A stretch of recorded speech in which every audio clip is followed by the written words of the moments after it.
Feels like today is gonna be all over the place.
It is literally, actually, so incredibly humid today.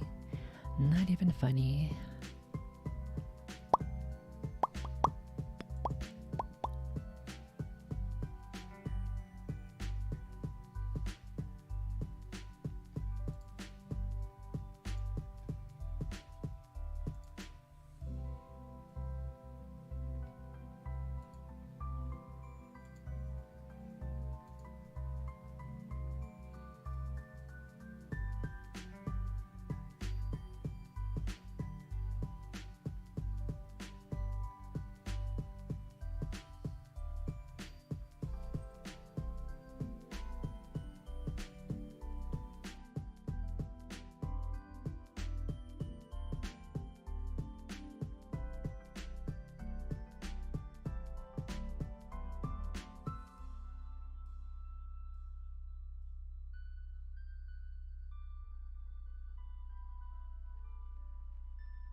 I'm literally just sitting here, slowly heating up. What the heck?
Okay, I think I got everything I need ready. Hopefully. Maybe. We will see.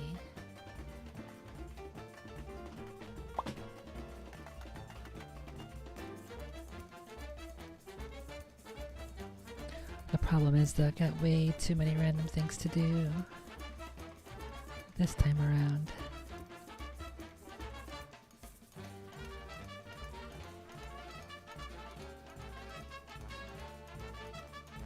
It might be kind of annoying bouncing around from one thing to the next, but we will see.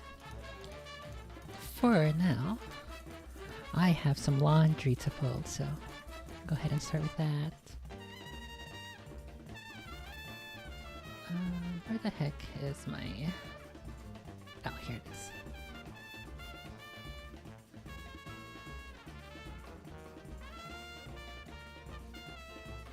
I also don't know exactly how hot it is today. Let me go ahead and peek. It's 80 with 50% humidity. What the heck? What the heck? Okay, let's see.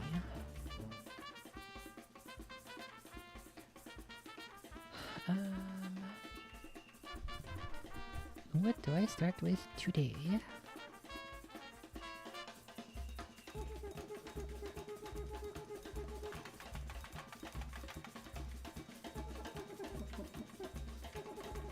Okay, let's start with the Lindy Beige video that I wanted to cover earlier. Seems like a good place to start. So you see, No!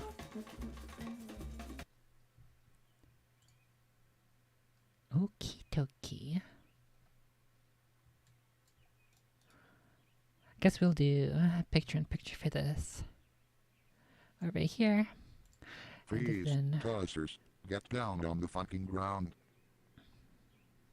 amazing. Freeze, tossers, get down on the fucking ground.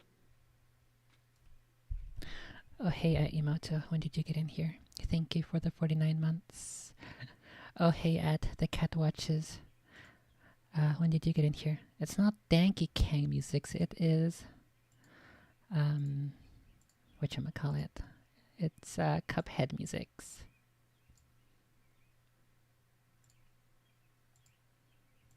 We're gonna listen to Lindy Beige, and that's why the music is dead. Guess I'll just put it this big, why not? I want to talk about the history of English coinage in this video, which has been sponsored by Acorn TV, but I'll get to that in good time. Now, I am here to offer you reassurance. You see, many's the time. I think on Twitch we can do hey and then at. Okay, that works now. Oh, right. On YouTube I tried out a different thingy. So I don't think that's gonna work the same way as it does on Twitch. That's so weird. Why does it... What the heck? Why does it take out your first... the first word from your username? Whatever, I'll fix that right now.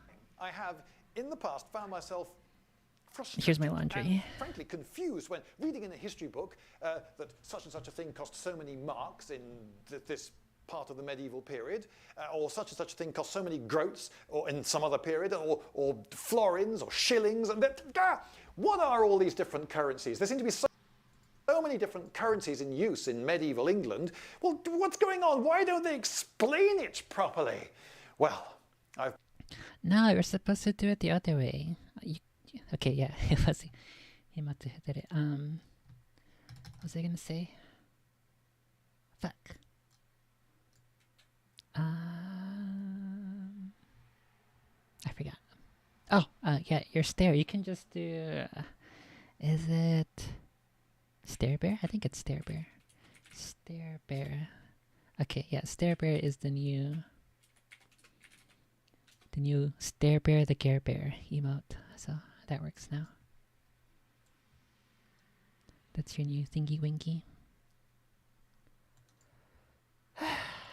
Anyway, back to the video. I've bothered to find out, and I've discovered, much to my relief, that it's nowhere near as complicated as I thought. Ultimately, everything relates to the penny. So be reassured. I'm here to be reassuring, and if I can achieve just that one thing, reassuring you, I will consider this to be time well spent. But I should admit up front that I am not a numismatist. A numismatist is someone who studies coins and medals and things of that ilk, money and so forth.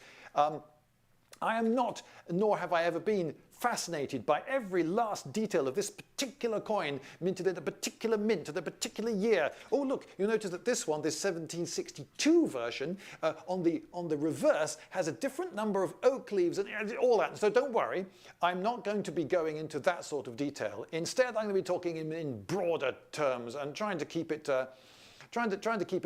interesting. What the heck? It borked it again. The SpongeBob is gone. That is the emote code, right? What the heck? I broke my entire chat. How did I do that? What in the Christ? It's just like permanently broken now. What happened? What? I don't know. I don't know how I did it, but I managed to break it. I don't see the SpongeBob emote on YouTube. I see it on Twitch. Capital O, capital H on the first letter of each different word. Should work here too. Or hang on a second, does it show up on...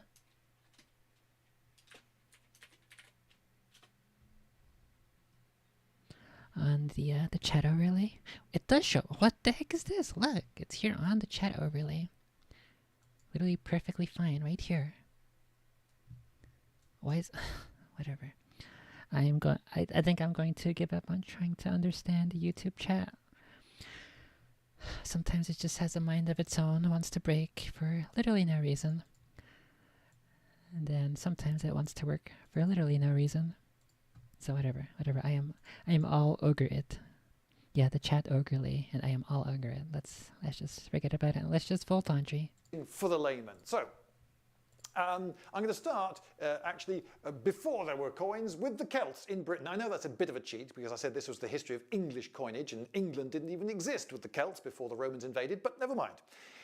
May as well start at the absolute beginning. So up until about 150 BC, the Celts, who were quite sophisticated, they had big towns and big organized societies. They could muster really big armies quite quickly and send messages hither and yon and mine all sorts of metals and make spectacular pieces of metalwork and pottery and so forth. So they weren't primitive people, but they weren't using coins. In the Mediterranean, they'd been using coins for many centuries, but until 150 BC, we didn't really need them. They got on fine without them, so that was all right then. But then they started using coins, but not their own coins. They were using imported coins from Europe. And about 50 years after that, somewhere around the year 100, it's a big vague number, but around the year 100 BC, they started minting their own. I don't think it is time for Donkey. I don't think it has been time at the Cat Watches for Donkey in quite a while. And I don't know if anybody's going to be running any champagnes anytime soon. Where is your champagne at the Cat Watches? You've been saying that you have some ideas for a champagne, right?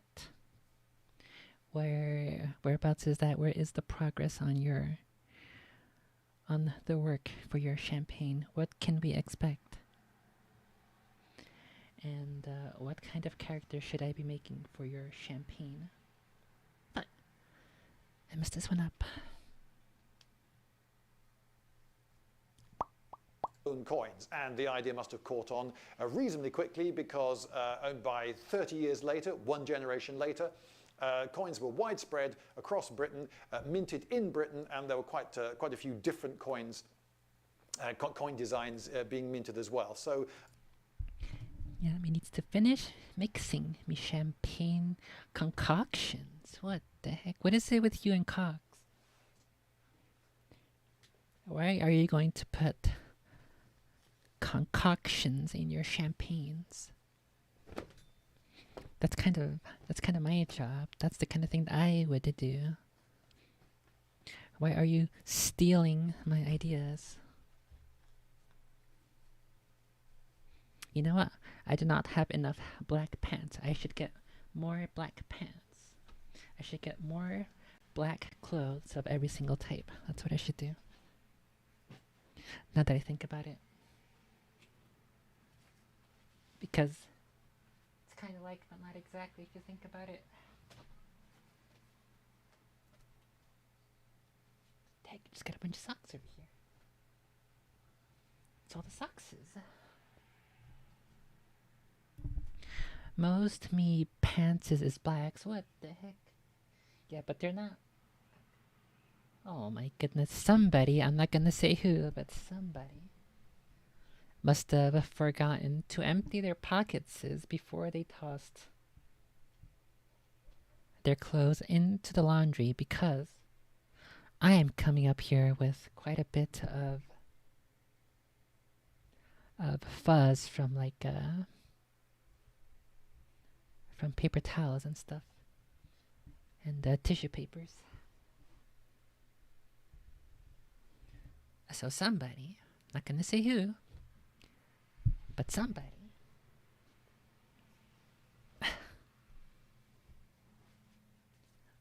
done goofed it. It may or may not have been me. I will neither confirm nor deny.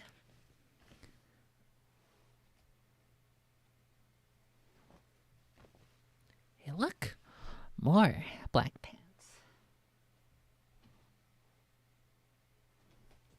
And look! More lembas bread. Okay. They obviously quite took to this coinage idea after a bit. But then, Julius Caesar turned... Oh, yeah, I was gonna say, you might have black pants, but are they form-fitting to show off your feminine form? Because I think that's a pretty big deal for the black pants that I wanna collect. That they show off the feminine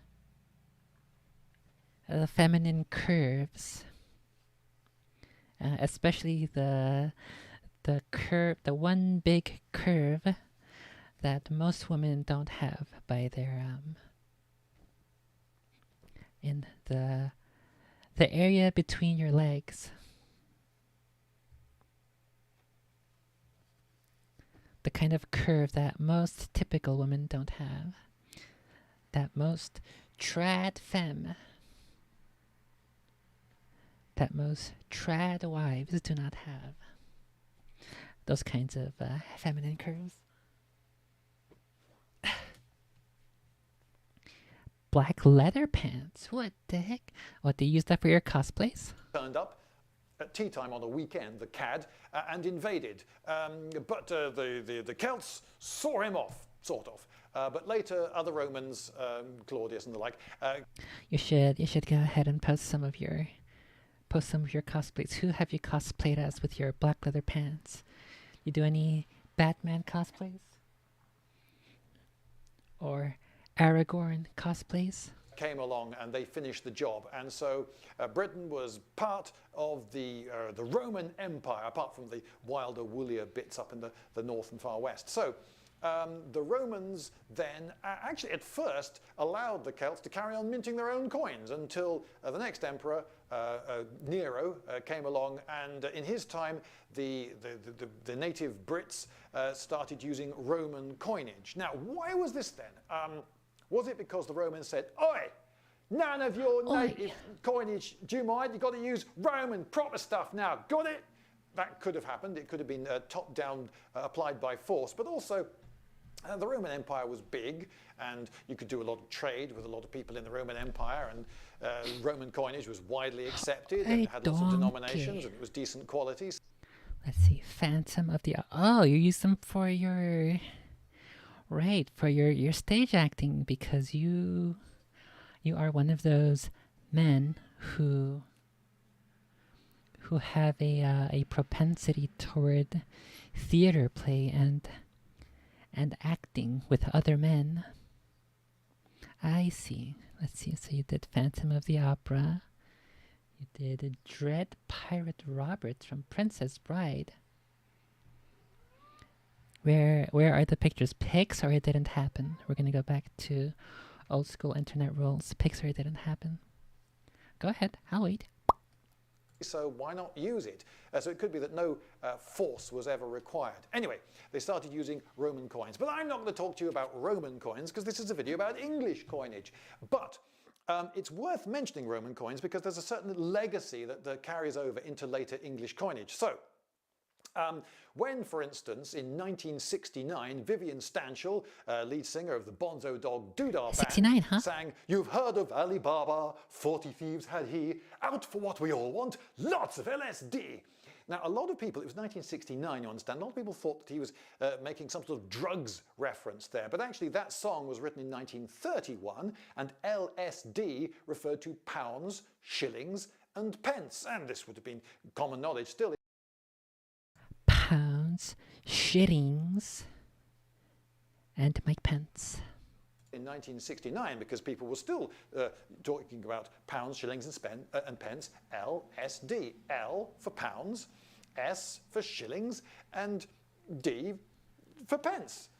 Okay, why is that then? Because of the Romans, you see, hence the relevance. So, Oh yeah, the Gollum game comes out in a couple days, so hopefully. I did hear the performance may not have been the best, so I'm not even sure if I'd be able to run it at the max settings, max quality, but I guess we'll have to see. They had libri, and they had solidii and denarii.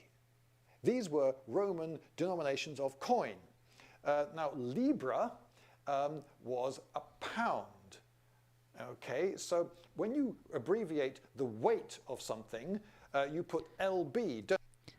That's actually super convenient because in Spanish, libra also means pound in terms of weight.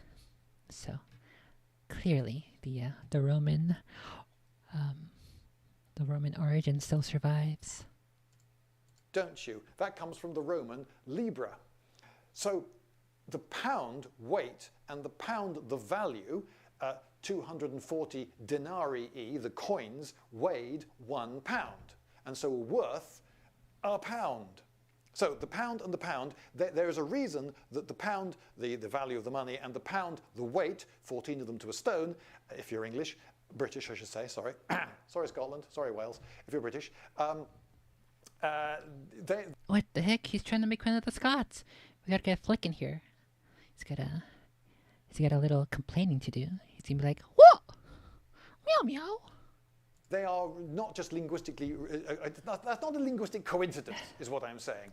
So, the pound is an L, and that is why the pound sign it's like the pound sign like this, that's actually an L with a couple of little extra ticks added. You add a couple of extra ticks to show its currency. You see a yen is like a Y with a couple of extra ticks. A dollar is, for no reason that anyone knows for sure, an S with a couple of lines through it as well. And the dollar is an S because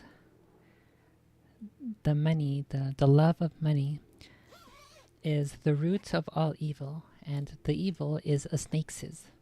So therefore, because Americans are every year becoming less and less godly and leaning further and further each year closer toward evil and the love and worship of money, it makes perfect sense that the dollar sign is an S because it is a snake's. All of the snake's. So there you go. That is history with the baby sword on why the dollar sign is an S. The year, as used in Europe, is an E with a couple of extra ticks on it, and then you've got the won in Korea, which is a W, and you've got the ruble, which is okay, it looks like a P, but it's a Greek rho, so it's an R sound, so it's R for ruble, and that's got an extra tick on it, and so forth. So there's this convention that you get a letter, you stick a couple of extra ticks on it, and there you go. They even did it for Bitcoin. See, B with a couple of ticks on it, and there you go. So the tradition is still alive. So that's an L with a couple of ticks on it. Libra, pound, lubs, when you write it in weight. So S is not for shillings, actually. That is a linguistic coincidence. That was for the solidi, the solidus. And then you have the denari E. Literally the value of a donkey, it seems. But anyway, never mind that. So that is why D was the abbreviation All of a until sudden, decimalization. he just comes over here with the value of a donkey. It's a donkey. That's why. Oh my goodness. For pence, LSD, pounds, shillings, and pence. There you go. Thank you, Romans. But then the Romans in 410, according to traditional history, all packed their bags and went back to Italy. That's not really how it happened. But now, according to traditional history, the Roman period ends in England in 410. And then after a bit, you get the Saxons turning up, and we go back to the situation with the Celts. They don't have coins at first, but then for about 100 years or so, they're importing Frankish coinage and using that. But then, somewhere around 600, 625, they start minting their own coins. And now, they did have a number of coins, the Anglo-Saxons. There were some little ones, but there was the standard one, which was the penny. Okay? It may have been called, in some places, the denier, which is what another coin on the continent was called at first, but pretty quickly it was the English word penny. And that was the standard coin for the next 7 centuries in England. They traded in pennies. And in fact, they got pretty good at it, and they produced extremely good quality pennies that were emulated and admired across the world that knew about England at the time. So, you know, I suppose that bit. There was also the Stücke, which, think of the German modern word Stück, meaning peace. Well, there you go. It's an old Germanic word that just meant peace. I don't know. I have 2 different chats.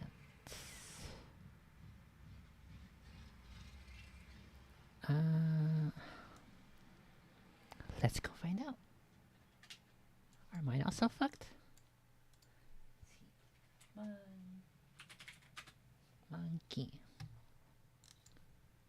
Mine are also fucked. Fuck.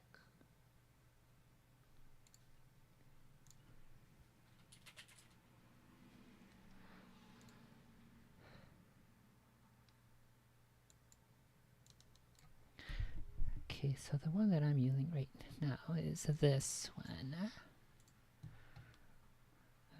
Get rid of you. JChat.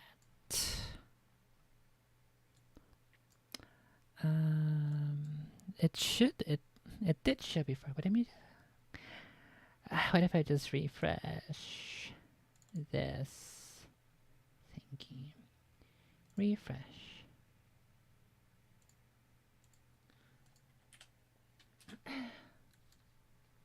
But it still worked. What if I redo this?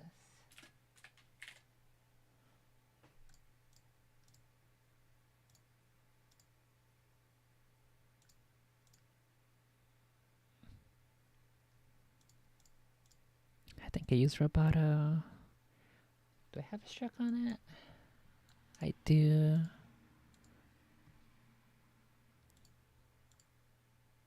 Oh my god, no, it is not medium. I think there's a fade of 15. I don't know.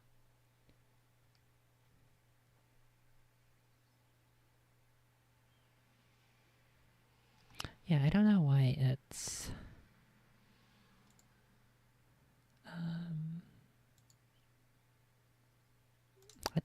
15 or 20. I forget what it is. What the heck? Why is it borked? Everything's borked now. YouTube chat is borked and Twitch chat is borked.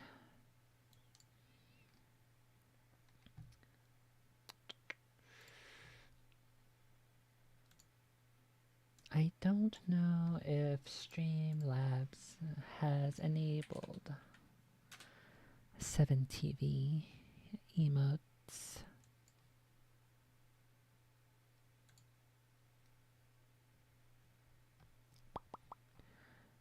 Where is Chad Ogrely?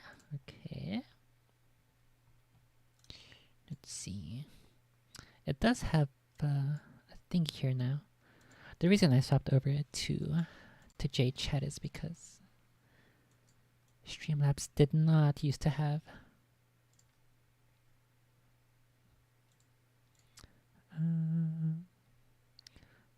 okay, good. Background color seems good. It is 15 seconds here.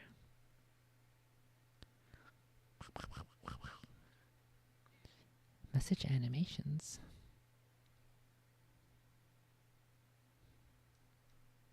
Okay, let's try that.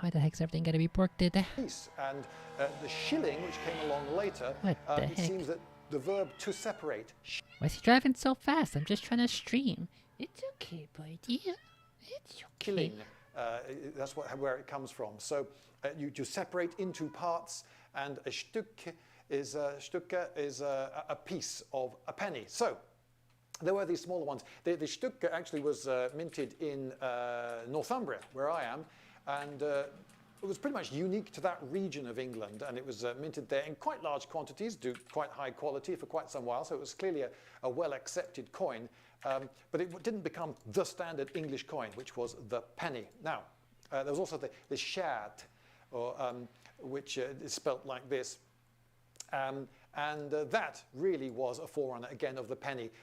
It seems to be that was just another early name for penny, and this particular coin that was called that was then later valued at a penny. So we get to a penny, okay? So just let's go to the penny. We have a chap here who's making very Okay, so the Streamlabs one does work now in comparison to the J Chat. I don't know, why is everything gonna be borked? Whatever.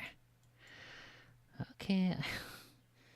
Every day something new just decides to work or not work. Where is... What are the dimensions? 420 by 300.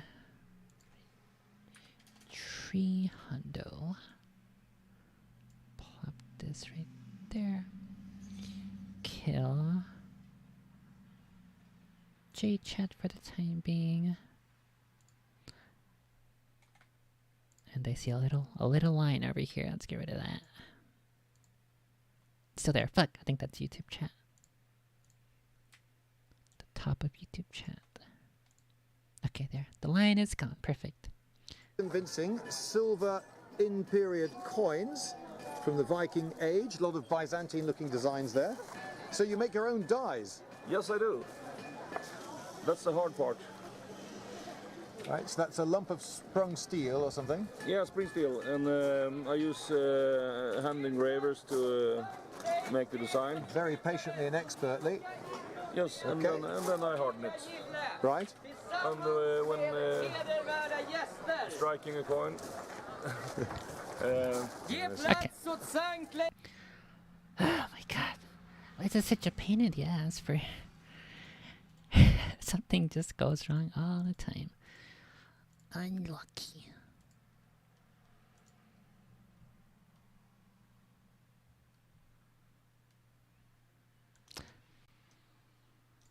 It'll be better without the very obvious image flip there.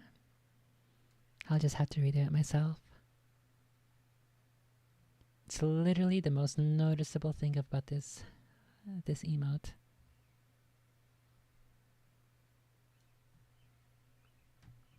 I'll make it again later. Some very noisy people coming past. They're fine noisy people. They're excellent noisy people. They're some of the best noisy people I've ever seen. Noisy people are good. Well, anyway, when Yes. making a coin, I use a silver sheet. Yep. Trying to. I think I have like a handful of butt ones. Oh, I got this neat one here as well. This one and this one. Let's see if I can find all my butt ones. We have this one. It's 1, 2.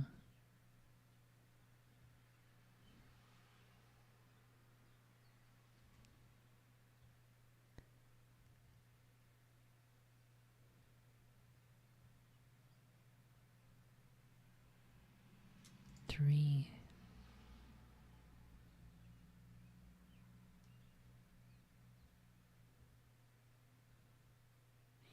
I guess this one counts as well. 4, 5.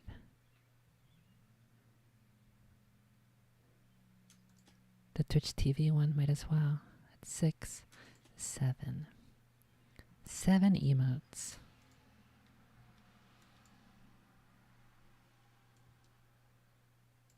That should be plenty now. How many butts is too much?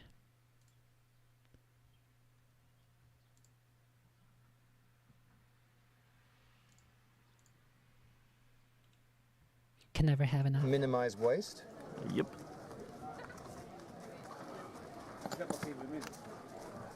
Okay. The number 3 hammer. Yep. Never gonna finish my laundry at this rate. Okay, so you got a blank. So it's got design for one side on it, Yep. I placed a blank. silver blank on the die. which is noticeably smaller than the design which it's going to take on. Yeah, it fills out a little Yeah. bit. Carefully place the upper die. Yep, The piece of pipe is to center the die. yep. And also I have a hard way to find a volunteer to hold the upper die when I strike with All right. this little hammer. Okay, I'm genuinely surprised. It's quite such a massive hammer. Yep. That should Good do work it. with the sledgehammer. And you have a coin. So we do. And both sides are. Thank you very much, sir. You're welcome. Hey presto, you've got a mint. That's sort of all you need. You need a hammer and a couple of dies and you're away. And mints proliferated. One period there were 60 of them. It got up to as many as 90 mints around England at one point. But that 90 mints was an awful lot of mints for any king to keep an eye on. But of course there were several kingdoms in the early period. So each king wanted to be able to keep control of his own mint. And of course, if you got an ability to mint coins, and those coins go into circulation and people see them, they are a propaganda tool. They are a bit of like a little advertising hoardings for you. So if you want to say, hey, there's a new king in town and he's just ace, you can start minting coins to advertise the fact that you exist and that, well, you know, you're ace. Well, you must be because you're minting these really good coins. And there seem to be loads of them in circulation at the moment, so perhaps he's rich as well. So there you go. It was a propaganda or advertising opportunity. Mint some coins, set up a mint, hey, we're away. But of course, the more mints there are, the more opportunities there are for low quality coinage, which, you know, frankly is spoiling the game for everybody else. And the penalties for debasing coinage, for using lower value metals or underweight coins was very heavy, and yet people still did it. Now, one of the problems was that there was no milling, there was no edge detail on the coins. So if somebody filed a little bit of the precious metal, the gold or the silver off, most coinage was silver at this point. Oh, especially I should explain. The silver, the chemical symbol for silver is Ag. Well, why isn't it Si? Well, that's silicon is one reason, but why isn't it Sv then? Well, there isn't one. It's Ag is silver, and that's because it comes from the Latin argentum or argentum. Yes, I have. I will Argentina respond got eventually. named after this. And of course, the word for money in a lot of It's a Game of Thrones shirt. Ew. Languages, like in French, argent, today, comes from the same word, the Latin for silver, and it just means money. Anyway, so you're filing off the precious metal, mostly silver. Silver's more hard-wearing than gold, for one thing. And if you wanted a very low... My, the dishwasher's finished. Okay, I will be right back. Gotta go deal with the dishes real quick.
low-value coin in gold, it would have to be so tiny, it would be really inconvenient. It would keep falling through holes in your pouches. It would be really inconvenient.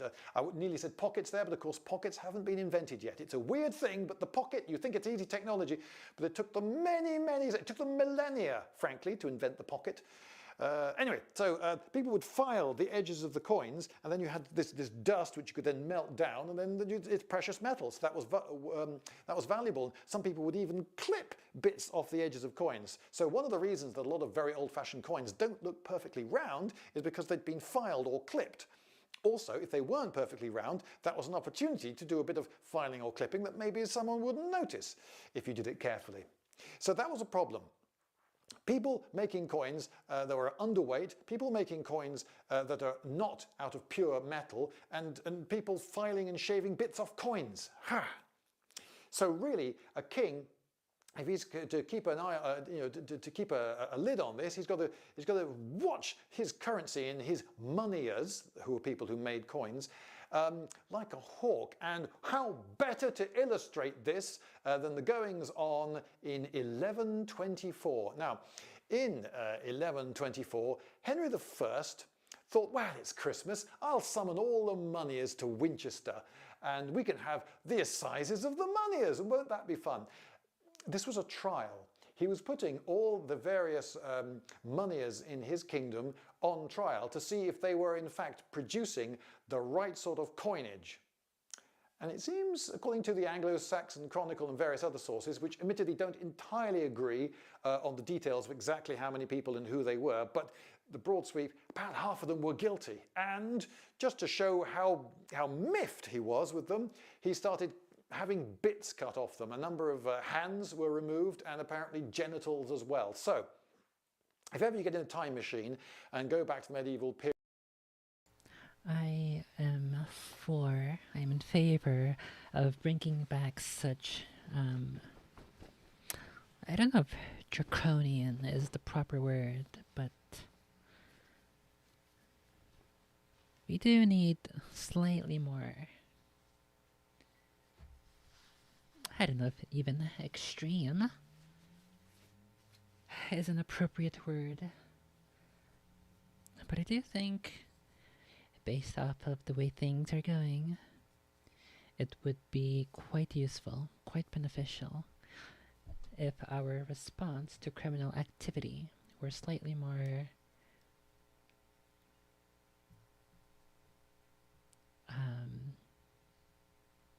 not effective. I want something that's a bit that inspires a bit more fear into the mind and psychology of the criminal, in order to make it so that whenever they weigh their options, whenever they are about to commit an act of crime, they will have to think extra hard if it will be worth it. If they are caught, if it will be worth it to endure whatever harsher punishment than they would otherwise expect is worth the pain, the price, the time. I feel like it's about a time where we increase the scale of our,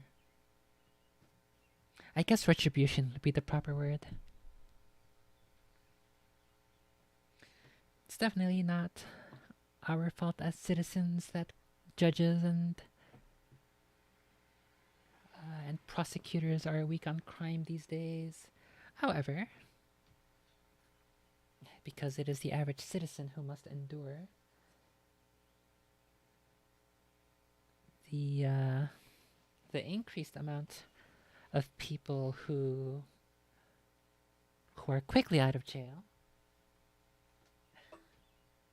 maybe it is in our favor to vote for much stricter punishments.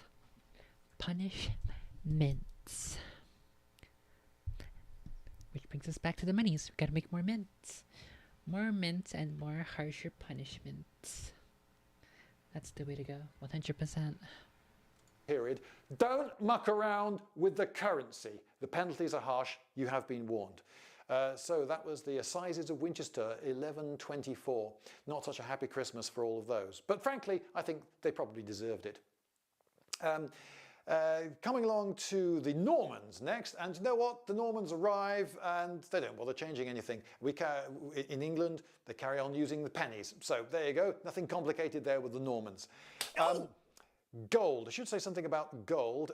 There were gold coins as well. Gold is worth roughly 20 times the value of silver. So there was, for instance, gold pennies. A little bit confusing because a gold penny was worth 20 pence because it was a coin of similar size to a silver coin, but gold is worth 20 times as much. So it's called a penny, but it's not worth a penny. I know, a little bit confusing, but it's a gold penny. Now, there was another kind of metal, which actually in England was hardly ever used, but I think it's worth mentioning now, called electrum. A lot of the very first coins ever struck, in fact, were made out of the electrum, and it could be that you're a little confused as to what's electrum. Well, electrum, I first found out about electrum because I was playing Dungeons & Dragons, and I picked up my copy of the Advanced Dungeons & Dragons Player's Handbook, and I saw on page 35 that 10 copper pieces was a silver piece, 20 silver pieces was 1 gold piece. Hey, Gary Gygax, 20 to 1, that's actually the correct ratio. Well done, Gary. And 2 electrum pieces, or EPs, were worth 1 gold piece. Oh, well, I'm sorry, Gary. That's me as EP. I would dominate the world were it not for the tired EP.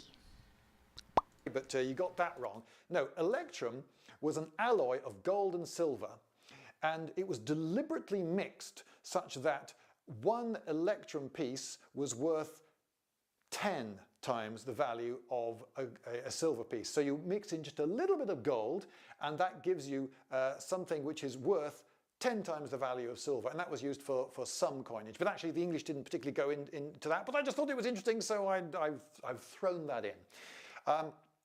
So let's go ahead now to Edward I, and he in 1279 introduces a new coin. It's called the groat, And this is one of those confusing moments. Oh no, he's introducing another throat. currency. No, he's not. The I groat like the is throat. just the name of a coin. It was a coin that was worth 4 pence.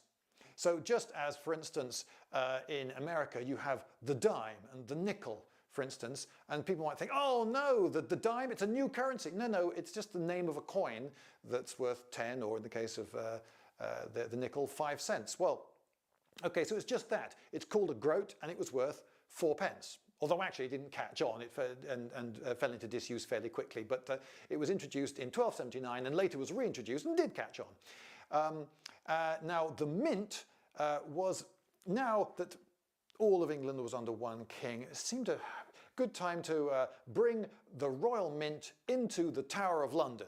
That's right, in London, in a big fortified place where the king was often stationed himself, and so you could keep a really, really close eye on what's going on in the mint. It still wasn't the only place that coins were minted in the realm, but it was a standard against which other mints could be compared, so it did help. And this did, as well as chopping bits off people, help to improve the quality of English coinage, which at various periods, it can be said that English coinage was the finest there was. Hurrah! However, in between these periods, it can also be said that English coinage was sometimes really rubbish. So you win some, you lose some. Anyway, the mint in the... Okay, surprisingly, that is all of the laundries that I have to fold right now. So, I think we will move on to the next thing, which is my nails. Which might take quite a while.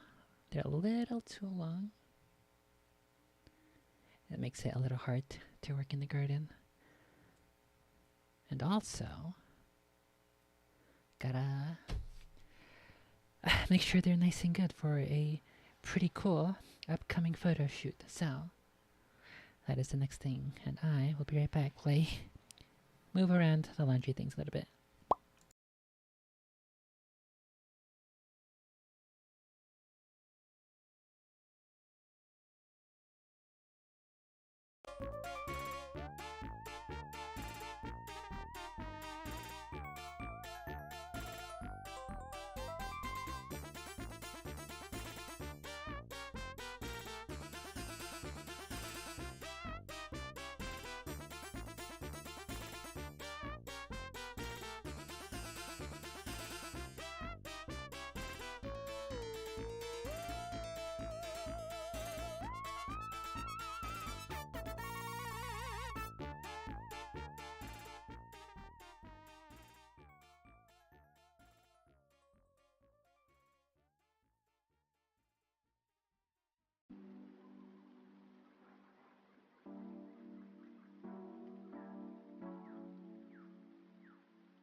I am a little bit spooked of doing my nails because a certain aminal who lives in this building may or may not want to hop onto my table and get certain kinds of aminal hair onto my nails as I am painting them. So I may have to close the door and put the kitty outside. However, hopefully she remains in a sleeping kitty and doesn't feel compelled or feel the need to jump onto my desk in the next couple of hours while I paint and let my nails dry. So we'll see. We'll see if we can get the good RNG.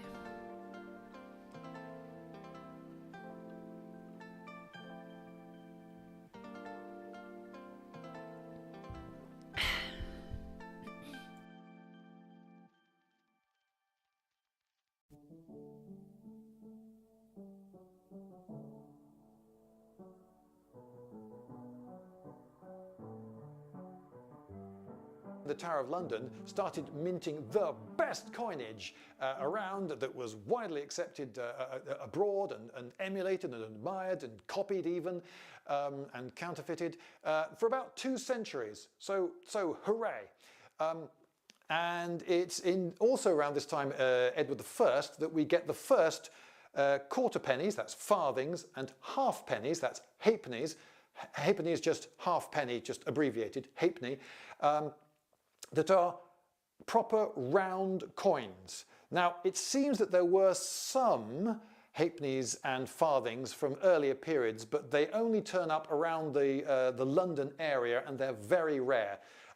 But now, in Edward I's time, you get these small copper coins, and they are, no, I think his ones, the first ones were probably silver. Beg your pardon. But anyway, you get these first halfpennies and farthings, which are proper round coins. Now, before, if you had a penny and you wanted a half a penny, what you could do is you could get a pair of shears and you could look at the cross, which was on most designs on one side, and you could use that as a guideline and just snip it into 2. And now you've got 2 halfpennies. Great. But of course that then goes into circulation and people have got these 2 nasty sharp corners on it on what was previously a nice round coin that wouldn't wear a hole in your pouch because pockets haven't been invented yet. Yeah, good, you were listening. And if you snip that in half again, down one of the other guidelines, you had farthings. Well, again, after a while, the coinage is all turning into an awful lot of little bitty things with sharp angles on them, and to put a stop to that, good, round, small halfpennies and farthings were introduced. And they did eventually become very common coins. Now then, on the obverse of a coin, now you may wonder what that is. Now you may think that the coin has got heads and tails, or maybe a front and a back, but if you're a numismatist, then you say, no, it has an obverse, which is the front. They've just decided that one of them is the front, and a reverse, which is the other side, the back, if you like. And on the obverse, you'd have a picture of the king, looking kingly, although the portraits weren't really very good. And on the other side, you would have where it had been minted. So, for instance, if a coin had been minted in Newcastle, where I am now, it would say Novi Castri on the reverse. I'm going to skip forward to Edward III. Now, there are an awful lot of Edwards to get through. And he introduced some new coins, the Noble. Again, don't worry, it's just the name of a coin. So the Noble was worth 80 pence, and that didn't actually catch on terribly well. It was a gold coin, didn't become very popular, but the half noble and the quarter noble, worth 40 and 20 pence, but you probably worked that out, they did actually catch on and become quite popular. But there was a problem with gold coins. You see, the ratio... The worst part always about doing nails and cutting them is trying to figure out before filing them down how exactly it would feel like when doing work with tools and doing stuff in the garden. I think that's always my biggest issue. And then ultimately, that's why they end up not being perfectly even and perfectly symmetrical. But, you know, hazards of the trade, hazards of the job. And ultimately, it's like one of those things that nobody really notices but me at the end of the day. So, whatever, right? Ratio of value, which I said was roughly 20 to 1, it wasn't absolutely constant, not just over time, but also over space. And on the continent, there are a lot of people who were valuing gold more highly than in England. So if you had a gold coin, what you could do is you could just take it abroad and just sell it for more than its face value, for its just raw gold money value, just the actual alloy, the material value, and you get more for it. And this happened further on as well. So in the Arab world, also the ratio between the value of gold and the value of silver wasn't exactly the same. So for a surprising amount of time, a mad trade went on with people thinking, oh, well, what I'll do is I'll buy a load of gold using silver, and then I'll take the gold to where gold is worth more than it is in ratio to silver where I am, and then I'll get loads of silver off them, and then I'll come back, and then I'll use the silver to buy more gold, and then I'll take the gold, and you just go round and round just shipping coins back and forth, and no actual goods are changing hands. This is madness. This is no way to run an economy. Anyway, this was a problem because if you mint a load of gold coins and then people think, oh, well, great, it's made out of gold, real gold, okay, I'll go abroad and sell it, then all your coinage is going abroad. That's not what you want. So what they could do is they could just say, do you know what, actually, no, it's not worth 80 pence, the noble, it's worth 100 pence. You know, now that I think about it, that's kind of what's going on today, right?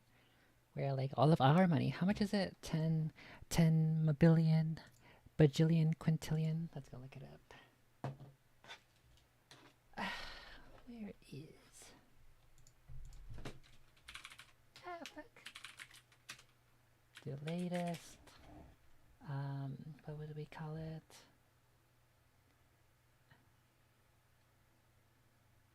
US to Ukraine aid package. US President Joe Biden announced a new $375 million package of military aid to Ukraine on Sunday. This was May 21st. So 2 days ago.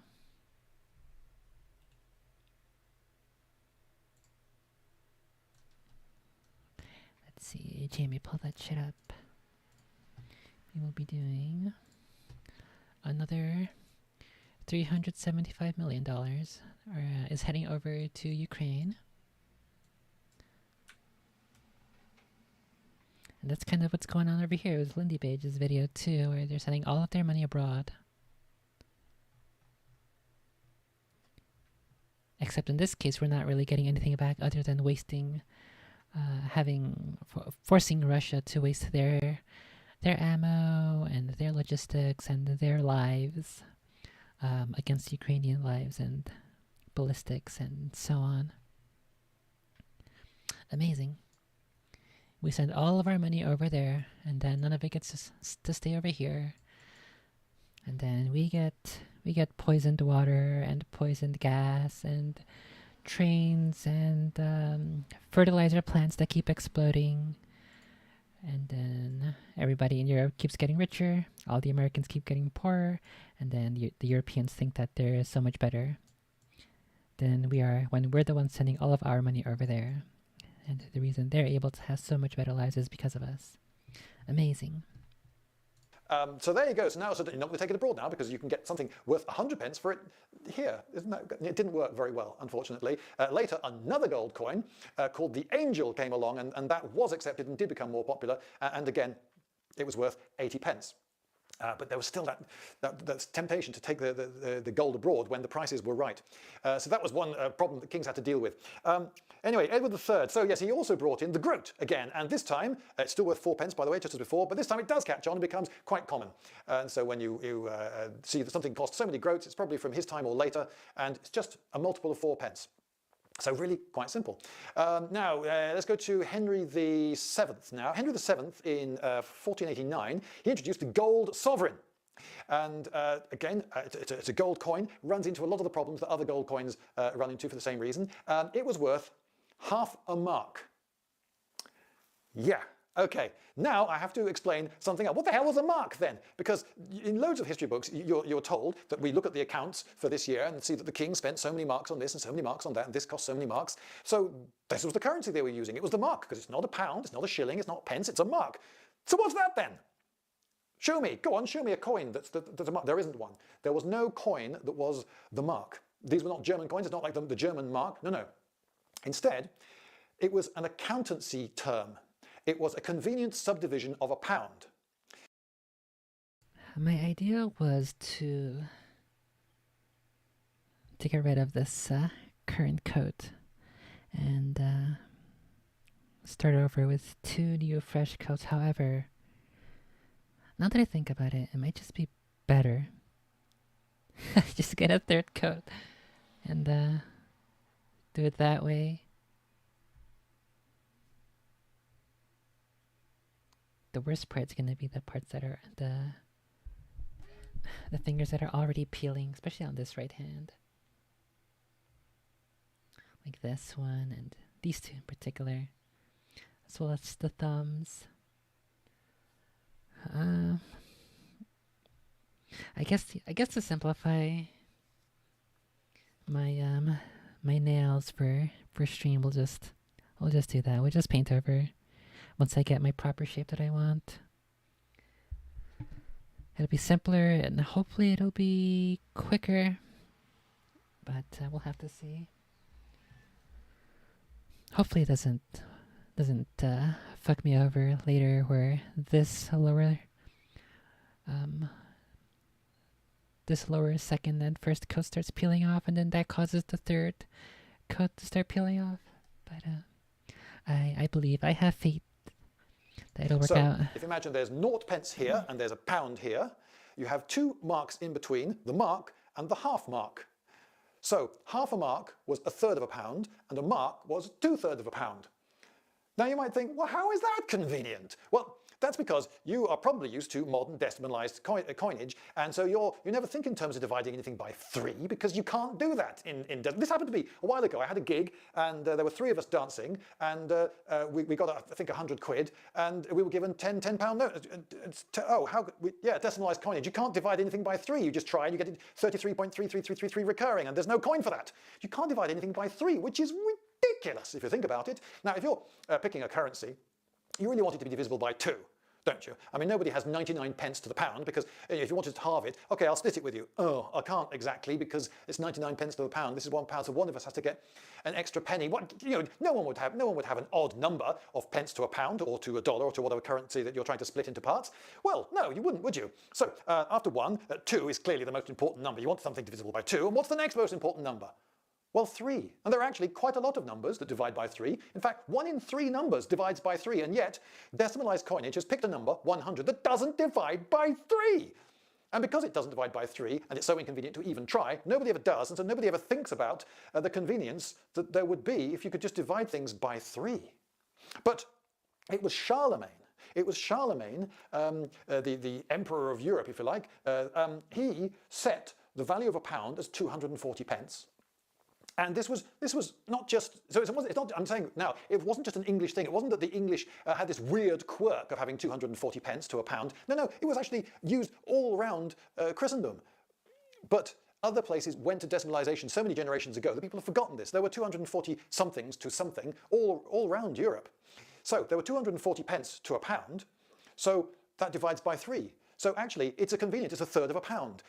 And grouping things in 3s is actually very convenient. Beginning, middle, and end. Early, mid, and late period. There are loads of things that just naturally go into 3. A lot of things in life conveniently divide into 3. But you can't divide decimal coinage that way, so people don't. But back then, they did a lot of the time, hence the mark.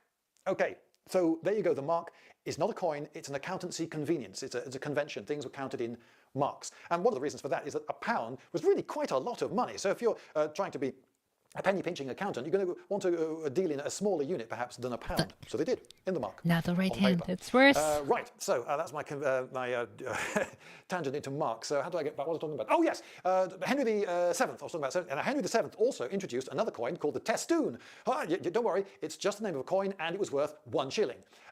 It didn't really catch on so well. It got on a bit in Scotland, where it got copied, the testoon, but in England, not straight away. It didn't become very common in Henry VII's time, but under Henry VIII, then the testoon, which people after a while stopped calling it the testoon, and they started calling it the shilling. It did, under Henry VIII, become very common. Now, I've talked to you about a couple of times in English history already when our coinage, I say our, when the coinage, I wasn't alive at the time, I gain no credit, I deserve no credit for any of the quality of the coinage in medieval England. But anyway, in English coinage, it was really good.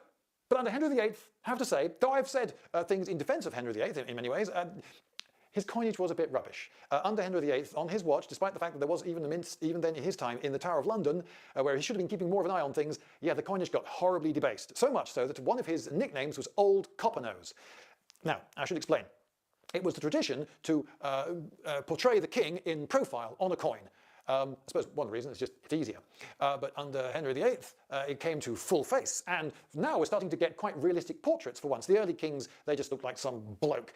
Whereas the portraits of Henry VIII were quite definitely, yep, that's him, that's our Henry. We got to see him to go from young king to fat, full-faced, front-on king in his later years. Now, what's the most prominent part of a portrait if you're face on? Well, it's the tip of the nose. So if some cad has, rather than making a solid silver coin, used a copper blank, plated it in silver, and then stamped that with the dies, then after the coin has been in circulation for a bit and worn down a little bit, what's the first bit to reveal the copper? Yeah, the tip of his nose would wear away and would change colour to copper. Oops. So there you go. That was a nickname for Henry. So I guess in coin terms, he's kind of a brown noser if you think about it. He's out there brown and nosing around because of his low quality. Brown nosing with copper. Sucks to suck. It was Henry VIII. He's the one who also started the Church of England, isn't he? So that he could get his divorces. Divorce isn't real, though. You're getting abused, just endure. That's what you gotta do. I guess he did chop off his ex-wives' heads, didn't he? So I guess they endured as long as they could until they died, so I don't know if that's at all related to the argument that they had on that one podcast, but we'll keep it in mind and take it into consideration moving forward. Henry VIII, although I doubt many people actually called him that to his face, and lived.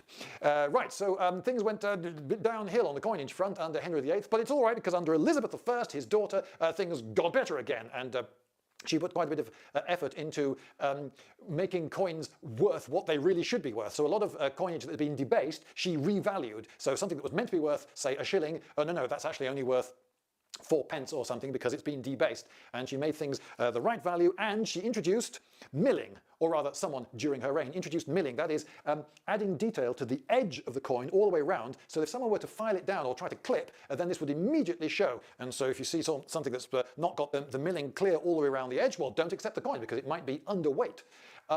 Admittedly, though it was introduced in her time, it didn't actually become the norm. It was horsepower being used for putting the milling on, and apparently it was quite a lengthy and expensive process, and the guy who developed the process, he went on to do other things. There was a bit of ill will, it seems, and so the milling didn't carry on for very long, but at least it was started under Elizabeth I. I realise that I've missed out. In 1551, Edward the... Oh, there's so many Edwards. Sixth. Yes, Edward the Sixth. He brought in the crown and the half crown. Again, they're just coins. Don't worry, the crown is a quarter of a pound, which is 240 pence. Come on, work it out. It's 5 shillings. Well done. So let's skip ahead now to James I. And James I brings in copper farthings. That's right. The earlier ones were silver. I was right to correct myself. You know, I think that's enough of innovations there. Let's skip forward to the English Civil War. And the parliamentarians, eek, they seized the Royal Mint in London, the cads, and being Puritans, of course. Oh no, I think I let this one get a bit too big. So, oh shit, I just downloaded this other side. Look, it's awful. Look how awful it is. The sides are borked. Look, get in focus. No, it doesn't want to focus. Why is it like this? Why is you gotta do this? Anyway, right around here somewhere near the tip, you can see that stop trying to read the Bible, bro. What the heck? There you go. See that little bit on the left there? And also on the right. That's where the nail's already breaking on its own. Unlucky. This is what I get for pulling weeds and transplanting potatoes. Unlucky. And fighting against the king. They're not going to put the king's head on the coin. No. Meanwhile, the king outside London, he has to quickly come up with some emergency backup mints and start minting his own coins to compensate. But what would these Puritans do? Well, they came up with the most boring looking coins. But one innovation they came up with was that they did away with all this Latin inscription nonsense and they put good, stout English words on the coins, which didn't last. And today we have Latin on modern coins in Britain. But anyway, so that was the boring period of the Puritans. Actually, I realized that I've rabbited on for ages, and it really is time that I said something about my sponsor. Right, it's time for my sponsor's message, and my sponsor is Acorn Television, or Acorn TV, as it has decided to style itself. So what's that then? Well, you probably, since you're watching this on YouTube, you're probably the sort of person who also subscribes to various services which beam by cunning means all sorts of series that you can watch any time you like, television series and films, what have you, day or night, and that may sound wonderful, and I hope it is, but the thing is that don't you find that after a while you feel that you've sort of seen them all, you've seen all the good stuff on that particular service, and you think there must be more out there. Well, there is, because there's a new kid on the block, Acorn TV. It's very sort of biased towards what you might call the highbrow, certainly British drama series. According to its website, its products are sophisticated and artful. Well, judge for yourself. It's certainly stellar cast. Look, he was Doctor Who. Oh no. Stellar and British stuff? Does that mean they have like that one pretty bad Sherlock TV show where Sherlock has all the answers all the time, even though it doesn't make any sense? He just like pulls it out of his brain in a sort of Deus Ex Machina sort of way. That's the kind of TV show they have on here. The show where Watson basically every single time just gets knocked out and then he is asleeping the entire time, and then Sherlock has to save him. That kind of British TV show. Fuck, there was another meme. I forgot what it was. But yeah, I don't know. There's that one 4chan post about it. Let's see if I can find it. Let's do 4chan Sherlock TV show.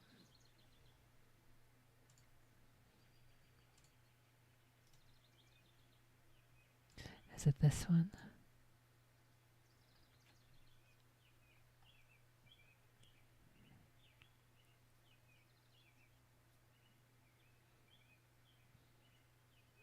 Okay, here is... I think it's part of this one, but I don't know.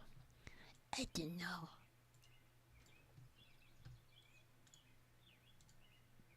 Let's see, get rid of this.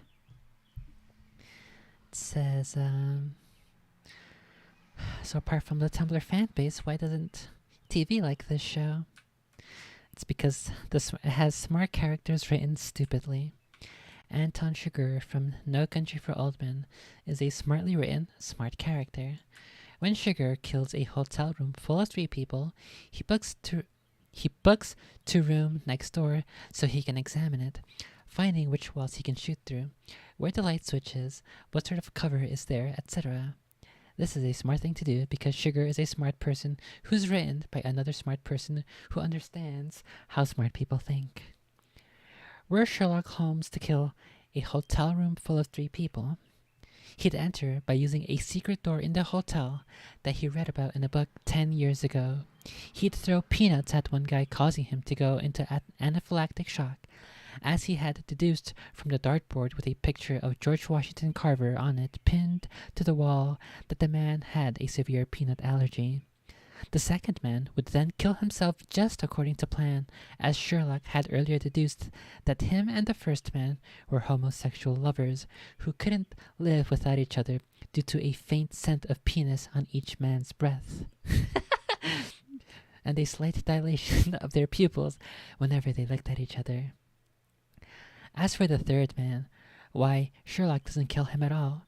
The third man removes his sunglasses and wig to reveal he actually was Sherlock the entire time. But Sherlock just entered through the secret door and killed 2 people. How can there be 2 of him? The first Sherlock removes his mask to reveal that he's actually Moriarty attempting to frame Sherlock for 2 murders. Sherlock, however, anticipated this. The two dead men stand up. They're undercover police officers. It was all a ruse. But Sherlock, Moriarty cries. That police officer blew his own head off. Look at it. There's skull fragments on the walls. How is he fine now? How did you fake that? Sherlock just winks at the screen. The end. This is retarded because Sherlock is a smart person written by a stupid person to whom smart people are indistinguishable from wizards. I don't remember if this is exactly the one it may have been a different one, but this is basically in the same ballpark.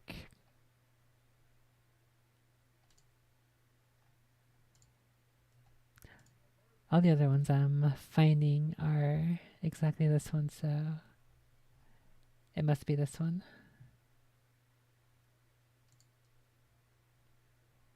Yeah, this is the only one. I thought it was different, but I guess this is it. But yeah, that's the. I guess that's the kind of TV shows you have to look forward to on Acorn TV. And so was he. And sorry, not Doctor Who. The Doctor in Doctor Who. I should get it right. And obviously they've got her in stuff, but then she's in everything. And Stephen Fry, of course, starring in his own series. I think that's actually a legal thing. I think it's a requirement of any television channel or the like to have Stephen Fry in something. One that particularly caught my eye was The Accused for its stellar cast. No, he was Gollum, wasn't he? And it's Thingy. What was he in? And there's Sheen Bean, of course. Now, you've seen Sheen Bean in plenty of things. He was Boromir in Lord of the Rings. You've probably seen that. But have you seen him with his look? And you may be curious, if you're not British, to see what sort of part he plays in British television. Well, there you go. There's Sheen Bean looking, I think you'll agree, a little bit different. Does he die in the end? I'm not going to tell you. So there you go. Possibly you're intrigued by that. One thing that particularly caught my eye was Rosencrantz and Guildenstern are dead. I particularly remember seeing that at a local cinema here, and they were 2 up-and-coming stars, Gary Oldman and Tim Roth. Who were they? I don't know. I gave them a look, and look, there they are. They look so young, don't they? And who's playing Hamlet? Because yes, this is set in Elsinore during Hamlet. And it's him. It's him from Game of Thrones. Falls in love with Khaleesi, the knight. That one. Yeah, it's him. Looking also very young. And if you've never seen Hamlet, possibly you won't get everything out of it. But if you have seen Hamlet, or at least moderately familiar with it, you'll see that the 2 characters, Rosencrantz and Guildenstern, have turned up at Elsinore, and the film is all about them. And occasionally you get a scene from Shakespeare's Hamlet, but in between it's them wandering around the castle thinking, what the hell is going on? And there's a running gag or the like, which is lots of scientific demonstrations, all of which go wrong. So anyway, if you want to avail yourself of this service, which you could watch on all sorts of, Roku and Amazon Fire and iPhones and Android and Google Chromecast and various others, all that sort of thing. Frankly, if you're able to watch me now, you probably won't have much trouble.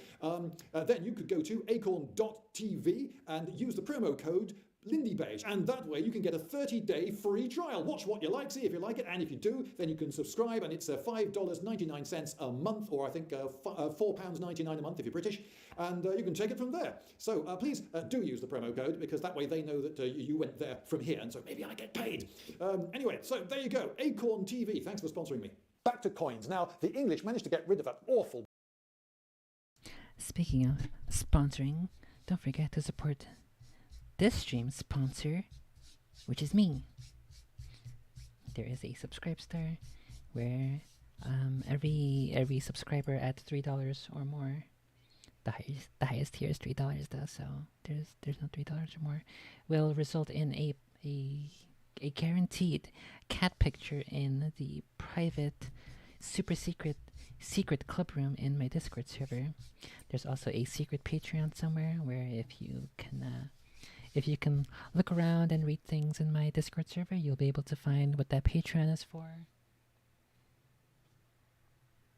You can donate to the stream for more spooky stories, for more laundry folding and other feminine and trad wife chores while listening to either spooky stories or current political topics, and reading news and discussing other political and social issues like some others that I have to cover today, and or also support my YouTube videos and my stories, which I should probably write some more, but currently what I'm writing is a show that's going to be on YouTube, so we'll have to wait and see when my art starts to come back in again. So, here are the links to support the stream. Easy peasy. Boar and tyrant Oliver Cromwell, and soon King Charles II was restored to the throne, and there was great merriment. Christmas was unbanned, the theatres all opened again, and people really let their hair down. It seems after all those years of repressive austerity, people wanted to party and party hard, and they did, and wrote a lot of very bawdy plays and songs. Anyway, what was happening in the way of coinage? Because let's keep this pertinent. Well, in this period, we get the first properly milled, consistently milled English coinage. So it's got a texture all around the edge, so it's resistant to clipping and filing and so forth. This doesn't really shower the English with historical or technological glory, however, because in Europe they'd had milled coinage for quite some while. So at this point, the English are playing catch up. And it seems that there was something of a period of neglect with coinage in general. So much so that a lot of the merchants had to fill in. They had to start minting their own coins because the crown was not minting enough and not minting enough of good stuff. Now, they weren't strictly supposed to do this, but they did it anyway because what's a merchant to do? You know, trade must happen. We need coins. And a while later, a chap called Sir Isaac Newton. Yes, you've probably heard of him. You know, the laws of gravity and motion and calculus and so forth. Yeah, him. Well, he was made Master of the Royal Mint, a job that it seems he took really seriously. I don't know how seriously people expected him to take it, but he took it really seriously, and he went at it with a will. He decided that in his estimation, 20% of the coins that he brought in for examination were actually counterfeit. And this was unacceptable. This could not go on, and he would put a stop to these counterfeiters. But it was notoriously difficult to actually bring successful prosecutions against them. But he went for it, and it turns into something of an adventure novel at this point, because he starts donning disguises, and he went into I should stick to my tenses. He started donning disguises, going into inns and taverns, and questioning people on the sly and gathering evidence. And he brought about 28 successful prosecutions against counterfeiters. So well done, Sir Isaac. Although overall, this is still not a great period for English coinage. The fact that Sir Isaac's work was necessary is not a good sign, is it? Anyway, so also under Charles II came in a new coin called the guinea. Now, this was, like many coins before it, a gold coin. It was worth £1, nothing too remarkable there, but what happened next was a little bit weird. Now, it suffered from the same problem of earlier gold coins, and that the price of gold shifted again, and so it turns out they'd used 21 shillings worth of gold to make a 20 shilling coin, so its face value was lower than the gold value. So again, there was that danger that people were just going to ship it abroad. But this time, rather than just artificially pretending it's worth 20, they said, no, all right, it's a 21 shilling coin then. I know, not a very convenient denomination of coin, but there we go. We've just minted a 21 shilling coin. And that was the solution to the problem. And they kept minting 21 shilling coins until the end of the Napoleonic Wars. And then it gets even weirder, because though they stopped minting guineas, the coin itself did not exist anymore. The value of the guinea continued. So there was this notional value of 21 shillings that people still used, even though there was no coin of that value. And the people still using it were people trying it on to be a bit posh. You know, they wanted to come across as classy. They used guineas, not common or garden pounds. Oh no. So if you got a bill from your doctor or your lawyer or your extremely classy tailor, for instance, or your architect, you might get billed in guineas. And if you were offering a prize for a horse race, you might say, oh, it's so many guineas to the winner, rather than just not riff-raff pounds. But of course, if you're a foreigner new to this country and you realise you've got a bill in guineas, what's that? Hang on. So you examine what notes and coins you've got. Well, I've got pounds, I've got crowns, I've got florins, I've got shillings. Which one's a guinea? What's a guinea? There wasn't a guinea, but there was a bill for units of 21 shillings. It's completely bonkers. Now, elsewhere in this video, I am defending the rationality of the English coinage system, but here, no, this really is just bonkers. This was just class snobbery at play. The purchase of rams, for some reason, was also done in guineas. Also, the auctioning of posh things like antiques or particularly good houses in guineas. Anyway, so that was a little quirk that visitors to Britain had to put up with. Although I would argue that some of these cultural quirks are sort of worth it for themselves. I mean, if you come to Britain today and go into a pub, don't you want the full British pub experience? Don't you want to buy a pint of beer? And the EU was, for many, many years, trying to get the British to stop selling beer in pints in pubs and instead do so in half litres. Well, why? What was the advantage? Why? It was just changed really for changing conformity's sake. If I go all the way around the world to some exotic Far Eastern country where they have an amazing cuisine, I don't go to McDonald's. And if you come to Britain, well, you want that sort of little quirk, don't you? Well, anyway, I think that these things are worth preserving sometimes just for themselves, just for the fun of it. Anyway, so there you go. The guinea, there's no good excuse for it, really. That was a weird quirk. Anyway.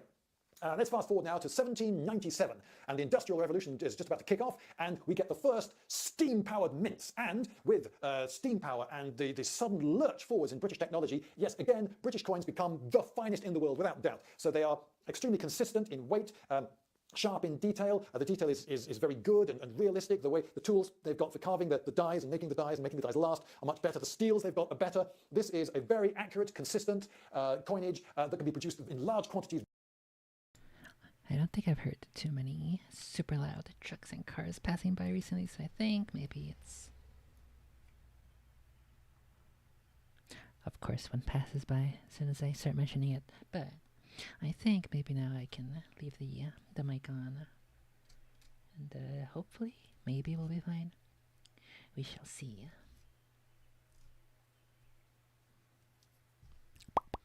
Very cheaply, yeah, this is the world's best coinage. Okay, so now we're coming forward into the Victorian period, and we get the standard, the lineup, if you like, of coins that were in use right up until decimalisation in 1971.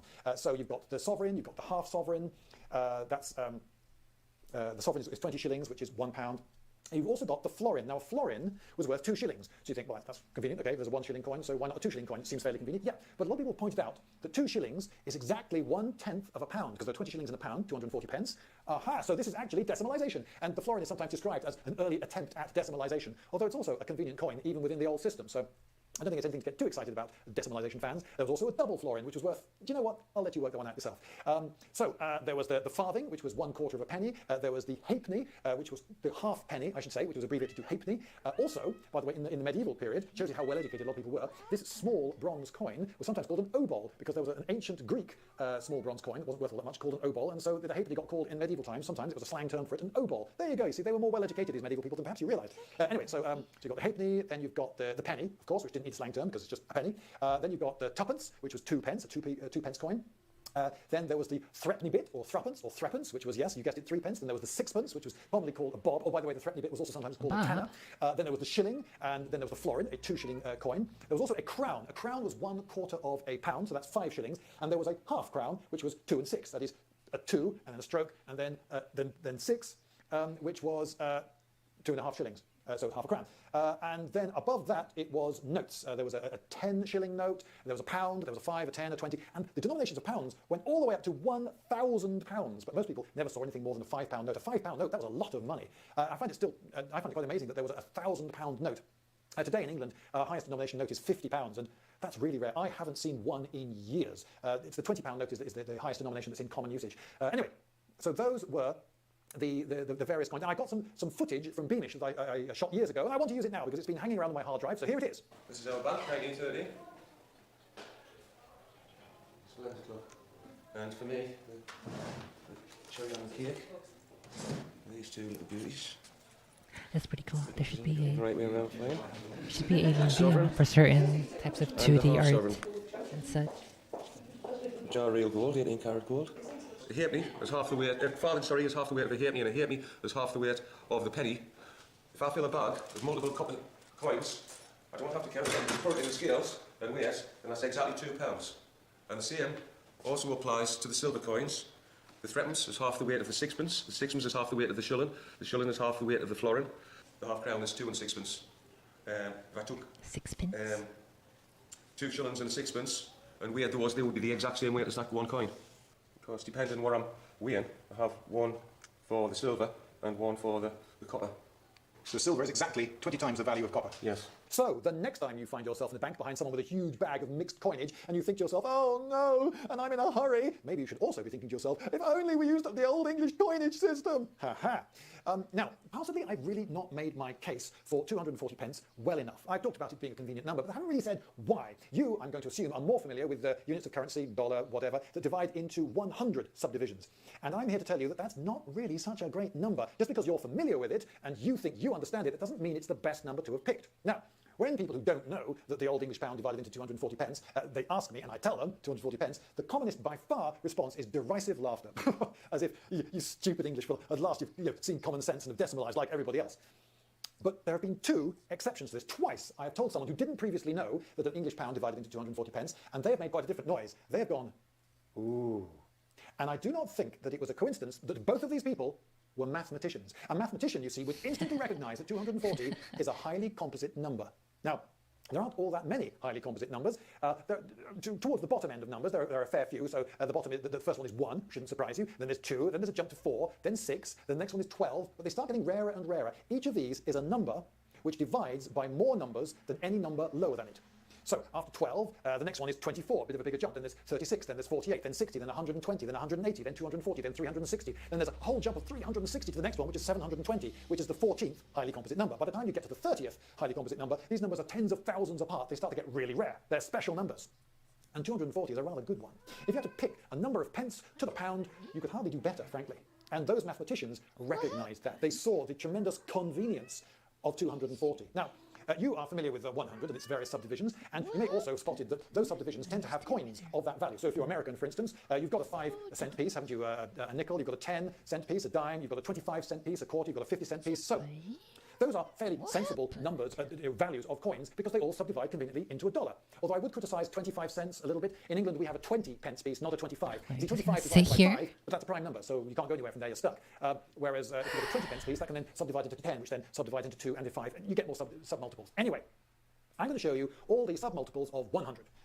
This won't take very long. There they all are. So you can see all the numbers that divide into 100 and the numbers that divide into those numbers. And that's the whole lot. So if you have a transaction which involves these numbers, that will be convenient. But you can see that there are very few of them in comparison to, well, 100. So most transactions will involve inconvenient numbers.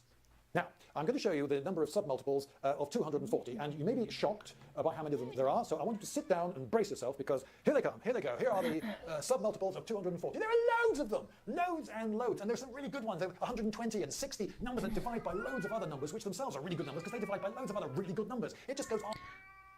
It's time for her to be loud again. I think as long as she doesn't come up to my desk to try to mess with me as I am applying my actual paint, then it should be okay. But I may have to lock her out of the room during that time, so we will see. We'll see when we get to it. On and on and on. So just think how many ways all these values can apply, can multiply up into each other. Just so many ways. So most transactions are going to involve convenient numbers. Think also of the problem of splitting things. So nobody sells 5 eggs, do they? Do you want a packet of 5? Nobody sells eggs in 5s. In a box, 2 rows of 3, 6. Much more convenient. And in Britain, we sell eggs in typically 6s and 12s in the supermarket. So you can imagine that certain numbers like 6 and 12 will crop up again and again and again. So how many candles are there in the box? How many bottles of wine are there in the crate? Whatever. Things get sold in 12s, in 8s, in 20s and so forth. And there are coins of those values that easily subdivide in the Old English system. So it was so much easier to split a packet. Oh, you know, this costs 24 pence and there are 12 of them, there's 2 pence each. Boom, that easy. And there are so many ways of splitting things and selling things and pricing things in different groups that were convenient, which you can't do with modern decimalized currency. So there you go. I'm here as a strong advocate of 240 pence. Now you may say, oh, but it's so much more complicated. And you couldn't use a calculator either. Well, no. It's not more complicated if you've grown up with it. You'll be completely familiar with it. If you're American, for instance, and someone asks you how many quarters make a dollar, you don't have to go, 25 times 3, so that's 3, 3 5 is 15, carry the 1, oh no, it comes to 75, that's not it, let's try, maybe it's 4, and you do this. No, you don't. You just know, don't you? Because you've been living with these coins your whole life. You just know that 4 quarters make up a dollar. You don't have to do the sum. You just know that from familiarity. Well, if you'd grown up with pounds, shillings and pence, you would know that a shilling was 12 pence, that a florin was 2 shillings, that a sixpence went into a shilling twice. You just know all these relationships between all the various values. You just know them.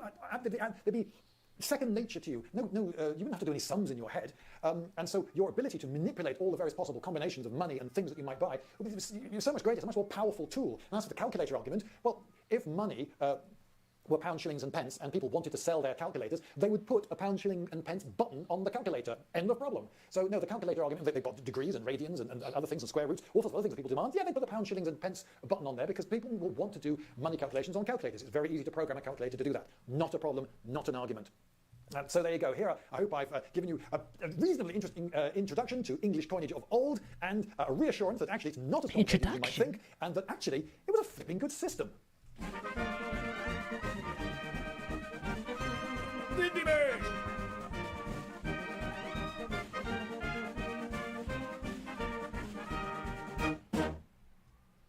Introduction, he said. Where's the rest of the series then?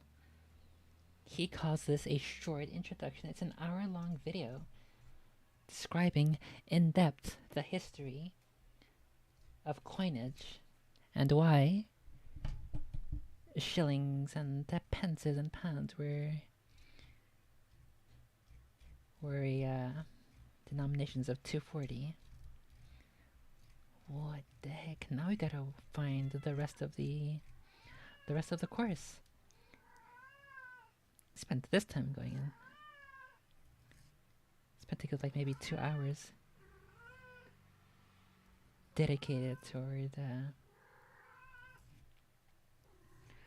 learning about it. We can't just stop here. We can't just stop here, right, Patches? We can't just stop here. What's up, buddy? What happened? What is it? What, you want to hear some spooky Bigfeets stories now? It's time for some spooky monsters. I could definitely do a Bigfeets, or I can also do some education stuff. I believe I do also have a couple of some religious topics to get through. But I think for the time being, I want to try to go for the Bigfeets one. I feel like that's the What? What do you want? No. Hold on. You can't just walk up here whenever you want. I gotta prepare. You're just gonna lay down here? Will you like being here?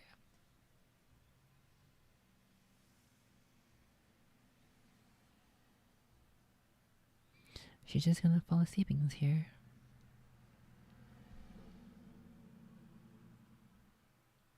What's that? What is that? What do you smell? What is it? What happened? She is so small and so tiny. She is a little teeny weeny.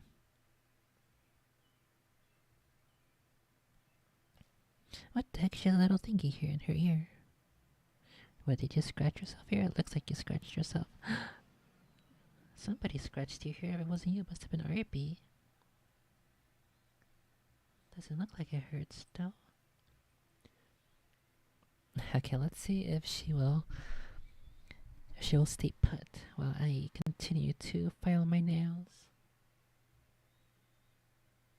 Are you gonna be a good kitty and sleeps here and not try to interfere with me as I'm filing my nails? Huh? Yes? Okay. That's not a good sign. Okay, let's go ahead. Let's test the waters. See whether or not she'll be able to control herself.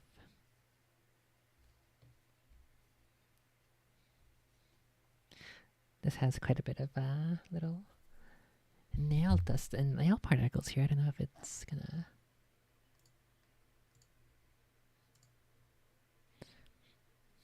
if I might accidentally make an accident. Okay, let's see. No. No.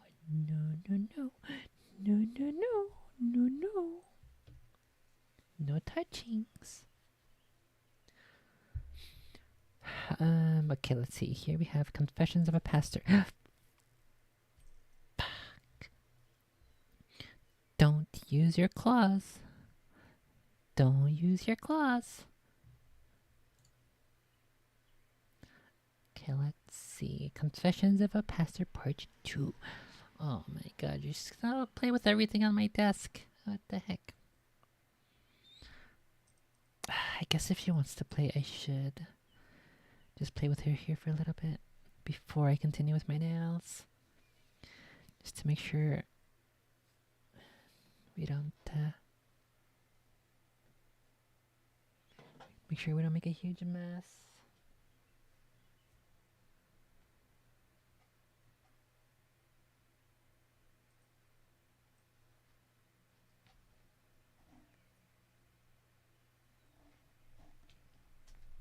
No, you stay there.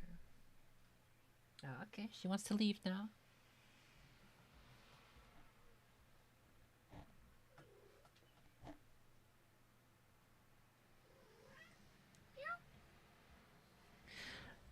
Well, as long as she can stay quiet, I think we should be okay. Okay, let's start Confessions of a Pastor Part 2.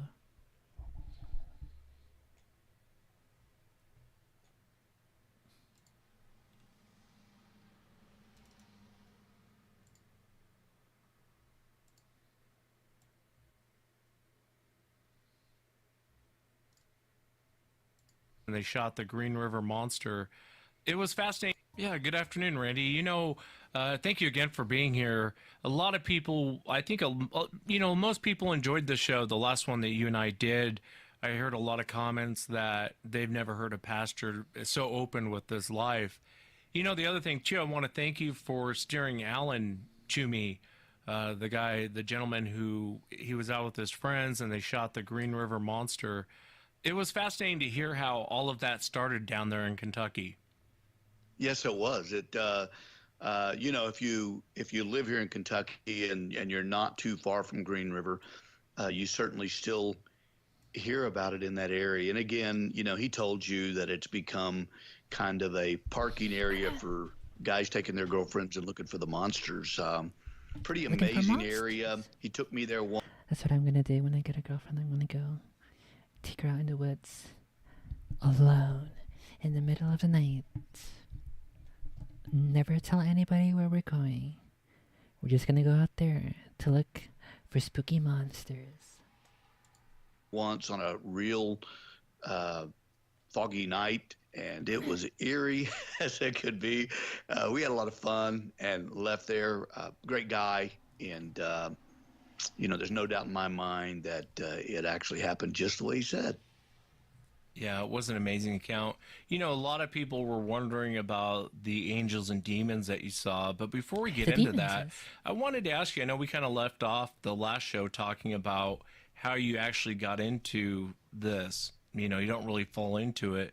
If you would you talk about how you got into, how did you become a pastor? How did you get involved with the whole, expelling demons out of people? And I know there's got to be a story behind that. Well, okay. So my story is that in 1979, I had a conversion.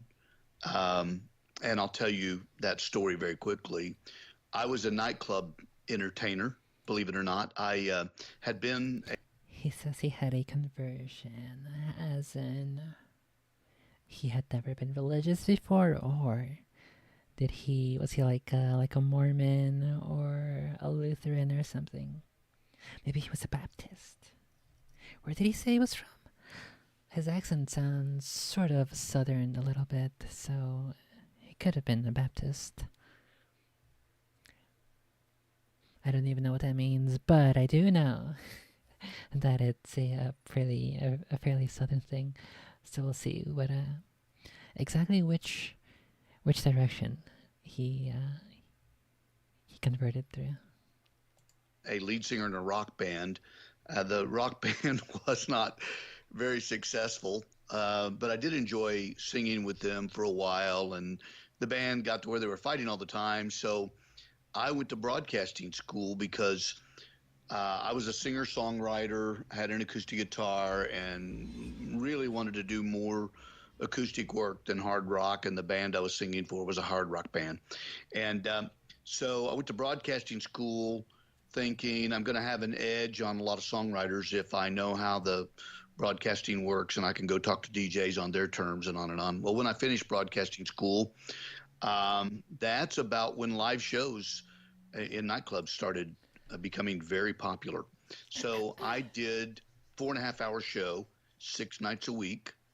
I did Tuesday through Sunday, and then I was off on Mondays. And I'd been doing that for a while. And the thing about being the guy that stands on the stage, all my alcohol was free, all the recreational drugs were free. This was 1979. I I know I'm dating myself, man, but it was right in the middle of the big disco era, and so I DJ'd at a dance club, and the club was very successful. I knew how to do something that a lot of guys that were just weekend warriors did not know how to do. I went and watched Billboard magazine, and there was a place in Oklahoma City where I could go and do research on Billboard magazine and see what was playing in New York. And I would start playing it in Oklahoma City, knowing that it was going to be at least 6 weeks before it traveled from New York across the country and hit Oklahoma City. So I kind of became a guru of sorts. People were always wondering how I could play hits 8 to 12 weeks in advance. And so that's how I did it, was through Billboard magazine. So one night I was doing my show, and I'd been sick for about a week and hadn't slept well. And a guy that I knew came up and said, "Hey, man, I hear you're not feeling well and you're not Oh, he's gonna offer him drugs, and then he's gonna see a spooky demons is. I'm telling you now, that's exactly how it's gonna play out. sleeping well." And I said, "No, I'm not." And it's about time for me to close my show. And he handed me 2 pills. They were pharmaceuticals from across the counter. He said, "These are muscle relaxers." Said, "If you'll take these and go home and go to bed, you'll sleep real good tonight." So I said, "Okay." Oh no! Oh no! Well, we didn't calculate the amount of alcohol I'd had that night, or all the free liquor. And so I popped them in my mouth and chased it with a Michelob or whatever. Oh no! And closed the show at 1:40. Made the last call for alcohol. And closed up my show. Got in the car and drove home. I only lived about a mile from the club. He Really drove. nice home with a motorcycle racer and a guy that owned a car lot. So anyway, I walked in. By this time, it's 2 o'clock in the morning. Everybody in the house is asleep. I go back to my bedroom and close the door, and I'm getting ready for bed, and my throat closes shut. Uh-oh. Can't get any air in or out. Uh-oh, there's a succubus using his throat. There's a succubus who's blocking the passage for him to get airflow. Uh-oh, it's the evil demon succubus's time. And I'm standing there and just trying to catch my breath, and that's not happening. Nothing's working. I'm going into a full-blown panic, trying my best to breathe. Start losing my ability to be on my feet, so I fell backwards on the bed and still struggling. And in the midst of all the struggling, I knew I was losing the battle and I was going to die, suffocating. And my grandmother appeared at the foot of my bed, which shocked me. I could see her very clearly. Okay.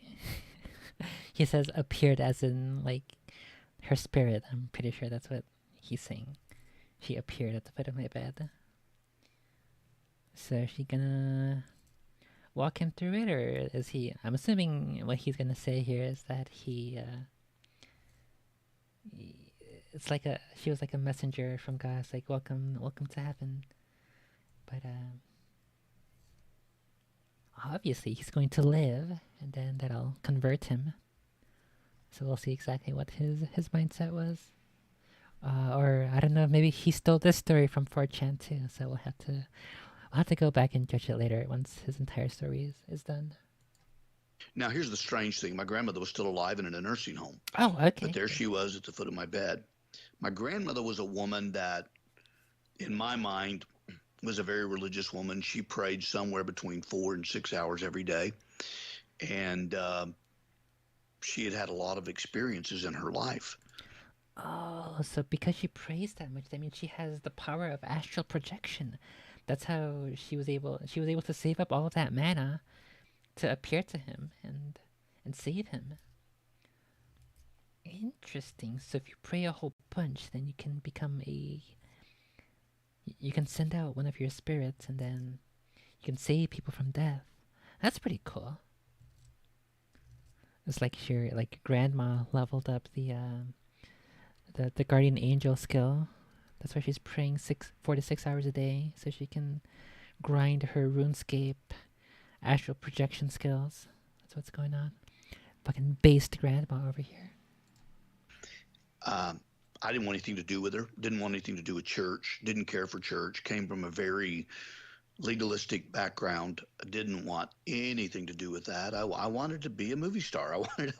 I wanted to be a rock and roll singer, and I was doing my best to live life in the fast lane.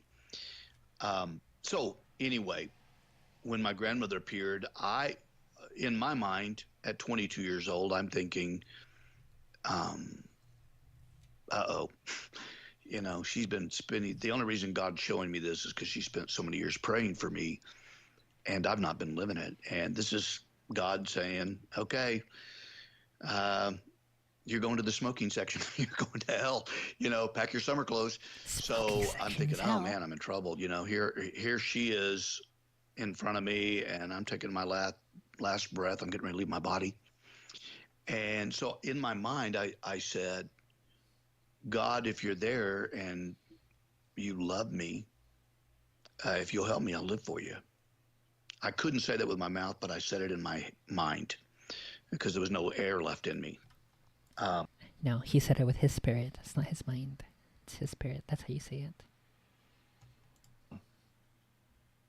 Immediately, Say it I with your heard soul. myself go, I heard myself breathe in, and I passed out. I don't remember another thing after hearing myself inhale. Well, I woke up the next morning. The sun was shining. My show didn't start till 9 p.m., so I got up and began to move around the house. Went and rolled a joint, and lit it up, smoked it. Oh, okay. He did a show. He took these drugs. He went. What the heck? Is there a fucking helicopter out there? Oh my god. Literally actually sounds like a fucking plane just buzzing over. What the heck? Okay, anyway, so he does this show. He goes home to a steepings. He gets choked out by a Dami Mami succubus with something of hers that's pretty big that blocks his airway. And then he says that if God lets him live, he will live for God. And then he inhales and he passes out. And then the next morning, first thing he does is he's fucking rolls up a blunt. And he starts smoking after almost choking, after almost passing out. What the heck? What's wrong with this guy? After everything your fucking grandma went through to try to save you? What the heck? And sat there in the house and thought, man, that was really weird. And I just, I can't do it, God. That's what I said out loud. I just can't do it. I can't live for you. Sorry. I told you I would, but I'm going to back up because I just can't do it. Wow, you're lying to God. You took it back? There's no taking back from God when you say something with your soul and your spirit like that. What the heck? Well, at least we know that. What the heck? It just disconnected for like no reason, for like 2 seconds. Am I still... Is YouTube still good?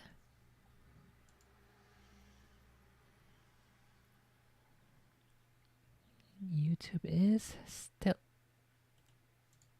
Okay, it is still good, thankfully. That's so weird. It just like... The stream... Not the stream, but OBS just like died out of nowhere for like no reason. For like 1 second. Literally exactly just 1 second. And then instantly reconnected. Whatever, that's so fucking weird. What was I saying? What do you say? I can't do it, God. That's what I said out loud. I just can't do it. I can't live for you. Sorry. You know, I told you I would, but I'm going to back up because I just can't do the religion thing, period. So I'm going to fast forward a little bit here. I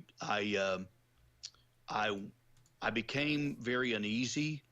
I will go ahead and tell you this. I went to the club that night and I started my show, and a girl that I was dating came up and said, "Can I talk to you?" And I said, "Yeah, just a minute." So I started a long play dance record, about a 13-minute record, and took off my headphones. I said, "Yeah, sweetheart, what can I do for you?" And she said, "I just want to know, is this all there is to life?"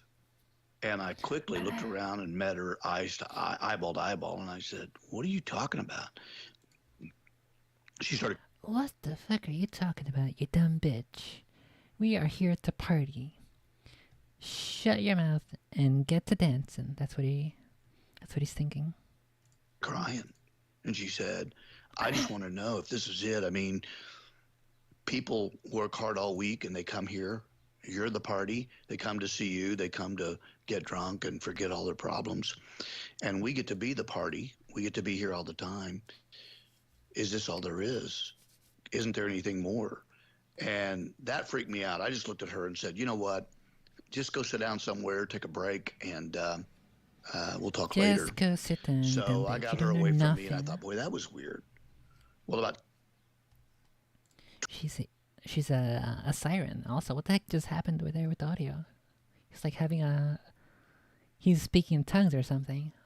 20 or 30 minutes went by. I'm not real sure how much time. And another girl came over and wanted to talk to me. And I said, "Yeah, what's up?" And she pretty much went down the same road. And that freaked me out. And I thought, oh my goodness, I must have really ticked him off last night because he came to the club looking for me. He's speaking through these women. So I quit that club that night.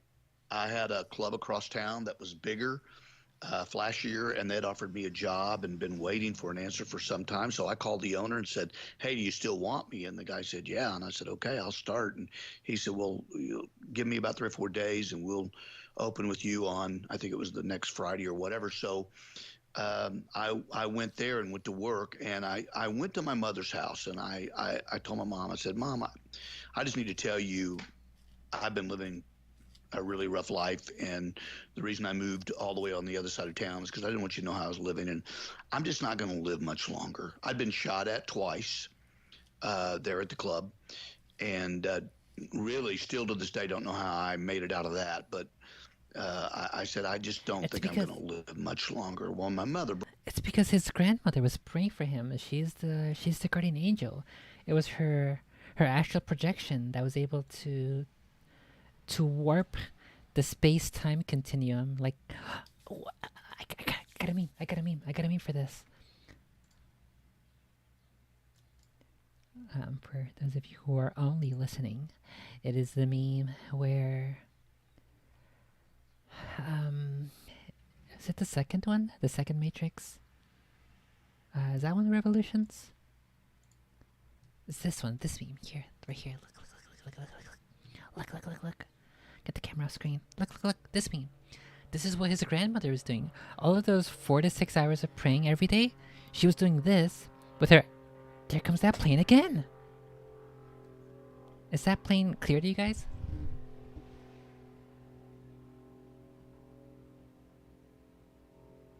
You hear that? It's a plane. It's like driving down the street. What the heck? Oh, here it comes.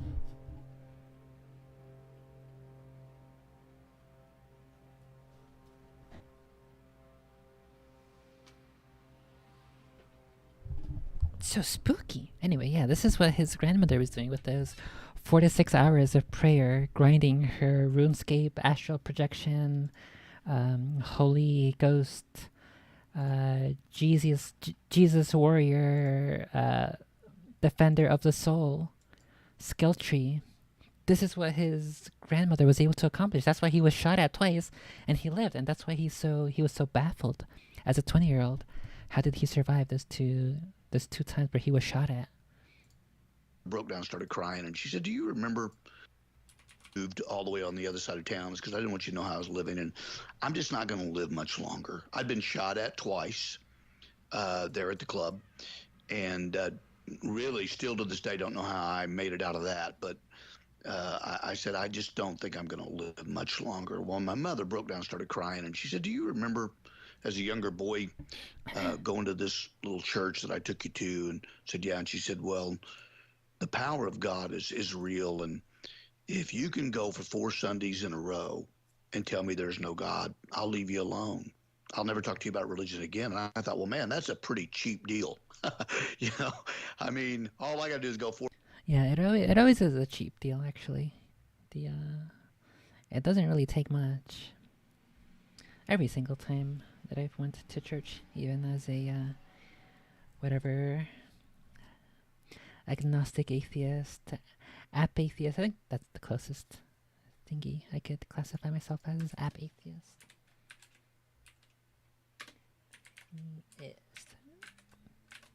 Just overall apathy towards religion. Even with all of those things in consideration and in mind, always feel pretty good after you leave church. So yeah, the cost isn't very high at all.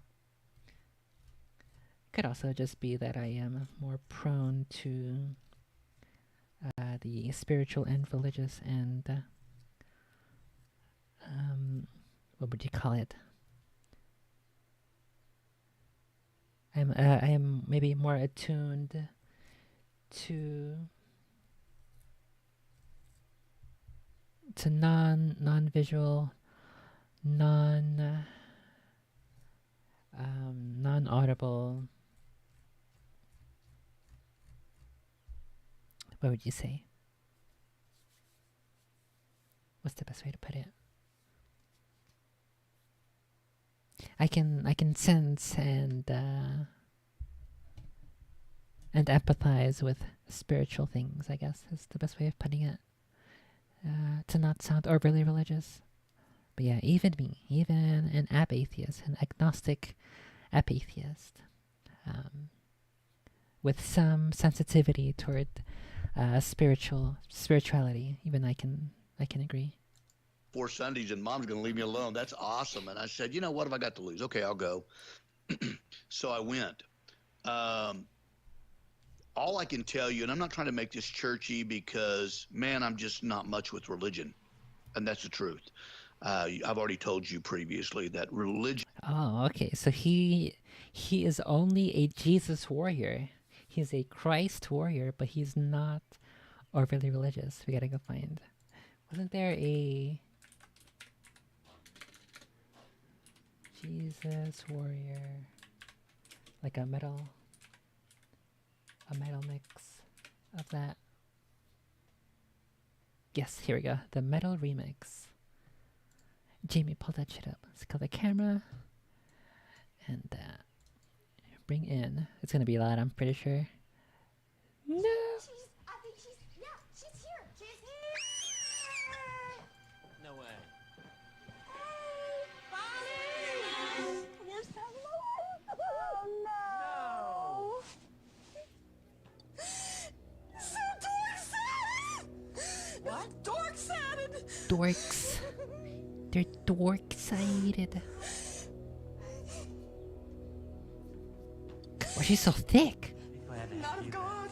It's not Christians. Did you not ask if she believed in God? She's not a Christian. Ears.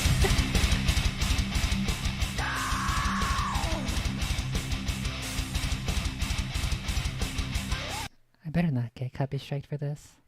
I assume it's original music. It's not gonna get me wrecked on YouTube, but we'll see. I don't know what someone would hate it. Anything you believe doing anything with us.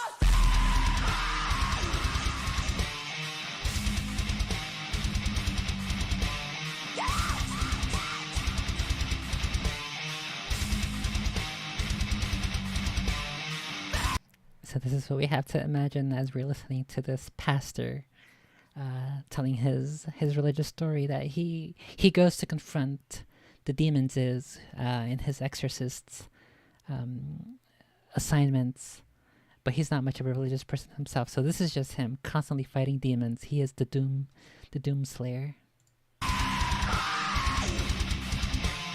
She is dark-sided too. Dark-sided, psychic, all the things, tarot card reading. I rebuke it in the name of the Lord. So dark-sided. Gargoyles, psychics. Everything's ungodly. Everything's ungodly. Gargoyles. Okay, well, you get the point. No need to belabor it. That's this guy. Keep her in mind and keep that imagery in mind as we continue to listen to this pastor's his tales from 4chan that he stole. So let's see what else he has to say. Religion is what you have left when God leaves. And Mom's going to leave me alone. Oh, I hear that plane again.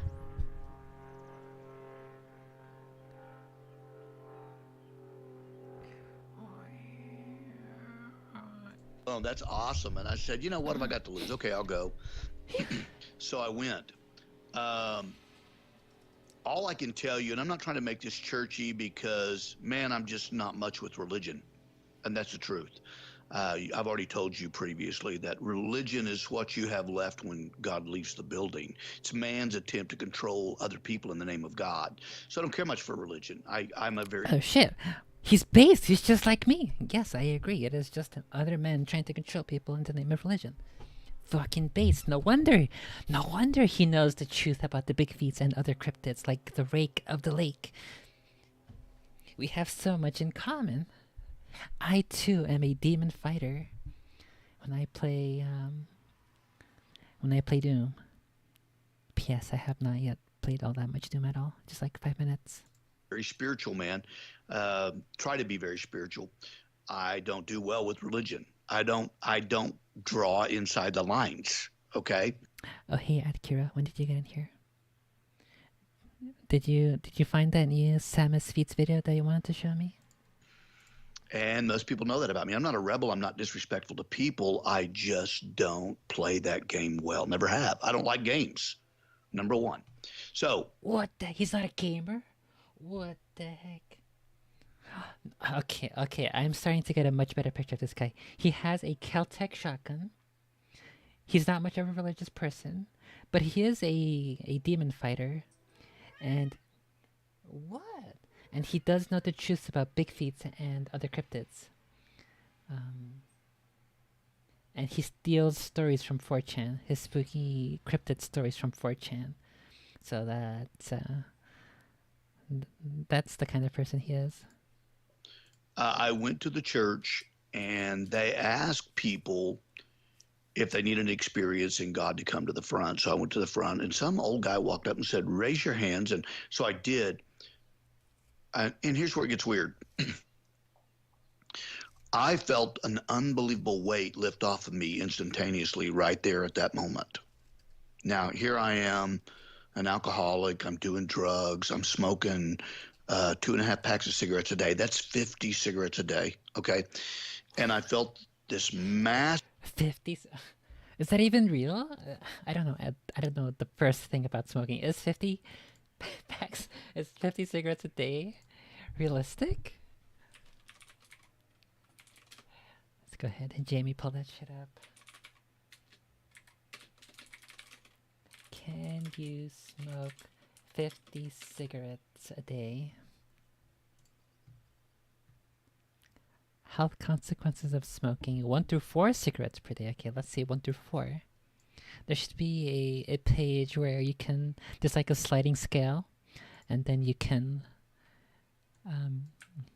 select your scale. You can go all the way up to 50. Is it bad to smoke 30 cigarettes a day? Let's go to that one, actually. Let's see, healthline.com. Social smoking does almost as much damage to your lungs as heavy smoking. Smoking 5 or fewer cigarettes a day can cause almost as much damage to your lungs as smoking 2 packs a day. How much is in a pack?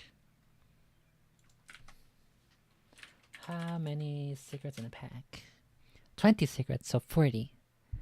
40 in 2 packs. So smoking 5 or fewer cigarettes per day can cause almost as much damage as 40. When was this published? October 2019. According to a recent study from Columbia University that examined the lung function of 25,000 people, including smokers, ex-smokers, and those who have never smoked, the researchers reported that, quote, light smokers who smoke 5 or fewer cigarettes a day had a decline in lung function that was similar to people who smoked more than 30 cigarettes a day. Well, you gotta smoke 50 for? You can accomplish the same with just, where'd it go? With 5. You can just smoke 5. Just be okay with 5 instead of 50. You're literally throwing away money. You'll get just the same amount of cancer. What the heck? You're literally wasting your money. Or maybe he's like his grandmother, who's grinding the 4 to 6 hours of prayer per day to grind her RuneScape level grinding astral projection. This guy is grinding, wasting your money on cigarettes by doing 50 cigarettes per day. They concluded it would take a light smoker 1 year to lose the same amount of lung function as a heavy smoker would lose in 9 months. Light smokers should be informed that any level of cigarette smoking is bad for health, and they should be strongly encouraged and strongly supported in their efforts to quit smoking. Elizabeth Olsner, MD, miles per hour, lead author of the study and professor of medicine at Columbia University, Vagelos College of Physicians and Surgeons in New York, told Healthline. There have been marked declines in rates of current smoking, and current smokers are smoking fewer cigarettes per day on average. Nonetheless, the number of deaths from chronic obstructive pulmonary disease has increased, and COPD, chronic obstructive pulmonary disease, is now the 3rd leading cause of death worldwide. I think the risks of, quote, light or, quote, social smoking are very much underestimated by most people.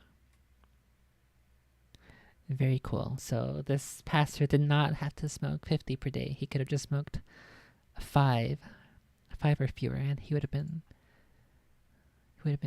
just the same. Look at 50 per day though. Excessive. Literally burning money. Literally, actually. It's kind of like, but not exactly.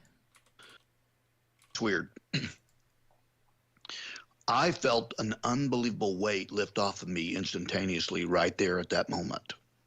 Now, here I am, an alcoholic. I'm doing drugs. I'm smoking 2.5 packs of cigarettes a day. That's 50 cigarettes a day, okay? And I felt this massive weight come off of me, all right?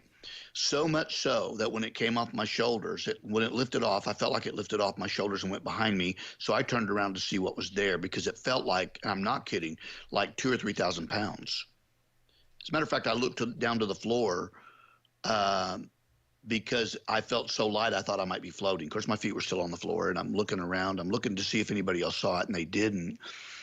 And so I went to the preacher, and I said, man, that was his first demon sighting. The demons of lung cancer, the demons of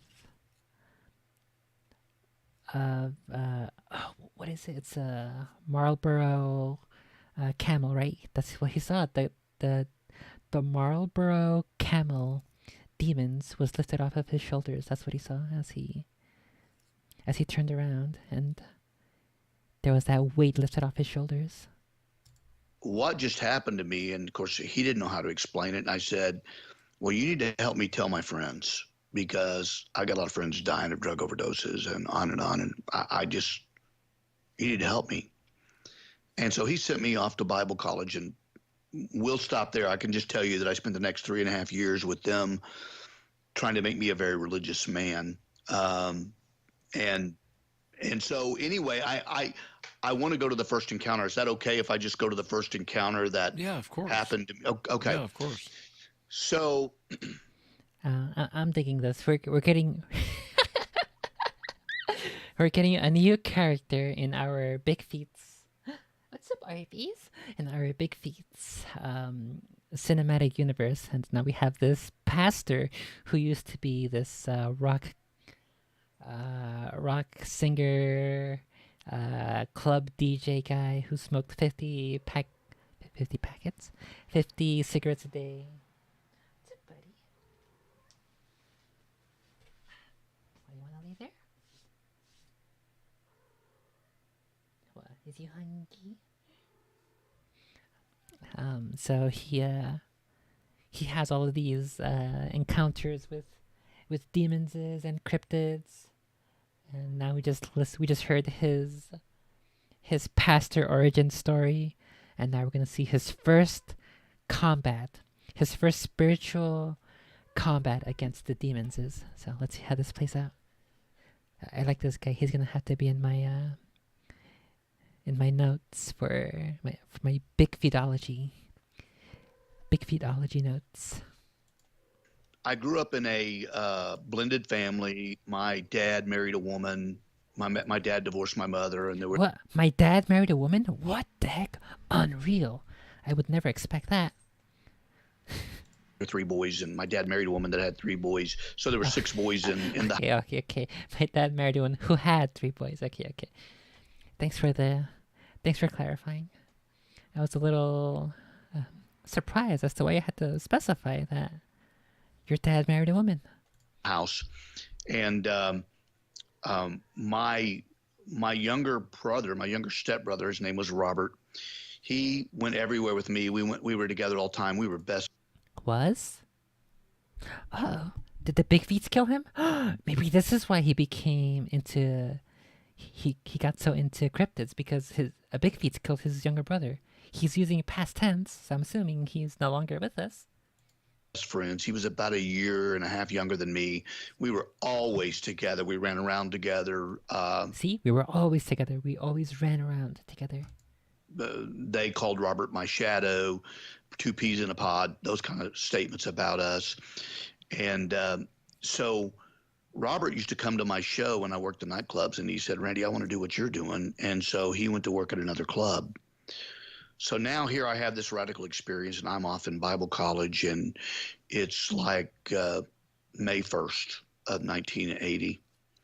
And my stepmother calls me, and I said, yeah, what can I do for you? Oh no, he died of drug overdose or something, or he got shot at a club because his grandma skipped that extra hour of prayer. Maybe that's why she couldn't save Robert too. She said, I need you to call Robert and talk to him. I'm worried about him. And I said, well, look, man, I'm right in the middle of finals. I'll be home in like 30 days. We've got a big drama. I've got a big part in the drama, year-end drama. And I've got all these finals. I've got to. Oh no, he's gonna die in the next 30 days, and then he's gonna carry that guilt with him. And that's why he became the demon fighter superhero, and that's why he's got all of these stories of Bigfeets and the demons who yells, Snake, Snake, Snake! And this is his fucking, he's literally a superhero in the Sasquatch universe. To study for. Let me just come home at the end of May, and I'll take Robert out to lunch, and I'll spend some time with him. And she said, well, I wish you'd just call him now. And I said, well, I can't. I'm sorry. And so I hung up. So now we go forward 4 days, and it's about 7 o'clock in the morning, and the payphone. Oh no, he could have saved him by calling him that day. Oh no. In the hallway, and again, I know I'm dating myself, but there were no cell phones back then. The payphone in the hallway was ringing, and our room was the closest to the payphone, so my roommate got up and went to the phone, and he comes back and he pushes the door open and very authoritatively looks at me, and he's shaking, and he says, get up and go to the phone. he kind of looks pale. So I get up and throw on some jogging pants and roll past him and go to the phone and pick up the receiver and said, hello. And it was my older brother, Rick. And he said, Randy, are you sitting down? And I said, no, I'm not. What's going on? And he said, well, you need to sit down before I tell you this. And I said, look, bro, I'll take whatever you got to say to me standing up, because I like to think I was a tough guy. And I thought he was going to tell me that my grandmother had passed away. And he said, it's Robert, Randy. And I said, what about Robert? He said, Robert was murdered last night in the parking lot of a nightclub. And so I flew home. There was a spiritual experience that happened that day that blew my mind, but it really doesn't have to do with angels or demons. So I'll just leave that alone, but I'll move forward. I flew home to the funeral, went back, finished out the year at Bible college, and then I went back home. And the only place to stay with my parents at the time over the summer break was in my little brother's room, the one that had been killed. And so I went in Robert's room and moved my stuff in. They'd already moved his stuff out. And so I probably was home about a week, and I went to bed one night, and I'm asleep, and I have a dream. And in this dream, I'm driving down the street, and it's a beautiful... This reminds me, I have a couple dreams that I gotta go through that I think are a little relevant, based off current political happenings, social-political happenings in New York. So go ahead and do that later as well. What the heck is up? Is it an hour and 20 minutes long? What the heck? Let's speed this up to 1.25 speed. Beautiful sunny day, and I look up, and my brother Robert is walking on the sidewalk next to the car, one that had been killed. And so I went in Robert's room and moved my stuff in. They'd already moved his stuff out, and so I probably was home about a week, and I went to bed one night, and I'm asleep, and I have a dream. And in this dream, I'm driving down the street, and it's a beautiful sunny day, and I look up, and my brother Robert is walking on the sidewalk next to the car. So I rolled down the passenger window. I had electric windows in this car. It was in the dream. It was a car I actually used to own. And so I rolled down the window, and I said, hey, Robert. And he looked over at me and smiled real big, and he walked over and laid his arms on the door. And he said, hey, Randy, what's going on? I said, man, what are you doing? You can't be here. You're dead. And he turned and looked over his right shoulder and said, no, I'm not dead. I just went across that bridge, and I can't come back. And when he said that, a bridge appeared behind him. And I thought that was weird in the dream. It was a beautiful bridge. And so he turned and looked at me. And so the scene changes, and now we're in a house, and I knew the house very well. And I'm still just completely overwhelmed, because here's my best friend in life that I've just lost. He's standing in front of me. So I just lunged toward him and threw my arms around him in a great big bear hug. And I said, Robert, it's so good to see you, man. And when I bear hugged him, something very dark happened.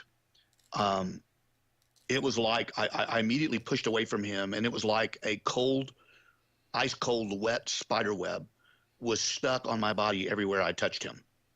We bear hugged chest to chest, so my chest had this ice cold, wet spider web of evil all over it. I couldn't get it off. It was on my biceps where I'd hugged him, and my forearms where I'd hugged him. And so I back away, and I'm looking at him, and he's looking at me smiling, and I said, you're not my brother. And he stopped smiling, and he's just staring at me. And I said, you're not my brother, and I rebuke you in Jesus' name. Well, he turned and started running. And I turned and started chasing him. I mean, didn't turn. I just started chasing him. And I chased him through the house and out the front door. He jumped off the porch. Just as I was going to jump off the porch and try to chase him off the yard, I woke up. And, of course, I was in a full-blown panic. I sat up in the bed. I'm breathing really hard. It was a demons trying to siphon his soul and his happiness and his dream. My heart's pounding. And the first thought was, man, am I glad that was a dream. Wow. Well, that was the scariest dream I think I've ever had in my life. And I could, in the dream, it was just intentionally evil. So as I'm thinking that, I lay back down on the bed, and I'm just going, man, that was crazy. And then that's when it happened. The same darkness, the same icy cold spider web crawled up on the bed. The demons is in his room. It's on his bed. and covered me. And I'm completely paralyzed. Now I'm wide awake, and this thing is on me.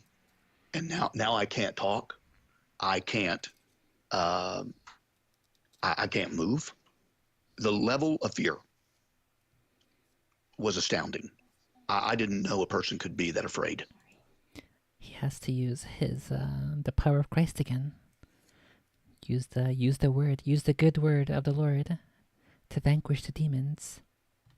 The amount of evil that was in that room was palpable. It was thick. Thick. And I was... She's a thick demon, who has a spider web. She shot her web all over him. That was icy cold. And she's thick as fuck. I'm gonna have to draw this monster for one of my stories, for one of my arts. Is strapped to the bed. Pressure. I could feel it. She's like a dummy mommy who straps you to the bed and shoots her web out at you. And she's thick as fuck. Sounds pretty hot. So I'm laying there and I'm trying to talk and I'm trying to say the name Jesus, and I can't. And I keep thinking the name, and finally, after I don't know how many minutes, to be honest with you, Wes, probably 6-7 minutes, I'm finally able to whisper the name. And when I whispered the name, this thing sprung off of me and disappeared out of the room. I was absolutely terrified. Maybe this was the demons that was following Robert around, and that influenced a nearby local drug addict to murder him. She was like, okay, I've used up all of this guy's, I've sucked off all of this guy's spiritual energy. Let's go ahead and get rid of him now. And then that lured this pastor back into Robert's room, and she tried to get him too. But he had the power of Jesus on his side. That must have been what happened. I'm still laying there, scared to death, shaking. And I know this is not going to sound very manly, but I got up on my knees and got to the foot of the bed. And it was still about 5 feet. Oh, is he going to check under his bed? Is that what he's going to say? That doesn't sound very manly. I check under my bed every single time. Got to make sure there's no Joe Biden down there. To get across the floor to where the light switch was. And like a little kid, I jumped from the bed to the wall and hit the light switch. You seen the thingy where like you're trying to leave the basement, but you gotta turn off the light switches downstairs, and then you gotta you have to flip that switch or pull down that little light, and then you gotta run up the stairs in the darkness so that the spooky ghosts and spooky monsters don't get you. That's what he's doing. Because that fucking demon lady might still be around. I don't know. It seems pretty reasonable to me to want to jump from the bed, jump 5 feet across the room to get the light switch. Because everybody knows the demons can't touch you in the light. That's just the way it is. It's just a matter of fact. That's the reality in which we live. Switch on before my feet hit the floor. Because I was terrified that if I put my feet on the floor, if this thing had slid off the bed and gone to the floor. See, look, it's literally because of the darkness. Because in the darkness, the floor is lava. You gotta be athletic in order to be able to avoid the spooky floor demons. It would get me again. I know that sounds crazy. I was a grown man. I was 20. No, it's not crazy. This is literally exactly how it works. Trust me, bro. 22, 23 years old. Yeah. But that's how terrifying it was. So that's when things really shifted for me. I'd had the supernatural experience of being freed. I didn't tell this earlier. When the weight came off of me at that church service that night, I never drank again. I never smoked pot again. That was the end of it. Okay? I was completely set free. Delivered is the word, the quote-unquote religious term is delivered. So I knew there was power, but I did not know. I thought that growing in God was all mental assent. I thought growing in God was learning a doctrine and being able to recite it, having a pretty good geographical understanding of where Jesus was born and lived and ministered, being able to study the Bible with some form of proper exegesis, which means you know how to divide the word and pull it apart and dissect it and on and on. And that's what they taught me in college. Understanding the layout of the Bible, the three Hebrew, Aramaic, and Greek, understanding what the languages were. Not that I understand it or can speak it or can read it, but understanding that the original text was in one of the three languages. And I thought growing in God. That's always one of the little thingies that irks me when people try to use religion. Because, like, I don't think they ever refer to the original language in which it was written. They just use whatever they know.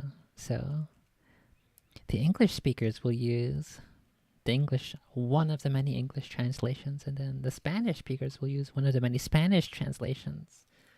But I don't know if, I guess maybe I'm just a little bit more theologically educated than they are, having at least a little bit of knowledge and theological education in and some of the intricacies of the original language of the Bible. I think, for instance, like the Garden of Eden is like the way you spell it out. Just using English letters, it's kind of like this, like a Gan Eden, I believe, if I recall. The last time I seriously looked into it was like over 10 years ago. Gan Eden, spiritual heaven, Jewish knowledge base. What is the meaning of Gan Eden? Gan Eden represents paradise or heaven for those who have lived according to God's law, while Gehenna developed as a place of punishment or hell for those who had lived immoral lives.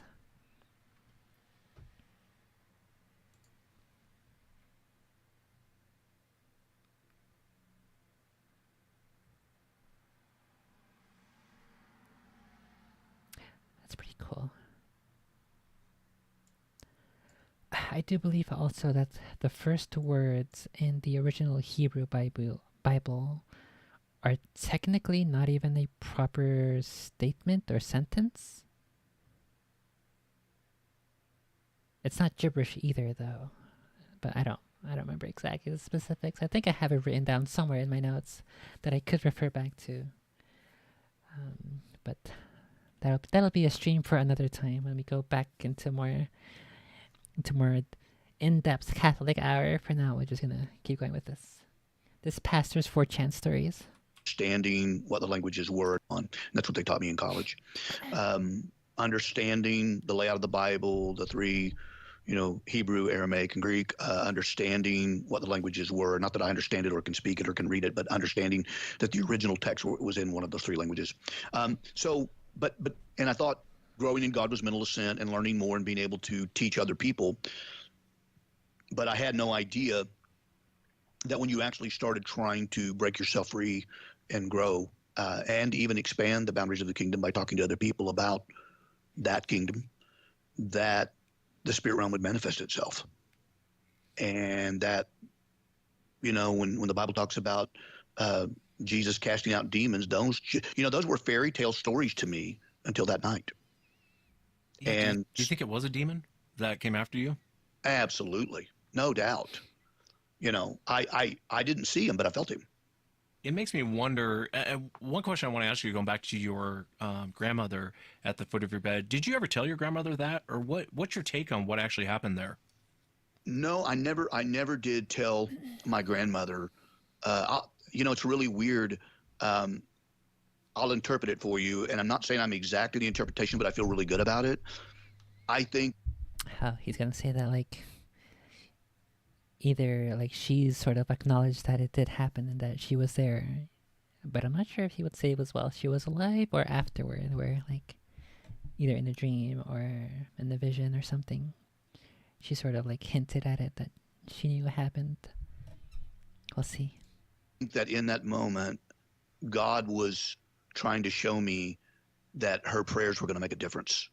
That she had prayed thousands and thousands and thousands of prayers. I mean, my mom and dad got a divorce when I was 4, and she was praying like that when I was a little bitty boy, and she had been praying all of her adult life like that. and she wasn't a quiet woman. She was very loud. I would go to the nursing home to see her from time to time, and I could hear her 30 feet down the hallway. I could hear her praying in her room, and everybody else could too. They just thought she was a crazy old lady. Okay. And she would pray like that for hours. I just think that was God's way of showing me, well, I don't want to freak you. Or what, just aesthetics? What, this? My Bible and my rosaries? No, I am an actual religious woman. Why do you think it's cat girl? It's short for Catholic girl. Okay. Or your audience It's not a meme. out, but Paul talked about being in prayer, and he said, I knew a man once, whether in the body or out of the body, I do not know. She could have been standing there in spirit realm. I mean, we briefly talked about your audience would probably be more familiar with the term astral. Why do you think I always listen to these spooky Bigfeets and spooky demon stories and religious videos? Because I gotta practice the faith. You just haven't been here when we've done some Bible readings.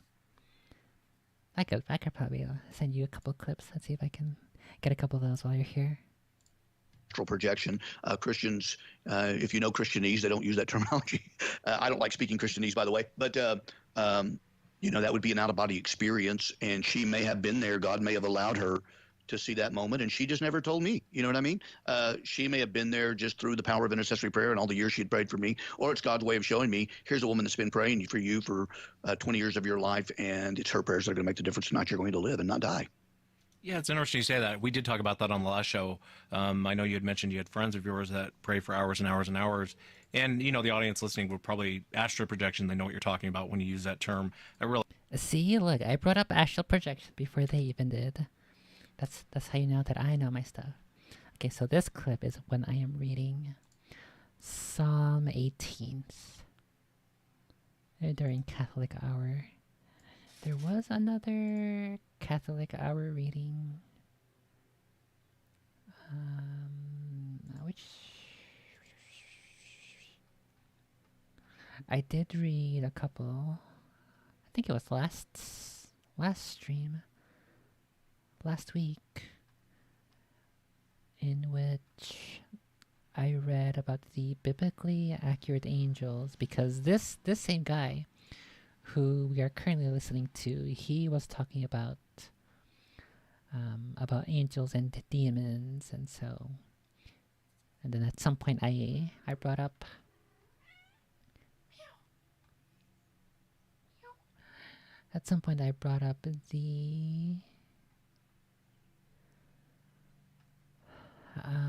the description of angels in the Bible. Well, regardless, there have been at least 2 Catholic Hour readings on stream. And then that other biblically accurate angel reading. But yeah, from time to time we read the Bible on stream. From time to time we cover religious topics. We cover a lot of things on stream. Here's just a taste of the things we cover on stream. We have dreams, we have news, we have memes, we have... There's that plane again! Maybe that plane is just the flying demons. We do a couple of meme tests. I got a couple other religion topics. We do some philosophy. We have some education stuff that I still haven't gotten to. Oh, that's what we're doing right now. Can cross this off the list. Got some politics. We got some history. We did this one earlier today. We can cross this off the list. I still gotta watch this one, the medieval pets one. But yeah, see, we cover a lot of things on stream, including religion. What happened? What is it? Well, I knew you did some religious stuff, but I thought you were just memeing. What the heck? Why would I be memeing? Why do you think it... What? Why do you think it's cat girl? It's short for Catholic girl. You silly. I didn't go to university and take a couple of theology courses for nothing, just to meme even deeper. What happened? This is why you when I play Total War, I know how to abuse the Pope and the papal system to excommunicate vile people like the French and then easily declare war on them. I've talked about all this stuff on stream all the time. What do you mean, who are you? This is literally who I am. You are being a little silly monkey. That's what you are right now. Realize you're talking about two different things, but yeah, that's fascinating. That's really fascinating. I never thought about that. Do you think? Let me ask you a question, and I want to talk about some more demonic encounters that you had. But a lot of times people are in homes and they say, "See, this is why I pretend to be a demon and an imp, so that I can give the surrounding demons a false sense of security and make them believe that I am one of their allies and one of their comrades.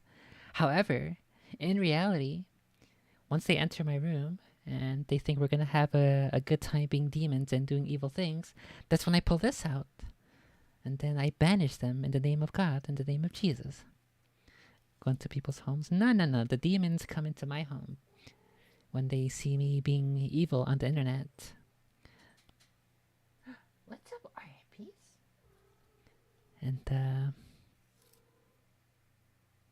And then this is how I fight back with my multiple Bibles. I think I brought it with me. I have a King James Bible version somewhere. I may have left it in New York though. I don't know. We'll have to see later eventually if that shows up. "Hey, oh, my grandmother, she's still here with us and moves around pots and pans," which never really makes sense to me. But do you think that they're running into a demonic entity, or do you think, in your opinion, they're running into that person that's just still hanging out? My personal opinion, and I want to say to your audience that there's nothing wrong with being honest about your walk with God or lack thereof, or your level of expertise or your lack thereof. So this is just, after walking in this for 40 years, this is just my humble opinion. You can throw it right out the window if you want. From experience, when people say, yeah, grandma comes in and opens up all the cabinets and throws all the dishes in the floor and slides the chair across the room. Sounds more like a poltergeist to me than grandma. And I've been in those homes, and I've prayed, and it stopped. But I didn't pray against grandma. I prayed. Oh, see, look, he knows it's a poltergeist. All you have to do is pray, and then the evil demons will leave. But the good spirits will stay, because if they're trying to protect you and help you. And what happened? What, you see a demons is? You see a demons is? I'll take care of the demons is. No biggie. Oh, what, you just heard something outside? Okay. I thought RB heard the demons is, but I think you just heard a car. Against the spirit that was there. The Bible talks about familiar spirits. And this is where deception can be. The Bible says even Satan can appear as an angel of light. I think for most actual good spirits, they probably don't really do as much as poltergeists. They actually just, yeah, they might move things, but not a lot of things, not very far distances. They probably wouldn't make too many loud, banging, spooky sounds. But like, they might move the keys under the newspaper so that you don't forget them as you're leaving to go to work. That's what the good spirits would do. They might leave behind a scent, a familiar scent, like a perfume that they used to wear or something, and that's how you know that they're there. Those are the sort of small little things that the good spirits would do, as opposed to the evil demons and other poltergeists who may be hanging around. So if you ever encounter any sort of spooky, ghostly thingies going on in your house, just keep those thingies in mind. So this is where it gets, if you're going to walk down this road of the supernatural and you're going to deal in the realm of the invisible, you have to be very, very careful and super sensitive, because Man, this is such a big subject. The language of the spirit realm is very different. Can I share a quick story with you Yeah, of that course. might Please do. might kind of help? Okay, Oh, nice. He's got another 4chan story. Let's see which one this one is. so I've had encounters. I've had different things happen to me through my life that I want to tell two stories very quickly. One is my this is how I kind of leaned into there is power in prayer and there is a God and on and on. And I'm not trying to debate anybody here. Just the world according to Randy Hollis. And okay, so you get it. All right. So, I don't tell my church you have to believe what I believe. I'd say follow me as I follow Christ. But just know this: I'm not the sharpest tack in the drawer.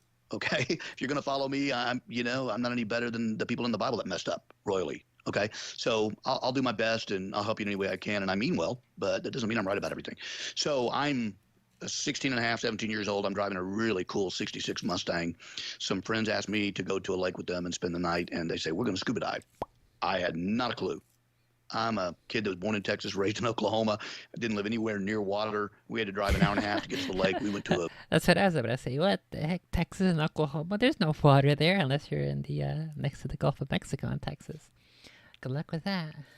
area called Mount Scott near Lawton, Oklahoma. You're going to have a number of people that served in the military and they were at the base in Lawton, so they'll know about the two lakes that are there. Well, one of the lakes you could swim in. So the two of the kids, they kind of had their parents had money and they had their diving credentials. And back in the day, if you had diving credentials, you could get extra tanks for friends and do the buddy system. So that's what they did. There were four of us. So two of them had their credentials and they got an extra tank each and handed it to us. And man, it was old school. We didn't have weights. We didn't have blow up vests. We just had the tank and fins and a mask. That was it. And so we're swimming around in shallow water at the lake, and the two experienced guys, which now I have my diving credentials. I'm a certified diver, and I know much better than they shouldn't have done what they did. They left the two of us that did not have certification alone and told us to stay in the shallow water. And so they swam off and went to do some diving on their own. Well, Oh no, there's gonna be a spooky underwater demon that's gonna try to like pull them down and drown them. This definitely 100% sounds like a 4chan story. Watch, he's gonna say that it's the rake of the lake. I turned to the guy that was with me and I said, hey, I heard that in this cove that there's a lighthouse down there. They put a lighthouse down there. If you swim down, you might be able to see it. And I don't know if that's true or not to this day, but I heard it. And I said, you want to swim down? He said, yeah. I said, okay. I said, if the water gets too cold or too dark, just tap me on the fin. He was following me. I said, just tap me on the fin and we'll go back. But let's stay together. So I swam down about 60 feet. The water, I went through a couple of thermoclines. The water was getting really cold, really dark. And so I blew out with my regulator. And when I tried to breathe back in, my regulator froze up. Anybody knows anything about diving knows that's not a good thing. Okay. So I pulled the regulator out of my mouth. I tried not to panic. I pushed the little button on the front of the regulator to see if I could get air to come out, and I couldn't. I put it back in my mouth, tried again. Nothing's happening. So I don't know anything about the bends, and I'm thinking, okay, I'm going to swim to the top here, and I'll get to the top. And I looked up, and man, it was at least 60 feet, and I thought, I think I can hold my breath that long. Well, I couldn't. I still had about 20 feet to go, and it was like red hot needles were sticking in my brain and all over my body, and I did what anybody would do. I just jerked the regulator out of my mouth and breathed in. I had to get a breath, even though I was underwater. And I sucked in all kinds of air. And then I thought, you know what? I don't care, man. If I die from the bends, I die. I started kicking like a maniac and made it that last 20 feet. Well, now I'm treading water and vomiting and trying to cough all this water up out of my lungs. Ew. And I'm treading water and I'm thinking, okay, don't panic. Just stay here and dog paddle and try to keep your composure. To make a long story short, the longer I paddled, the more fatigued I got. I couldn't catch my breath. I was catching little gulps, but I still had a lot of water in my lungs. So I started trying to swim for the shore, but the tank kept sinking me. He's gonna drown. The tank on my back.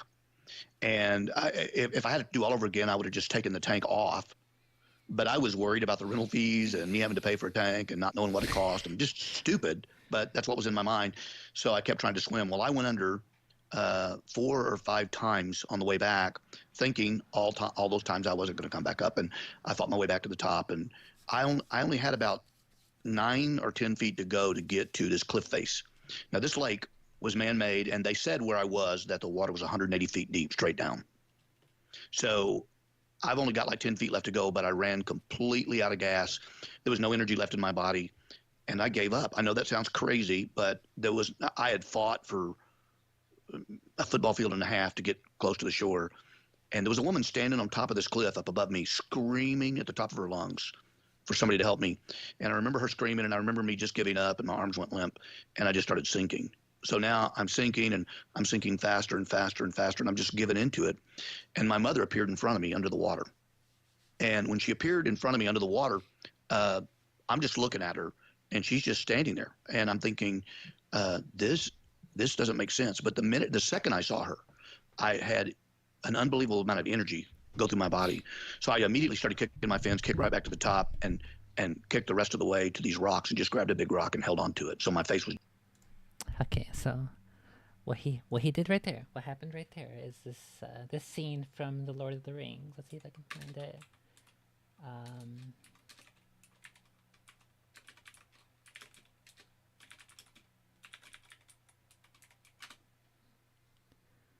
Where he sees his mother.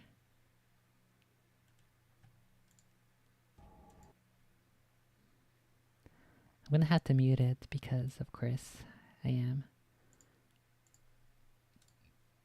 Okay, so that whole entire story about him drowning, and then he sees his mother, and then he all of a sudden has energy. That's literally this scene from Lord of the Rings, in which Frodo is in Shelob's lair,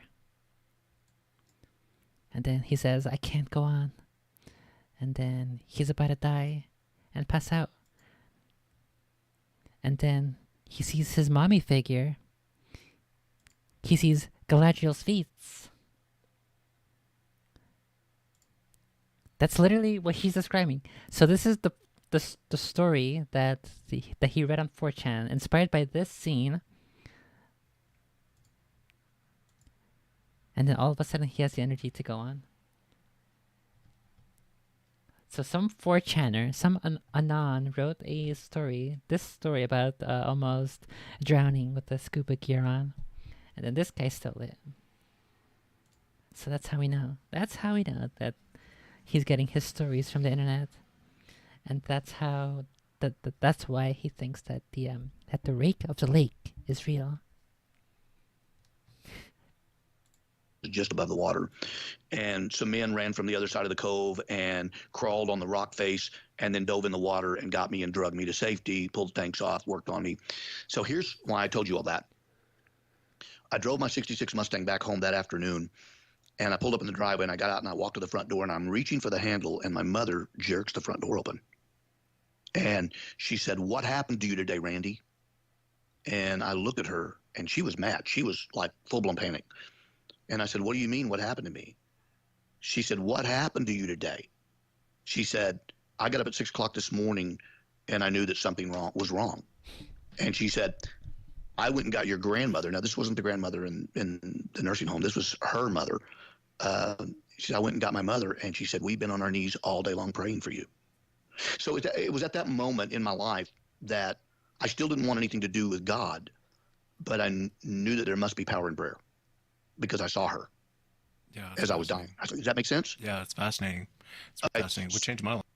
It's a little interesting that he has had at least two near-death experiences in which, in one of them, his mother appears, and in the other one, his grandmother appears, and they were both praying for him, and that saved his life. That's a little. I can buy maybe one of those stories from somebody, but two? Two stories? After listening to the first part of this guy's interview, he definitely seems like some of his stories were quite absurd, quite out there, quite fantastical. But now this, it's. Oh, is there somebody out there? It seems like it's just further fanning the flames of this guy's fantastical stories. I feel like by the end of this episode, he's gonna, or one of them's gonna suggest that he should write a book about all these things. But I don't know. I don't know if I buy it. I don't know. I don't know if I buy. The only time I ever really buy any bullshit is for farming because I need the manure to make fertile soil. So I don't know if I'm gonna wanna if I buy this guy's book. So now we're going to fast forward. Now I'm like 18 years old. And again, we had a main drag in Oklahoma City, Southwest 59th, and I'm on Black Welder in Southwest 59th, right in that area. And I've got a long neck Budweiser beer bottle. He's a Budweiser. Okay. Okay. I feel like this nail right here, this right thumbnail might peel off even with another layer. I hope not, but we shall see. And I'm drinking, and my older brother Rick is with me, and a guy pulls up on a Kawasaki 1000. It was a race bike, racing A Kawasaki? What? cafe on the front. Really cool looking bike. It had a race fairing on the front. I say race bike. It was built to look like a cafe racer. Okay. So he pulls up on this Kawasaki and he yells out and says, "Anybody want to ride?" And my brother Rick said, "I do." Okay. And so Rick goes up to the motorcycle and throws his leg over the back. Now he goes around to the other side of the motorcycle and then he throws his right leg over the bike. And as he does, please don't think I'm crazy. As he does, I noticed something come off of his foot. And at first, I thought maybe he lost his shoe and he threw his leg over the motorcycle. But as I'm watching this item fly through the air, it's coming straight at me, and it's not a shoe, it's a brick. It is a red clay brick. It's coming, tumbling through the air, twirling, spinning like a football wobbles, and it's coming straight at my face, and it stops about 5 inches in front of my face, and the word wreck is chiseled into the brick. So I jump. Okay, buddy. Okay, buddy. The word wreck is chiseled into a brick. Okay, buddy. All right. Definitely go ahead and write that book, and then we will send it to analysis to all the experts who are skilled in the paranormal. We'll see what they say.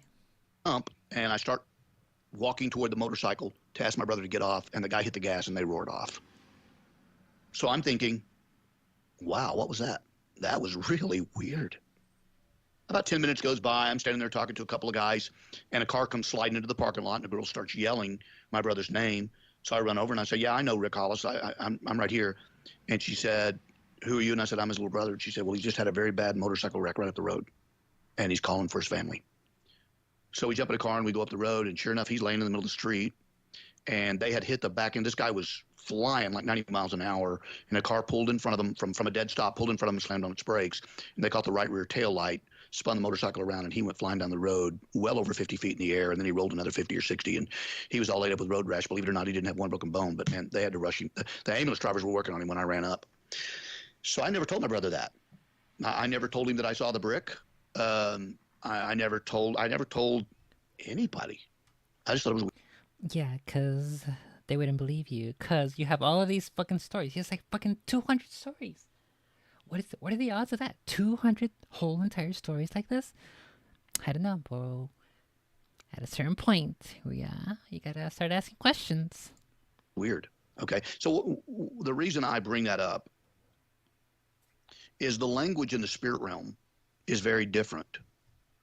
That world is very real. The supernatural is very real. That invisible world is very real.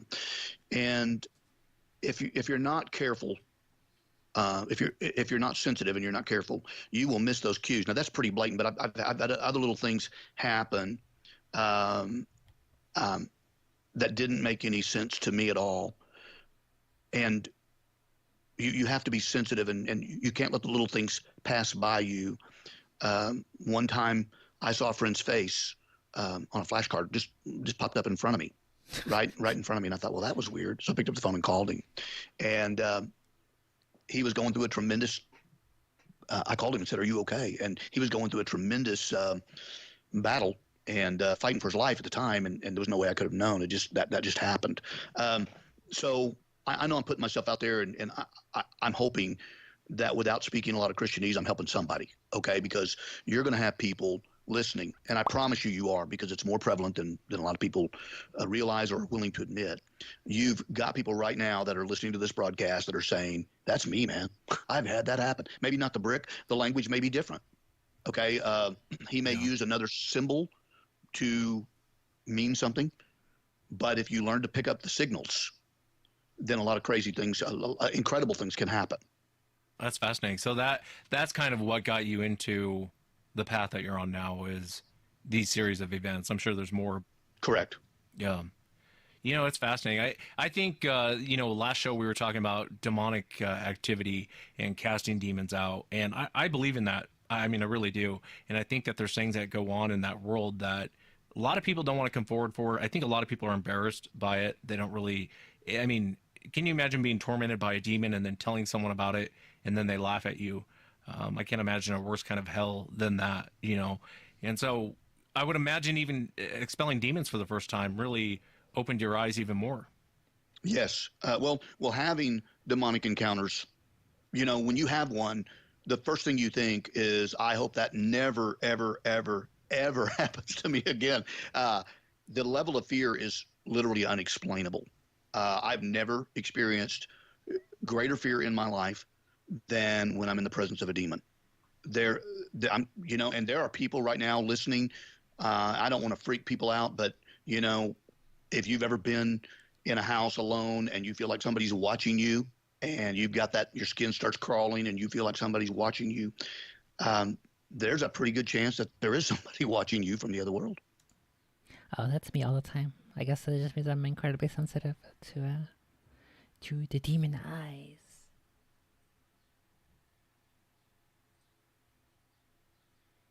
But yeah, it's also because I look at the cues that my kitties give off, because they can definitely see stuff as well.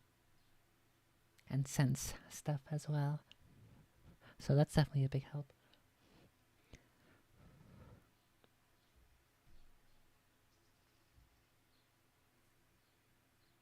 I don't know if I should do the thumbses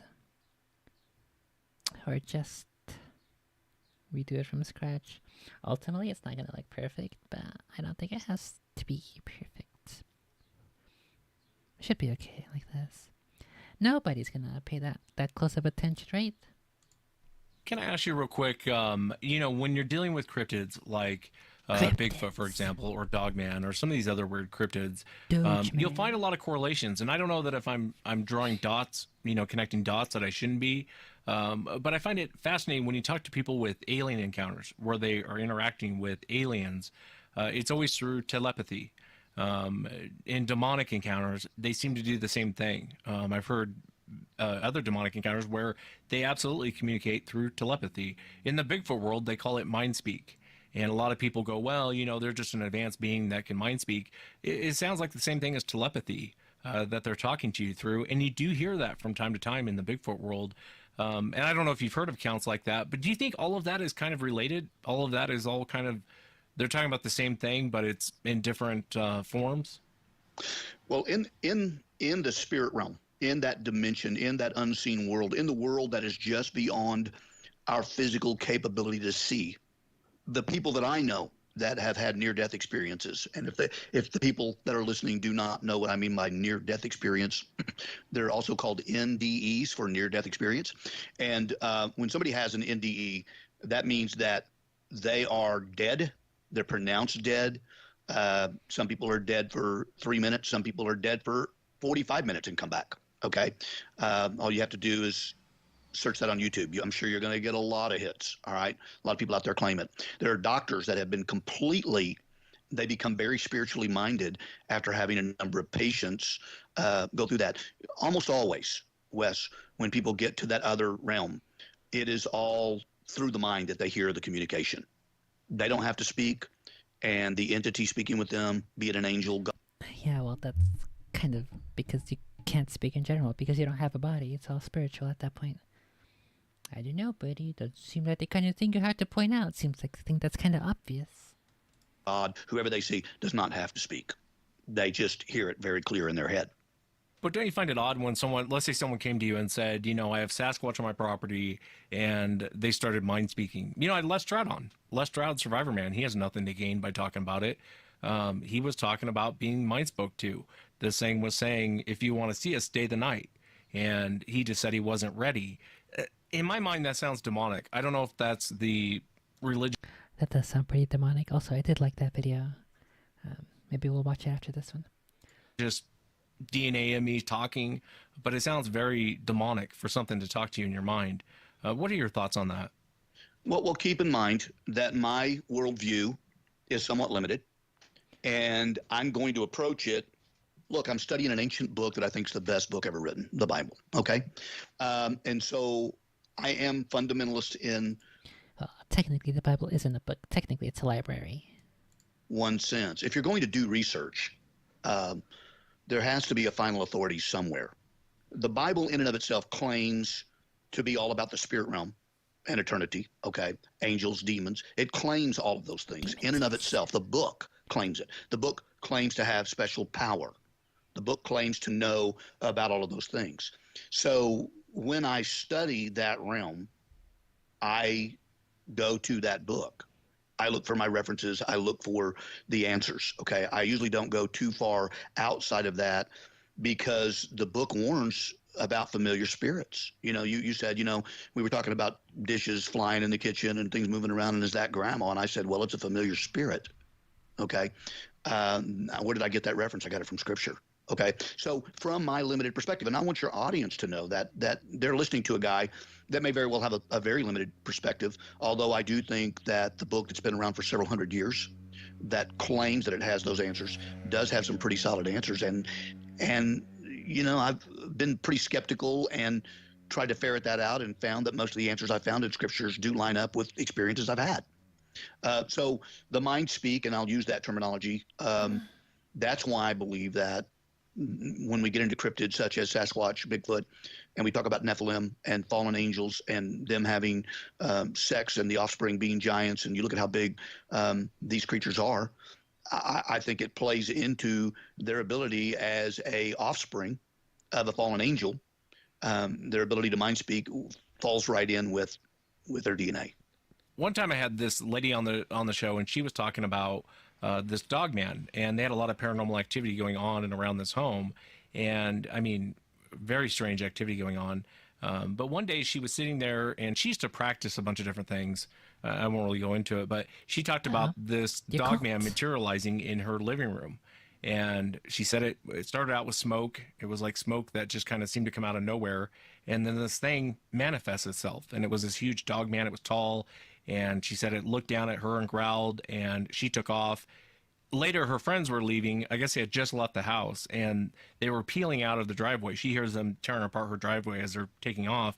She later calls them and says, "What's going on? Why are you tearing up my driveway on your way out?" And they said the biggest wolf that they'd ever seen had come out from around the side of the home, started chasing the car. And what they saw was very physical. What this woman said she saw was very physical. And I know some Christians believe the veil is thinning, and it shocks me that something can materialize. Like, if the story is true, which I believe it to be, it makes me wonder if they're able to materialize. Because you and I talked about Dogman. Dogman don't seem natural at all in my mind. It doesn't seem like an elephant or a dog or a cat. It seems like something way out of left field. What I found fascinating is how it manifests itself and became very physical. Have you ever heard of accounts where demons manifest themselves and become physical like that? Or I know in the Bible it talked about angels can do that, but it kind of shocked me when she said that. I wasn't sure what to make of that. They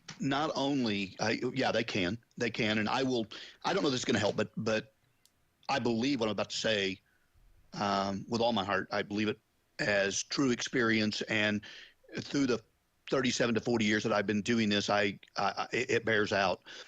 Demons, their authority and their power, many times, if they manifest to where you can see them, they manifest according to size. Okay, so a small demon would have very little power. A 5-foot demon would have quite a bit of power, and a 10 to 12-foot demon would have a whole lot of power. So if I'm gonna do warfare against demons, I'd like for them to be about ankle high.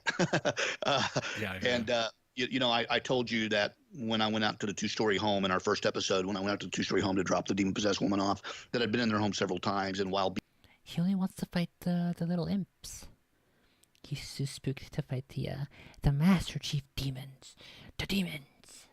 being in their home, I would see black figures a little over ankle high that moved very quick in my peripheral vision, and they were running around the edge of the couch. In other words, let's say the right side of the couch, I'm sitting on the couch, and over by the right arm of the couch, I noticed something black on the floor looking at me. So I turned to look that way, and it zips around the side of the couch. So I automatically assume, oh, they got a cat. They got a cat, and it's really fast.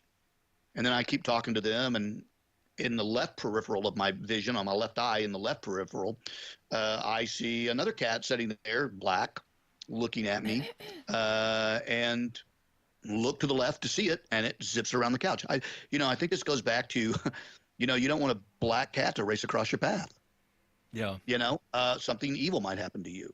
Well, you know what, bro? I've seen a lot of Bro? demons that height that Did you say bro? want a black cat to race across your path. Yeah. Something evil might happen to you. Well, you know what, bro? You know what, bro? I've seen a lot of demons that height that very much look like cats. Okay, I'm only in my peripheral. I don't want to mislead your audience. Never saw them straight on. Only in my peripheral. Yeah, I also always see things moving in my periphery. They're always super short and tiny, like he's saying here. So it does make sense. It does add up with what he's saying here.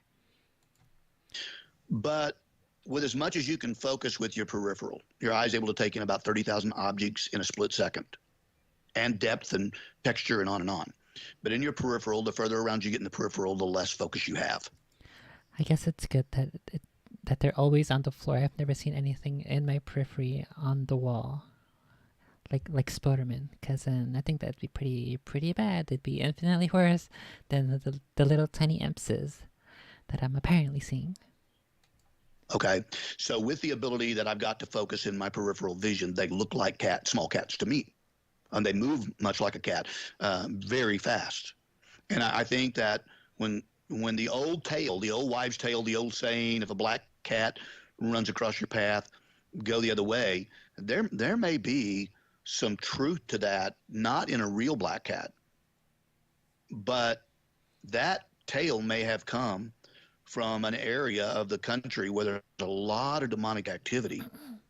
Whenever I go to somebody's house, That's a pretty good idea, actually. Let's go. We're gonna have to add to our research list the history of that superstition that if a black cat crosses your path, you should avoid it. Let's see what the history and all of that is, what stories and what the thinking and philosophy is that goes into building up that superstitious idea over time. Maybe we'll find actually relevant stories similar to what this guy's saying with the little impses. also they're having a lot of demonic activity. I try to find the source. Was there seances done here? Did they play with tarot cards here? Did they use the Ouija board? Were the people practicing witchcraft? On and on and on. Okay, so you can get into certain areas where. Does reading Harry Potter count as practicing witchcraft? I hope not.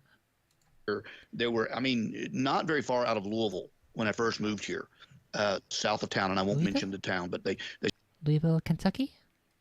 said, did you know that there's a witches' coven there, and they do animal sacrifices, blood sacrifices, on and on. I said, no, I did not know that. And so there are several areas in that area where there are full-blown pentagrams on the ground. You can see leftover wax from them burning the candles and blood, what looks like dried blood, and on and on. Well, you get into an area like that,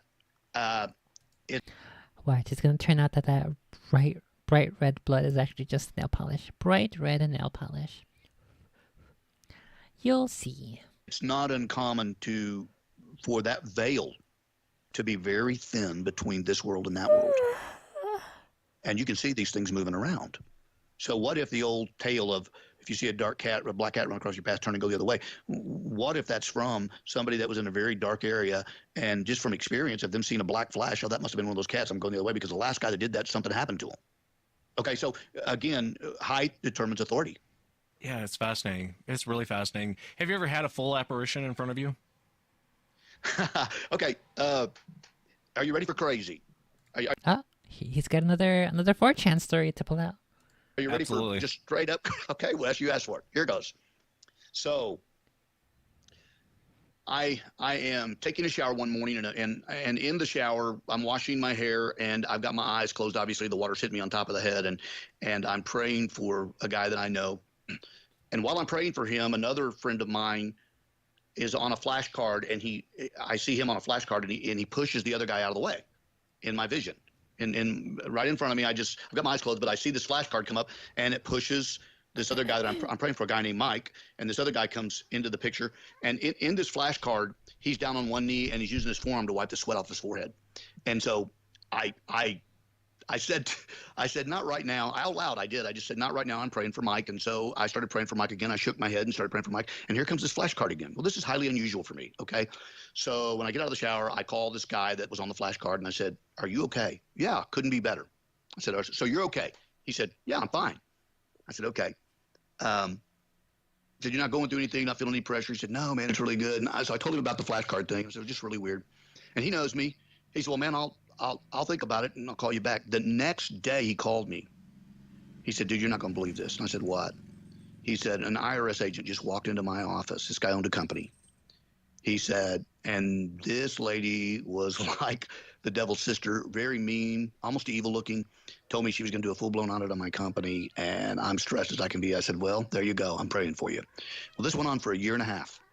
This guy stressed out, lost weight, just, whatever. I mean, this guy was really going through it. And he would call me and say, dude, you got to pray for me. This is going crazy. I may lose my company, everything. And it's over crazy stuff. I mean, it's not like this guy was a big offender. So, so this guy, so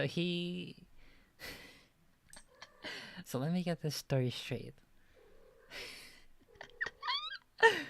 So he's taking a shower, he's washing his hair, he's praying for this guy called Mike, and then this other guy, or is this new guy? Is this the IRS guy? Is his name Mike? Anyway, he's praying, and then this other guy, he appears to him, and then he says, "No, right now, go away." He continues praying for the original guy, Mike, and then the IRS guy shows up again, and then he calls him and says, "Everything okay? Yeah, everything's okay. Everything's okay, buddy." And the next day, there's this evil IRS spooky demon, and all of a sudden, he's gonna be audited by this crazy bitch. Whoa. You heard it here first, folks.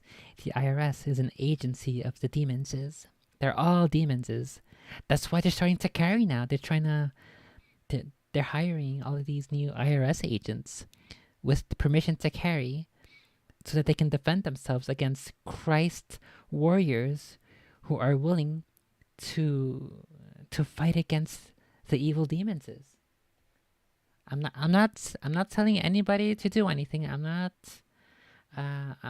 telling you what to do. But take this information in, keep it in mind, and act accordingly. So we continually prayed. Well, one night I come home, and after a year and a half, I come home, and I go in my bedroom, shut the door, and I lay down on the bed, and I turn on the news. Well, at that time, we were living in a 5-bedroom, 3.5 bath, big home. And we had a hallway from the master bedroom into the ensuite. The hallway was about 6 feet long, and there was a closet to the left and a closet to the right. And we backed up to a golf course, so there was no road behind my house. There was no way for lights to shine in my windows or whatever. Now here's where it gets really crazy, and I'm probably going to lose people, but you have to understand that the spirit realm is very much alive and real, and the spirit realm can communicate any way it wants to. So I'm laying in bed watching the news, and just to the left of the television, which is in an armoire, wooden armoire, is this hallway, and it is pitch black. There's no lights on in the house, and in the master, in the ensuite or in my bedroom, there's no light. Oh no, he's gonna see a spooky dark figure in the dark hallway. It's the IRS agent. So anyway, I started blasting. It's on, just the television. Does he have his Caltech at this point? His Caltech shotgun so that he can start blasting? So I see a firework go off in the hallway. And I've only seen this one time in my life, so I don't want anybody thinking that I'm weird. I see this crimson red No, it's okay, buddy. Nope, nobody who's listening into this show thinks you're weird. Nope, nobody, not a single person. Nope. firework go off, and you know when it's 4th of July and they shoot off the big stuff, it spins going up, and then it pops, and it's a big round ball or mushroom or whatever. And these things are massive. Well, just scale that down. It was scaled to size, so scale that down to like, 1% of the size it should be. And this thing is going up in my hallway. It starts at about this thing's shoulders and goes up and pops right over his head. And it comes down and lands. The red crimson lights land on top of this being's head. This thing was 6 foot tall, standing in my hallway. And he's just standing there, menacingly. The crimson thing that went up started right between his shoulder blades behind his head, went up and popped, and then came down and literally landed on his shoulders. So I'm looking at this jet black entity, a silhouette, standing about 6 foot tall, standing in this hallway. Well, I do a lot of spiritual warfare. That really ticked me off. I jumped up and stormed right into that hallway and stood face to face with it and said, no, you don't, not in my house, not tonight. You get out in Jesus' name. When I walked into the hallway, I walked into pitch black. So I knew I stopped just inches from whatever this thing was, wherever its nose was. I just stopped right, like estimated 3 inches from where I last saw it when all the little sparkles went out. Well, that scared me because now I'm toe to toe with this thing and challenging it and talking out loud. And so I quickly walked back and lay down on the bed and go to sleep. I thought, man, that was weird. And now I felt an immense amount of fear in my room. So I went to sleep.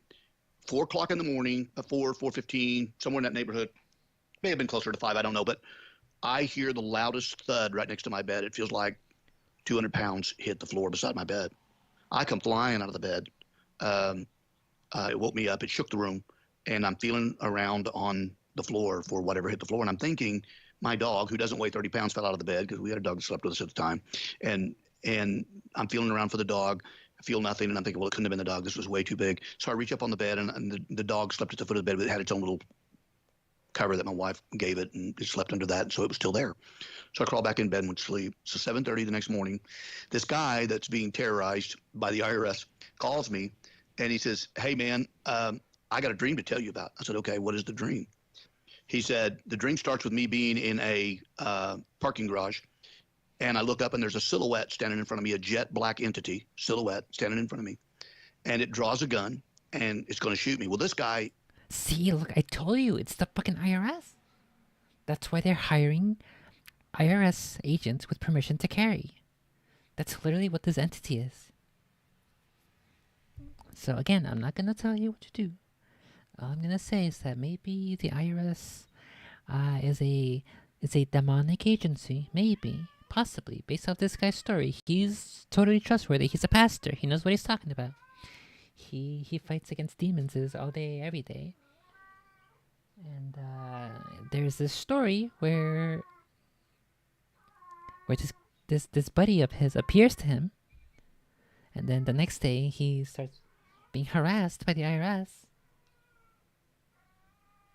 And then immediately afterward, there's this spooky, dark, shadowy figure with a gun. So, I don't know. Act accordingly. Literally in real life is a 5th-degree black belt.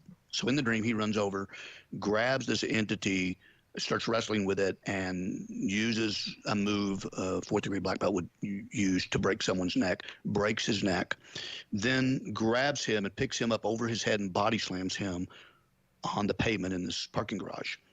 And then immediately at about 2 o'clock to his right, elevator door appears and it opens and 4 other entities step out.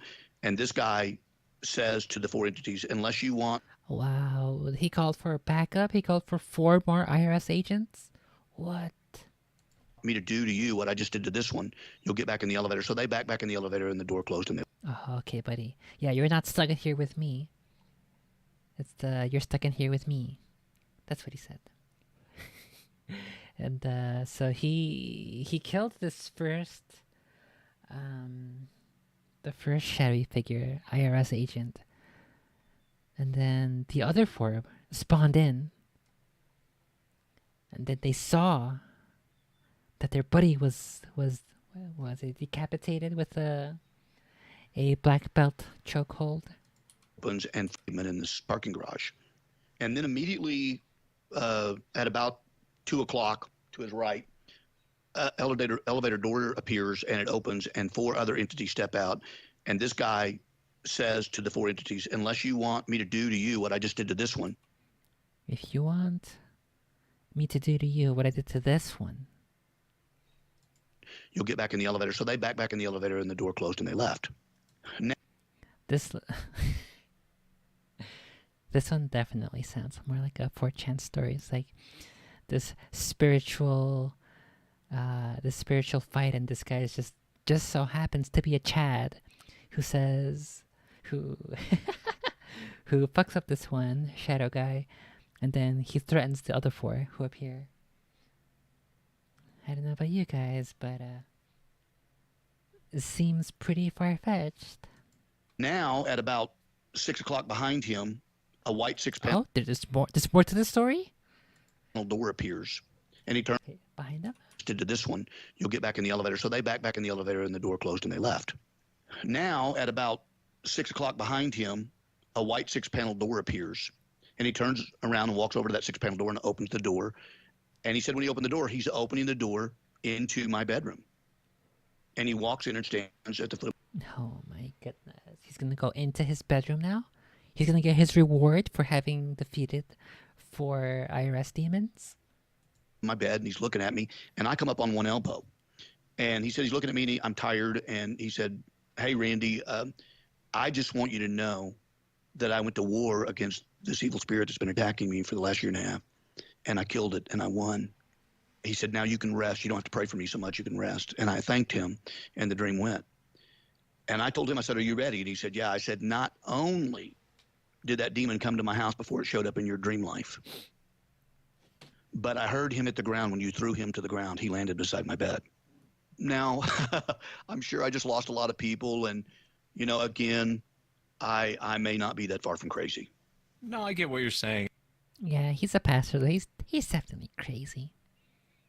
I mean, you know, I used to always say, and I appreciate sharing that, I used to always say on the show, I quit saying it because I have a lot of kids listening, but I used to say that if you don't believe in demons, go buy a Ouija board. Demons is... Go play with it for a month. See? I already know. I already know, so I don't need the Ouija board. I already know, okay? This is why I mentioned before, I will never, ever be, never once have a Ouija board in the house. Nope. I will literally blast it to pieces with all of my ammo. And then tell me demons aren't real. And then I quit doing that because I'm sure there's someone out there that's like, oh, you know what, I'm gonna give this a try. Yeah, they're very real. I really appreciate you sharing it. That's a fascinating account, especially you two guys kind of had the same thing going on. Well, the reason I told the story is because the world is far more, the spirit realm is far more connected than what people realize. When you're in connection with people and praying with, I have heard multiple times. I don't know if they're from credible sources, you're from credible, reliable people, but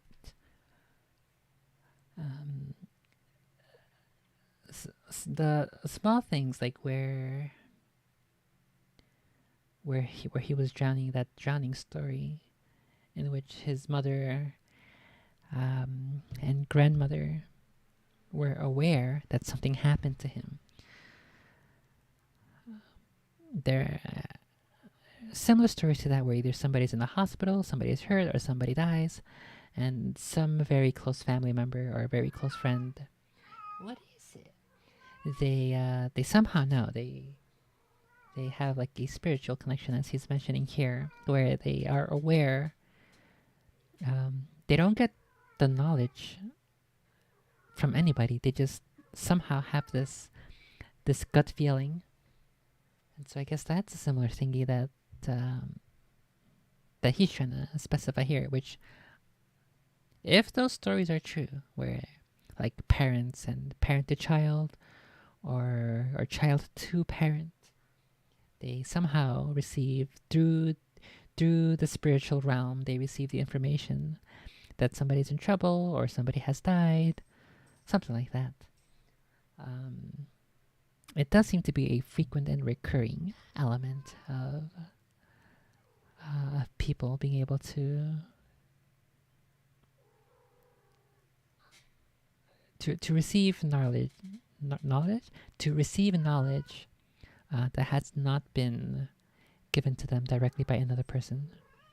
Like either they wake up, or they have a dream or a vision, something along those lines.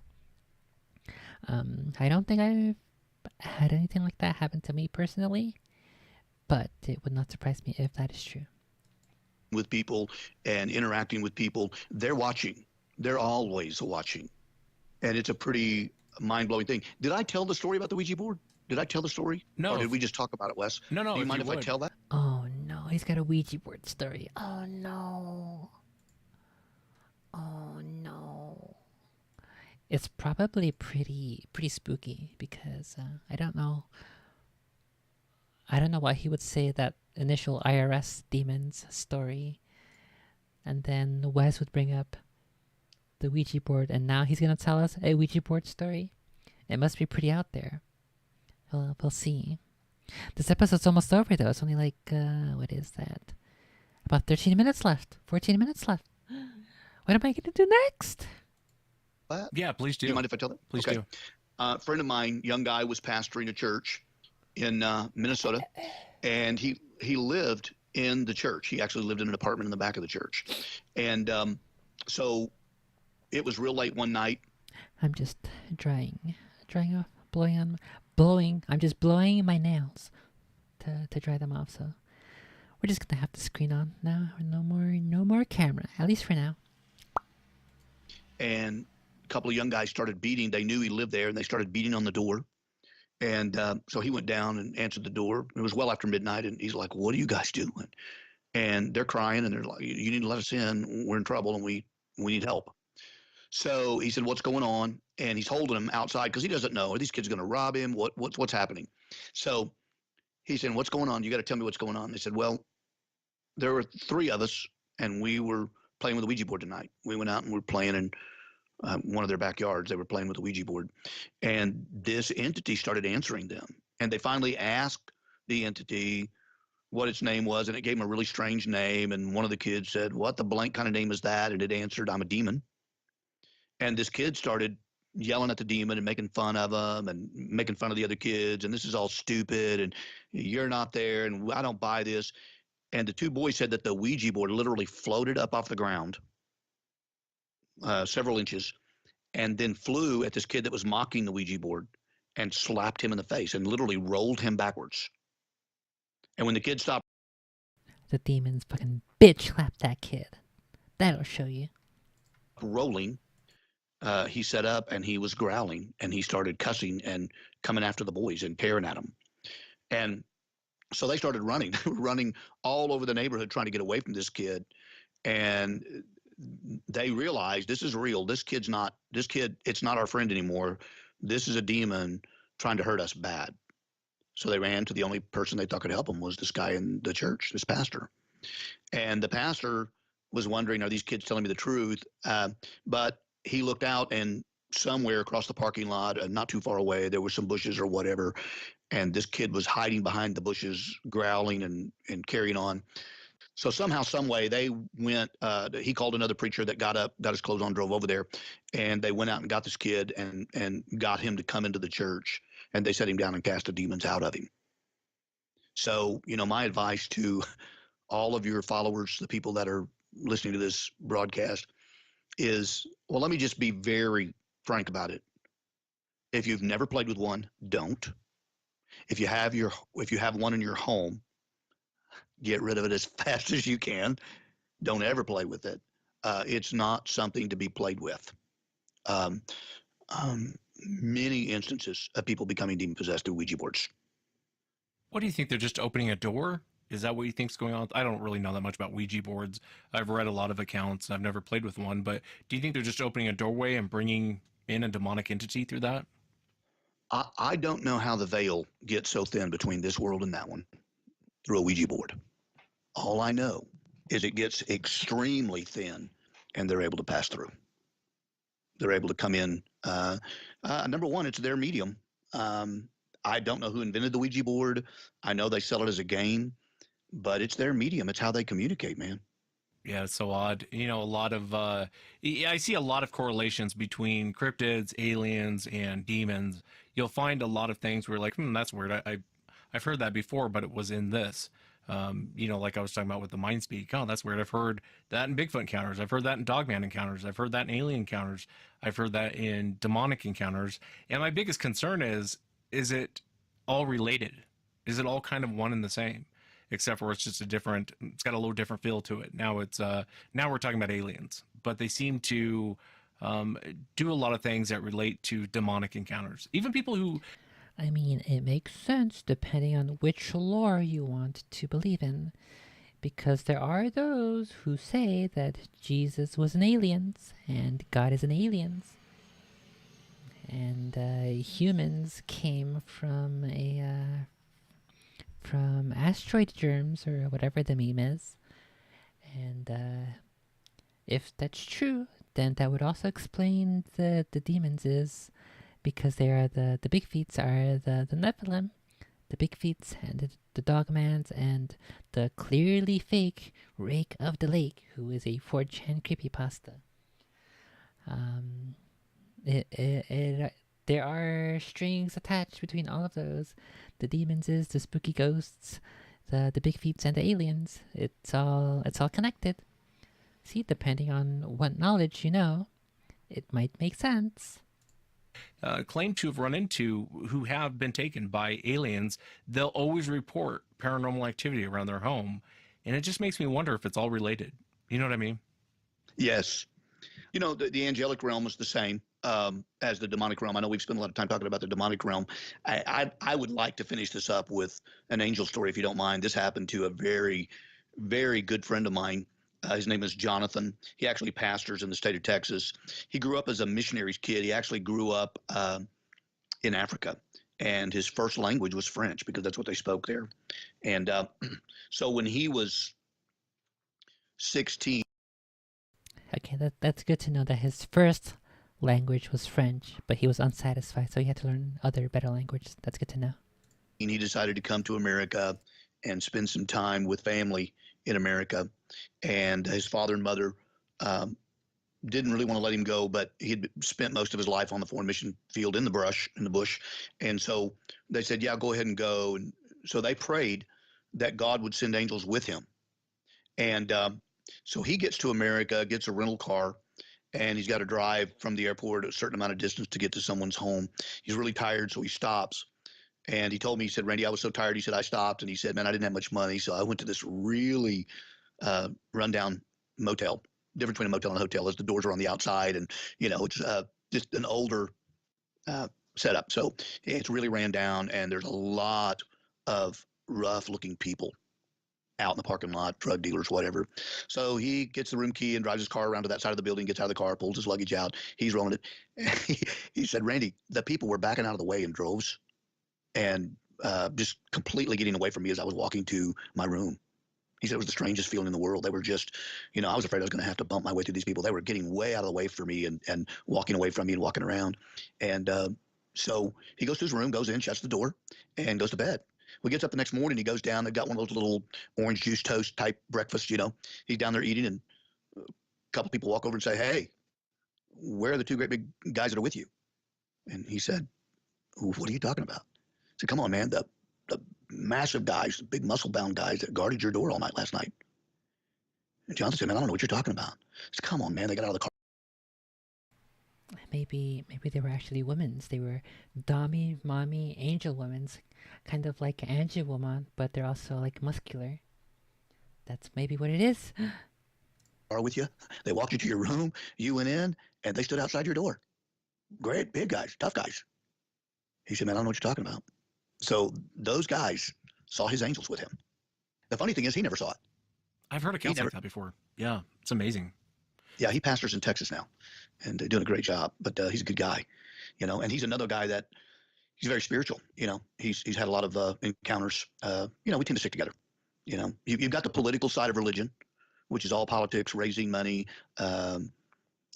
trying to work your way up the ranks of whatever denomination or organization you're with. Then you have guys out there like us that really just don't fit the mold. We don't at all. We deal in this realm. And I respect that, though. I respect that a lot more than a group of men that make up, go beyond the law, start writing their own rules. And I think that's a downfall of most religion. But I respect that, Randy. And I mean, I respect you coming on, and I really wanted to hear what happened to you and how you got involved in all of this, in this crazy world of dealing with demons and demon possessed people. And it's like I told you on part one that, unless you have a passion, I mean, something must have happened because, someone showing up demonic possessed, I'd be like, I'm out of here. I'm done with this. I'm going to go, get my CDL and become a truck driver. Screw this. So I respect what you do. I really do. And I respect the fact that you try to help people, very sincere, trying to help people. Well, let me just share one thing here. I had two real brothers. One has passed on. I've got one brother left from our mother. There's three boys. My oldest brother was mentally retarded. So we went to a school that had a wing in the school for mentally retarded children, and they had a white chalk line out on the playground. So when the bell rang and everybody went out for recess, the retarded kids went and stayed on one side of the white line, and the rest of us stayed on another. So we could go up to the line and talk to our brother, but we couldn't cross the line, and he couldn't come play with us. And it was very hard watching him get off the school bus, having kids chase him, call him retardo, hit him in the back of the head with books, maybe take off their belts and swing them at him or whatever, and watch him run home, being chased or being picked on. When I learned to fight as a young boy, I learned to fight guys that were 30, 40, 50 pounds heavier than me, that were 4 or 5 years older than me, because that's how old my brother was, and it was kids in his class that did that. So I grew up with a real strong dislike for bullies. Got myself in trouble on a number of occasions by wading into fights where kids were surrounded by bullies and outnumbered, and I would go in and take the kid that was getting picked on. I would take his side and start swinging and fight my way through the whole crowd if I had to get them to quit picking on him. And I think that's why that, I don't know that I should say chosen. And I really think that maybe all that was a setup to prepare me to try to help people that are bound and don't know how to get out, and they're being picked on, or they're being lived in. As gross as that sounds, they're being lived in by spirits that are tormenting them and picking on them and binding them. And that just goes through me, man. When I see a poor person bound and confused and tormented, the fight just comes out, man. I hope that doesn't sound too. No, not at all. I get it completely. I get completely what you're saying. So, because a lot of the demonic encounters you described in part one were very bully-like. I mean, they seem like bullies. Oh, they always are. I mean, whenever I start dealing with demons, they're like, get out of here, shut up. You don't have a right. This person belongs to me. Snake. I own this person.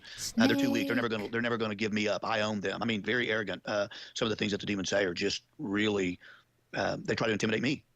They try to intimidate me and get me to quit, and I'm not quitting.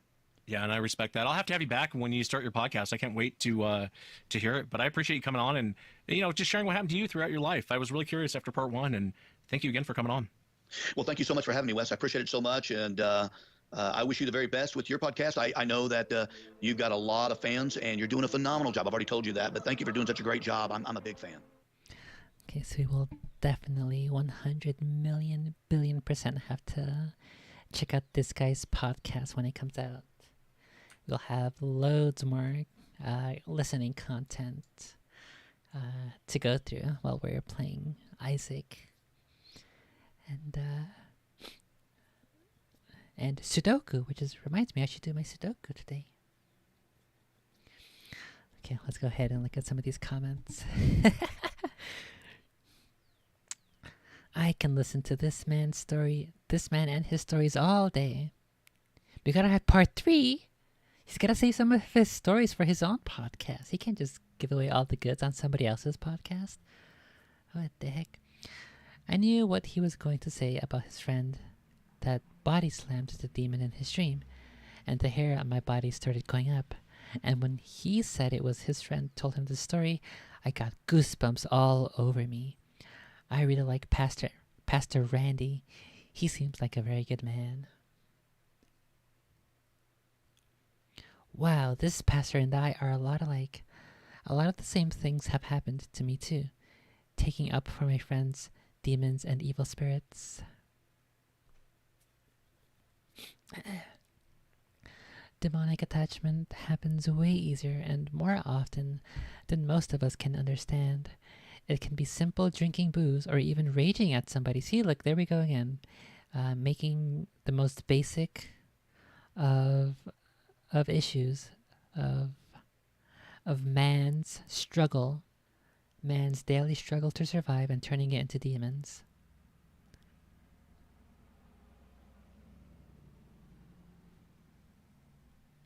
It's kind of spooky. The window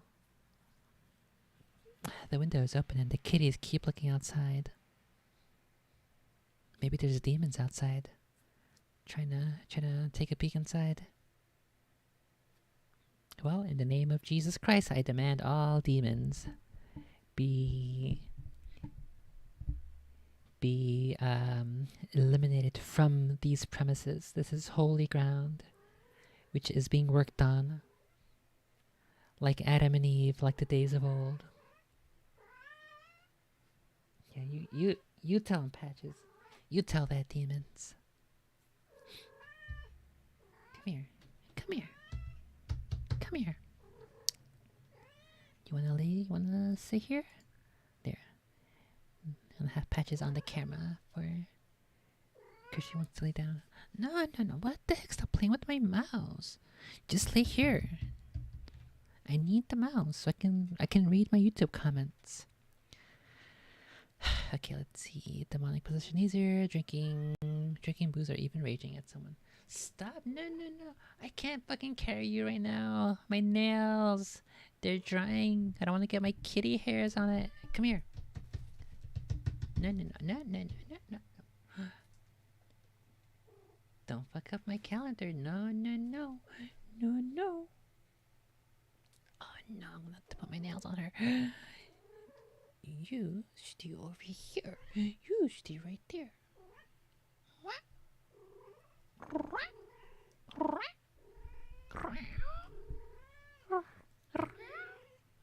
Here, come here. Like, speak to the mic. Right here. Speaking to the mic. What do you gotta say? Right here. What do you gotta say to those demons is?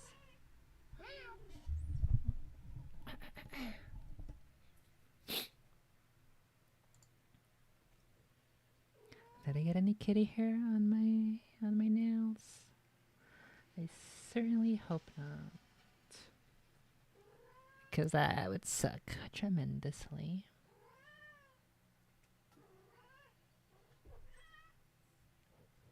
I don't see any, so far everything's pretty good. Okay, back to my comments. Let's see. Drinking booze or even raging at someone. Small ones and big ones, but lots of small ones attaching and feeding off negative emotions can be just as bad as one big one. Let go of anger. Let go of pain. Vibe higher. What happened?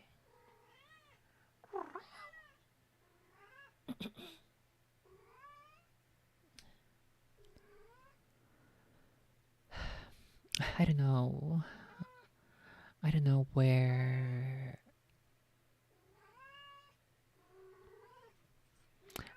How do these people draw the line? How do they know when to identify something as simply a demon, or just a person who's drinking booze or raging at somebody? Because surely there's a line, right? It's not just like all drinking booze or all anger is demons, right?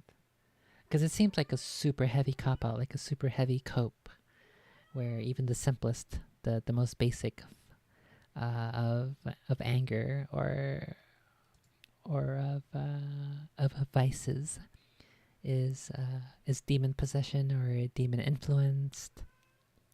I really don't buy that one bit.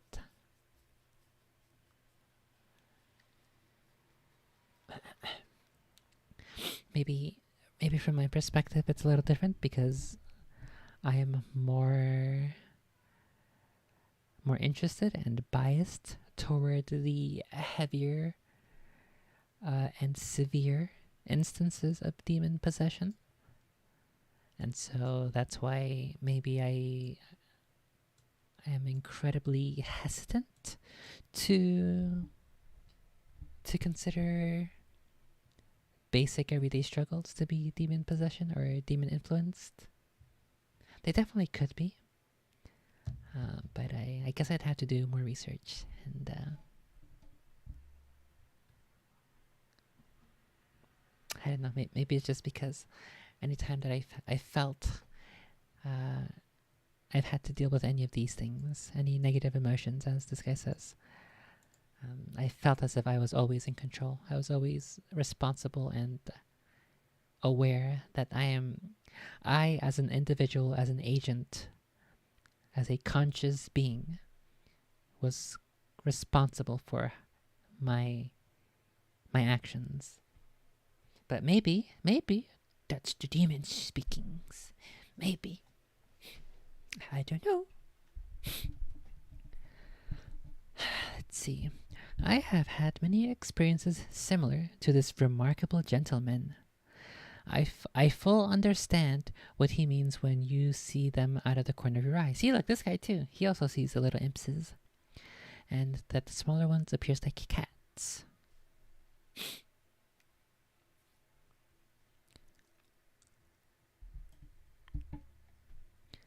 Him almost drowning.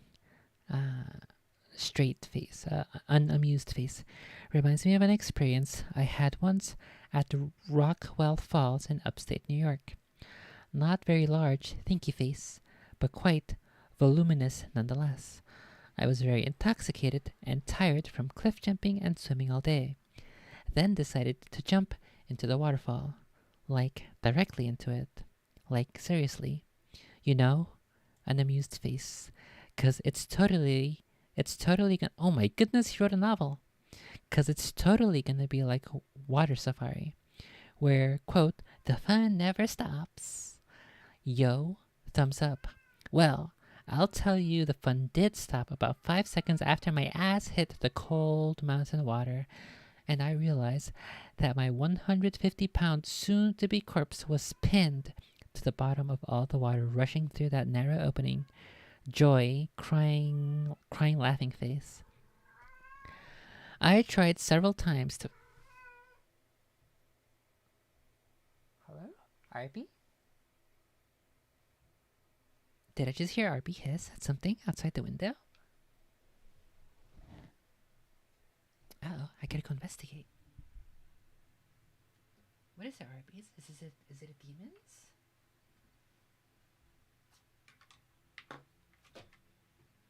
Was it a demons? Did you see the impses?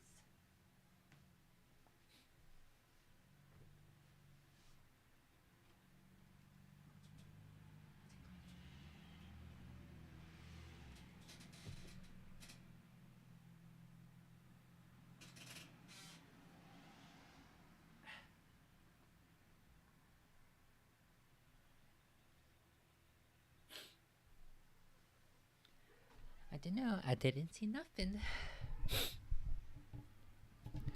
There is this like one patch of I guess it's either grass or dirt that looks like kind of looks like a bird has been nibbling, pecking at the grass.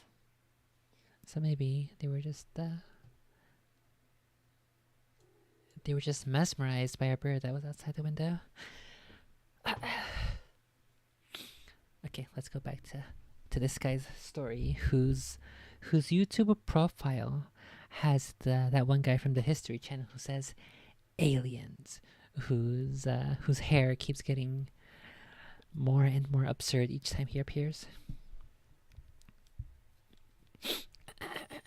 Okay, so he said his 150-pound soon-to-be corpse was pinned to the bottom of all the water rushing through that narrow opening. Joy, crying, laughing emoji face. I tried several times to fight my way to the top, and every time I made one last desperate thrust towards it, and my head would break the surface and I could take a breath of sweet air, I would get pushed back down to the bottom and watch the surface grow dark again as it drifted away from me. It was both horrifying and disheartening. I eventually got so tired I literally just gave up completely. I even consciously had the thought, this is where I die. Drunk, at the bottom of a waterfall, with one shoe on. unamused, straight face. Sh- what the heck? Unamused, straight emoji face. And if anyone is actually reading this, I went limp, stopped swimming, and somehow just bobbed up to the surface. Shrugging emoji. I immediately found the strength to scramble my way to an outcropping of rock and gasp my way back to life. And later on, a very nice 8-year-old girl actually jumped into the water and retrieved my other shoe for me. Thumbs up emoji. I owe her for saving my foot. That trail isn't too friendly. Joy, laugh, crying emoji. I don't know about this guy's story. Seems a little absurd, but I don't know. Maybe this one is also another 4chan story.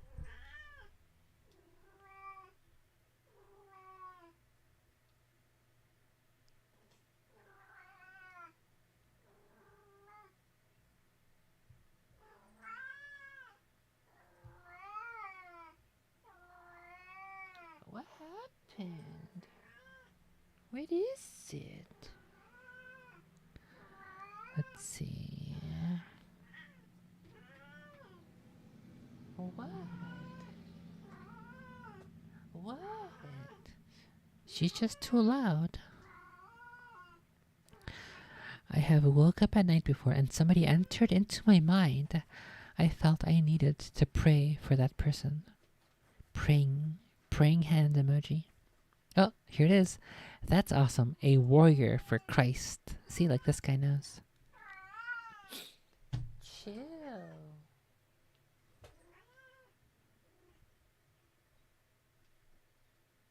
Did anybody else hear a woman's voice at 22:04 when she says, "I'm sorry"?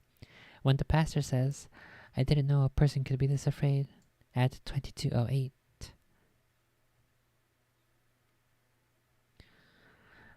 I've seen some black smoky things in my side vision that some moved fast and some moved slow, but nothing bad happened that I can remember.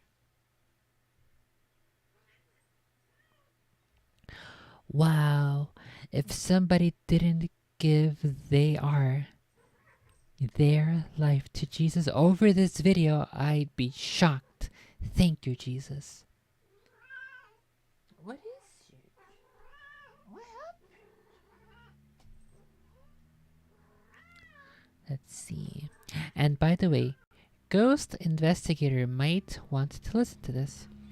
What's the difference between a spirit board asking if there's a spirit with us and an investigator asking if there's a spirit with us? Nothing. Both are asking for trouble. Don't do it. Bless all that read this. Thanks. Oh, here's a comment with 3 replies. This guy is a bullshitter from way back, and he's damn good at it too.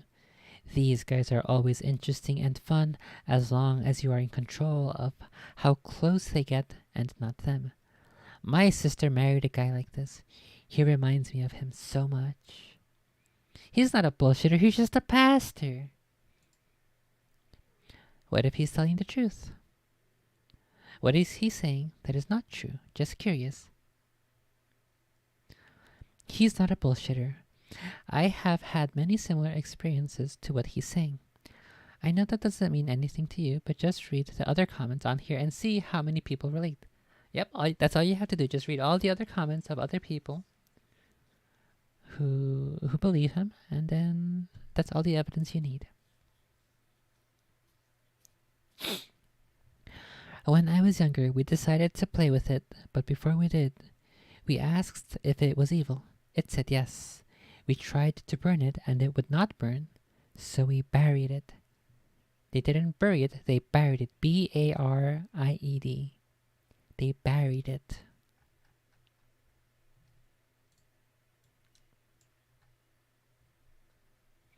Okay, let's see if we can find out. Let's go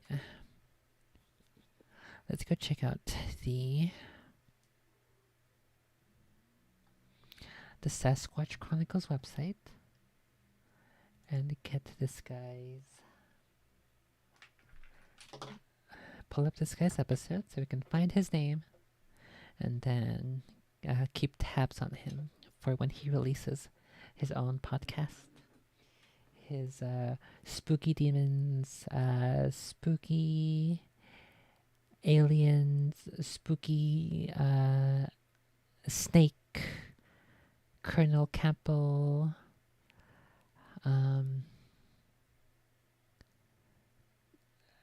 five times near-death experience, 50 cigarettes per day, smoking, and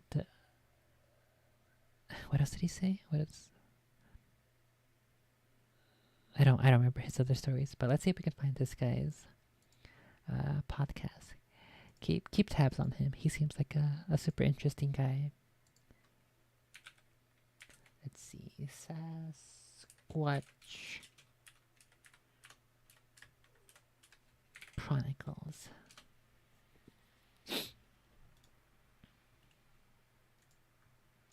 Okay, here we go. Here's the website. When was this originally aired?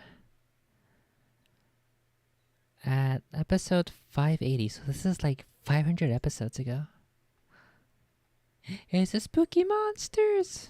Episode 580. Confessions of a Pastor Part 2. Randy returns to the show. Tonight we discuss how Randy became a pastor. He had several life experiences that led up to where he is at life. Where he is at in life. Randy started out in life working at a nightclub. What led to him becoming a pastor will surprise you.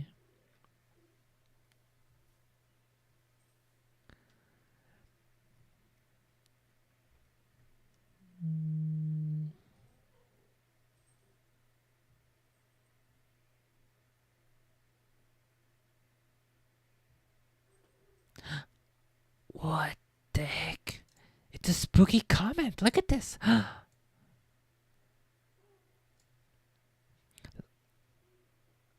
Look at this totally spooky comment on September 7th, 2019 by Sunny N with a picture who looks like a red-headed woman, a red-headed white woman who's like in a car or something. I think she's even like saluting or like moving her hair with her left hand. That kind of looks like she's saluting. And what the heck? RB, chill, buddy. RB, she just wants to cuddle.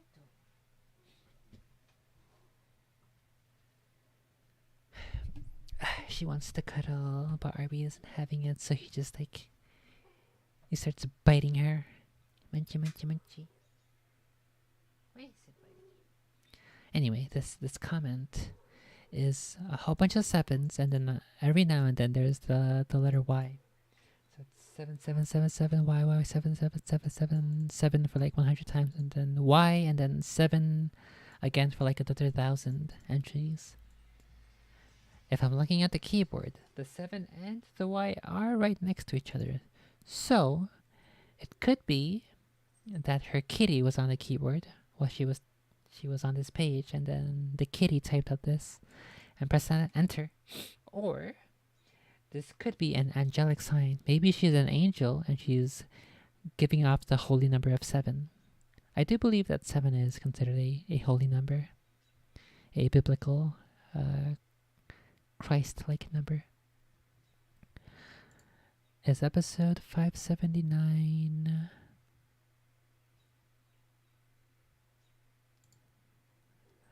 his initial appearance, September 6th, September 6th, September 7th. Okay, where is Confessions of a Pastor, Part 1?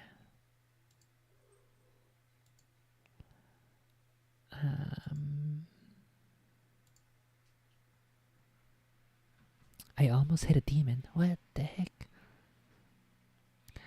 A listener writes, I was on my way to visit my girlfriend in West Virginia, and I was coming up Interstate 77 when I had a a dogman sighting. I almost flipped my car over. On the highway to avoid hitting it, and I don't really want to be on the show, but I'd really like to speak to you about it.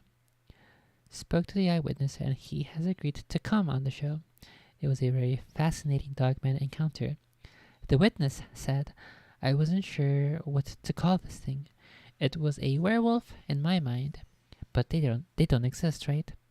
This thing got on 2 legs and came after my car. I was terrified. I guess it makes sense that what we call Dogman today might be what our ancestors considered to be. What is it? What our ancestors considered to be werewolves. It's just like a confession of a pastor. Confessions of a Pastor. Where's part 1? Here we go. Episode 576. I was never going to find that by going through the pages. Whew. Okay, let's see.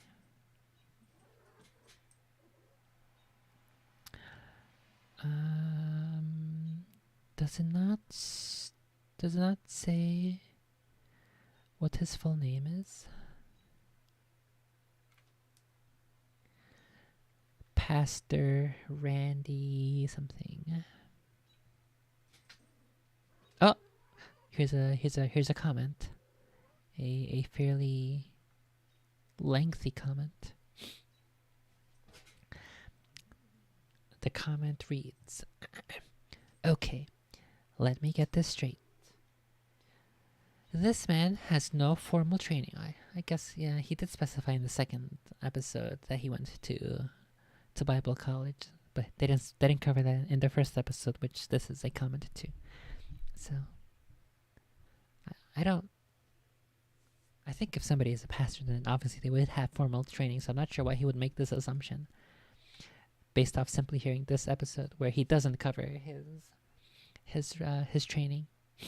So that's quite a leap to say this man has no formal training. So the comment reads, so let me get this straight. This man has no formal training, learned how to do exorcisms from a book he read, meets someone a few minutes, and decides they are possessed. Sends this woman's 2 small children away to, quote, another room, with people they've never met. A perfect recipe for abuse. Gets no medical, social, or historical background on the lady.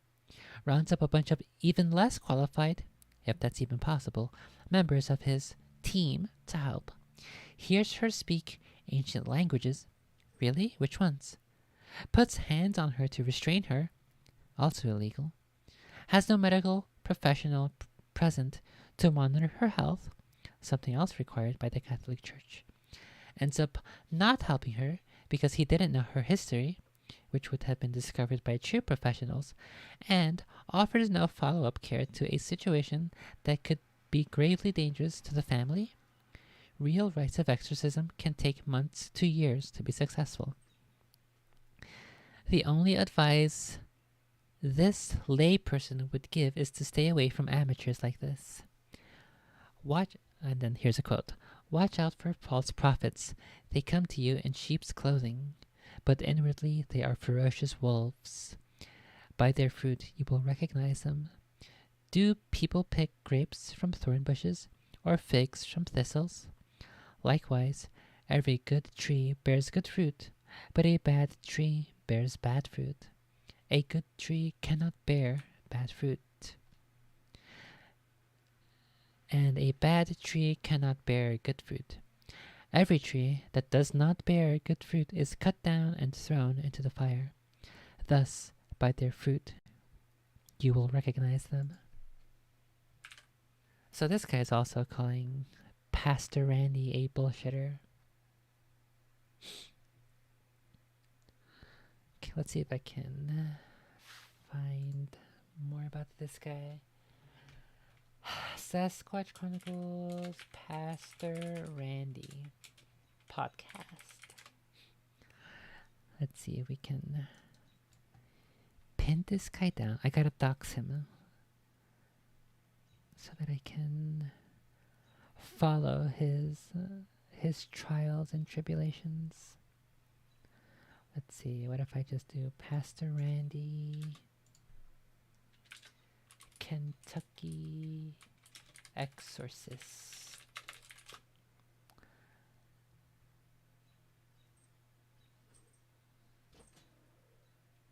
Patches, chill, buddy. Let's see here.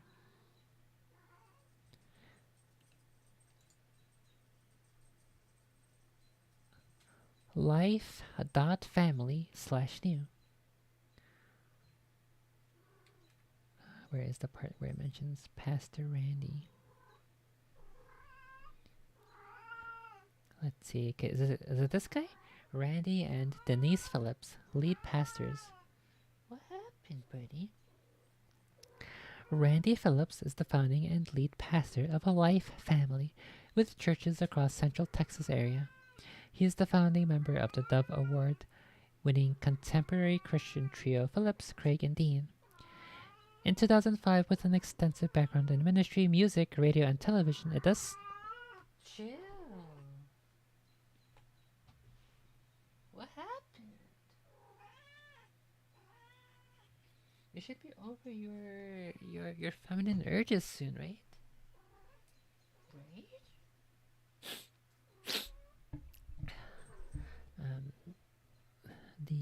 The Pastor Randy who we have been listening.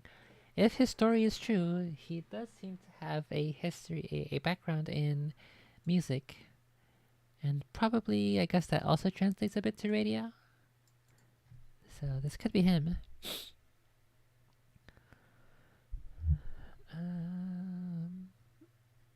I don't think this is him though.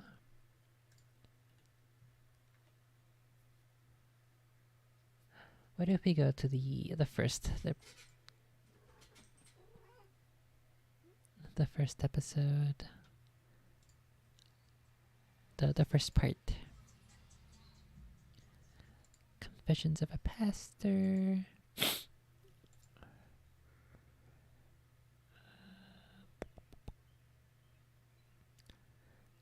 No, I don't. His full name isn't here either.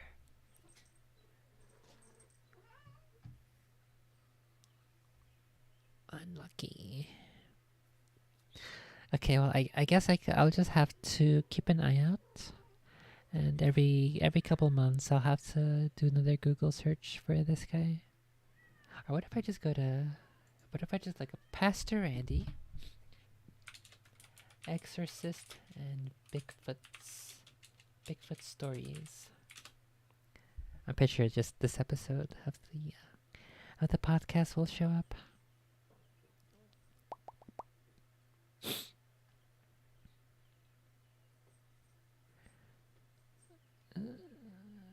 Nope, I don't see nothing.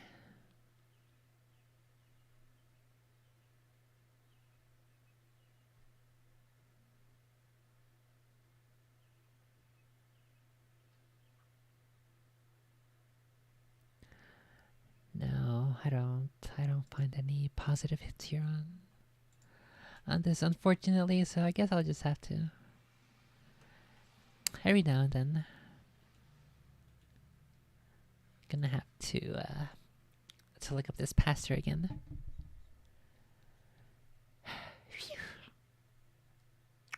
Okay.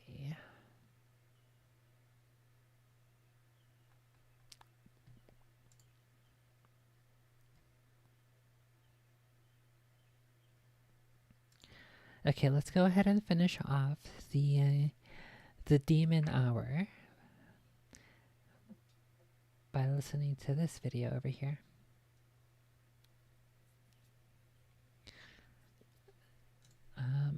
What is a demon according to an exorcist?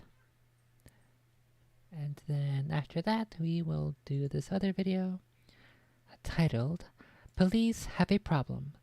The Catholic Church Can Help.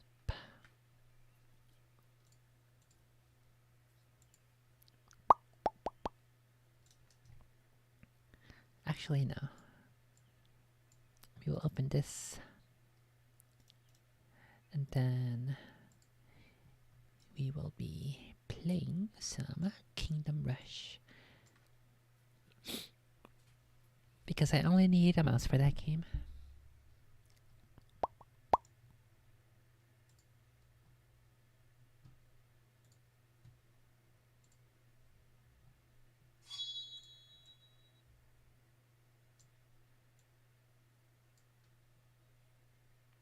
Actually, is it this other way? This way.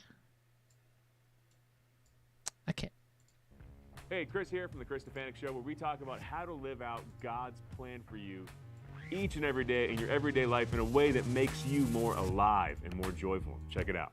Before we dive into the topic at hand, what is a demon? Technically speaking, a demon is a fallen angel. So when the angels were first created, we might have talked about this on one of the prior interviews, but they had what the saints called the first three instances. So the first instance is that they were angels created in a state of innocence and goodness, instantaneously in a full act of comprehension and knowing of who they are, who God was, etc. So they could see everything. Whereas we it takes us slog years. through life. Yeah. We toys see everything. So play nice. And learn and grow or fall. Yeah. And they saw it all with clarity. Instantaneously, yeah. And then the second instance is they made their choice. Are you going to follow what God is asking you to do or not? And then the third instance is the reward. So either they were given the beatific vision or they were immediately damned. And so, and even in session, the demons will talk about these three instances. One of the things I find interesting is that in that first instance, every single demon that if you do any protracted period of time and you're trying to force him to tell you certain kind of information, you can force him to think about the delight he had in that first instance in seeing how beautiful God's plan was. And yet he still chose against it, which is one of the reasons why they suffer so much, because they've given this thing up. So, and they try to keep their mind off it, but if you force them to think about it, there's not a demon that won't cry over the whole thing, right? So they'll literally start crying.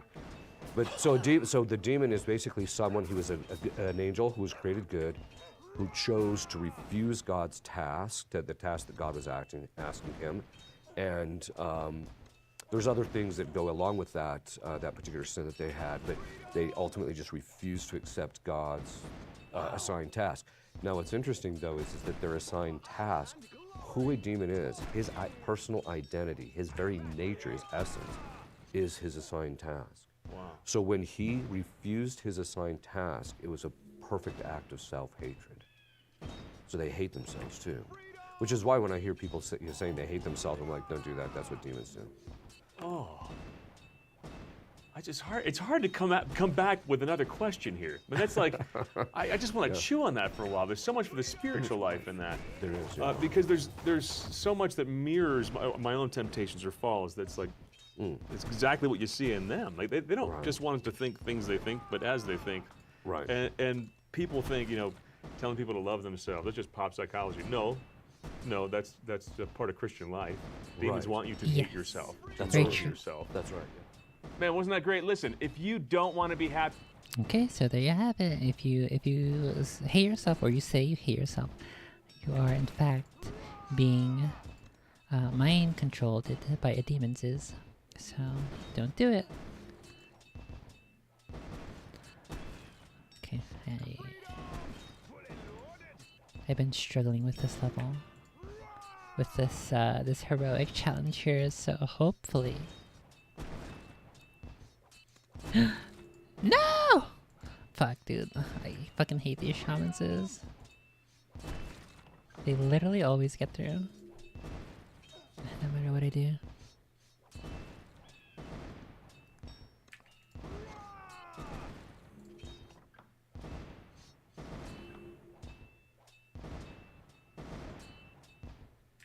Oh no, the orc got through. Yeah, this is no good.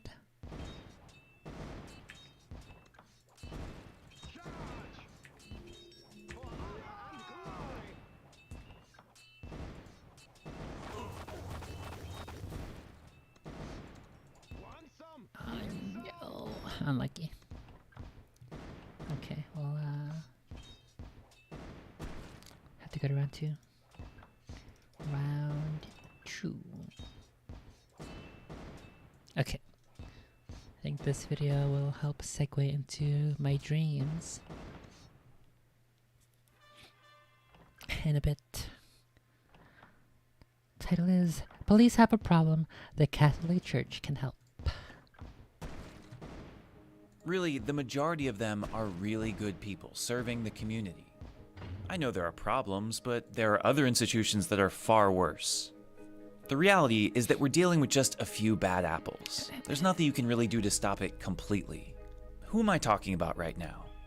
Based on the title of this video, you have 2 pretty good guesses, but the fact that you can't know for sure, the fact that each of these statements could just as easily apply to the Catholic Church and to police officers in the United States, is my point. There is no doubt that police in this country have some very serious issues. But I think if we study what the Catholic Church has done, we can help.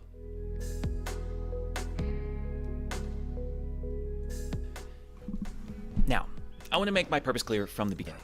This is a video about social sin. It's about accepting the fact that while we all have free will to act how we please, our free will is constantly being influenced by the society we live in. If you have trash in your hand that you want to get rid of, Our free will is constantly being influenced by the demons.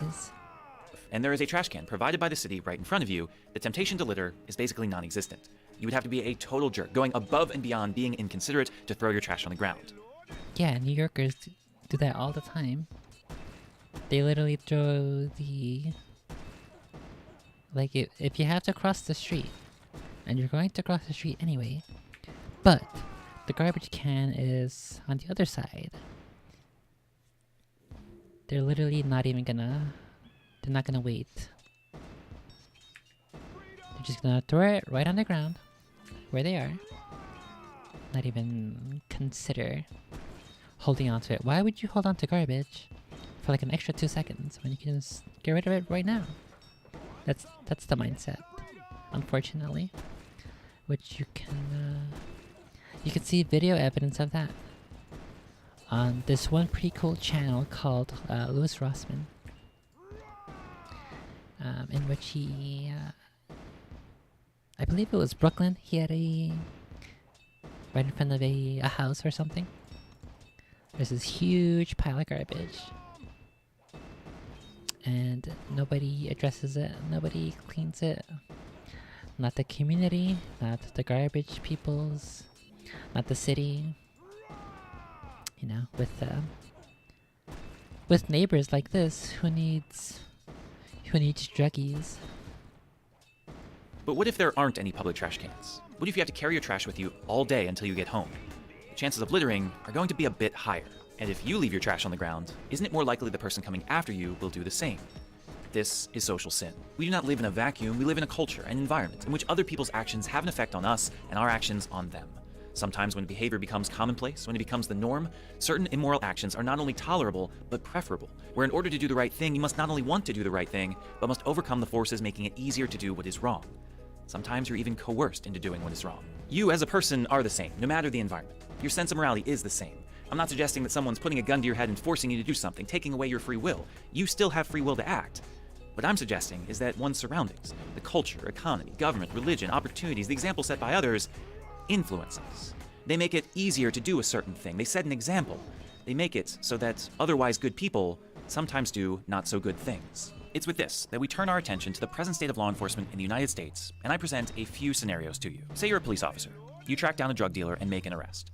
2 officers drive the suspect to the station, but stop along the way so that they can drag the suspect from the car, beat him, rip his clothes, break his ankle, and bloody him up, all while he's in handcuffs.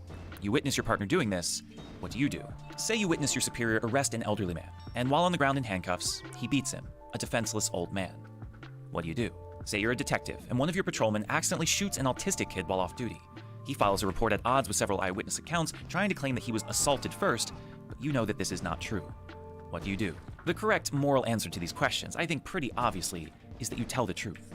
Abuse has taken place. You know that a fellow officer has broken his commitment. I do think that that's part of the reason why we have so many issues today. People just refuse to tell the truth.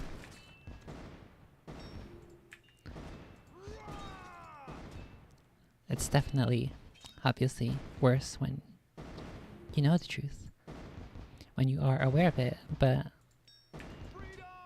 for some reason, you don't want to say it either for potential backlash, fear of retribution, tribal mindset in games and such.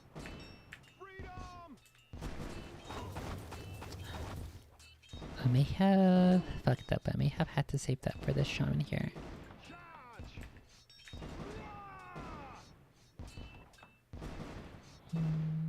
Maybe I'm good? We'll see.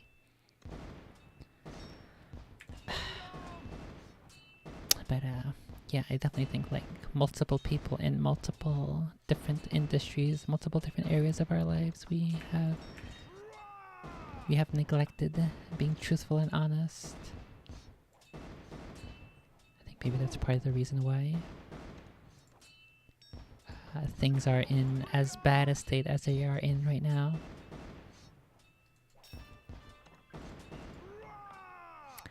But you know, as an individual, you can only do so much. You can only play your part so much. You can only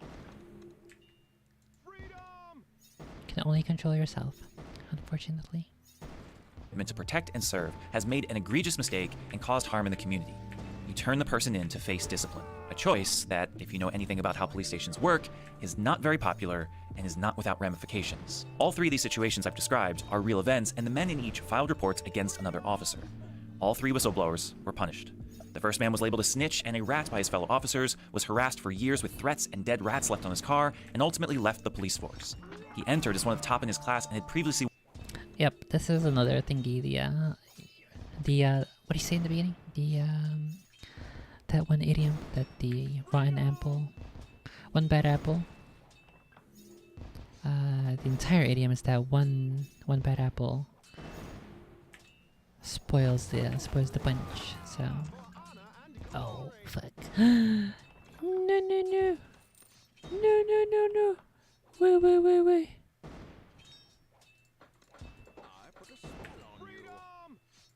Maybe this was a mistake. Maybe I shouldn't have done this.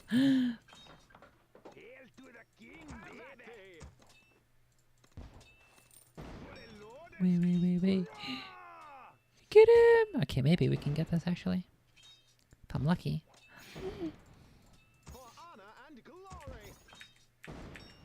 Fuck him up!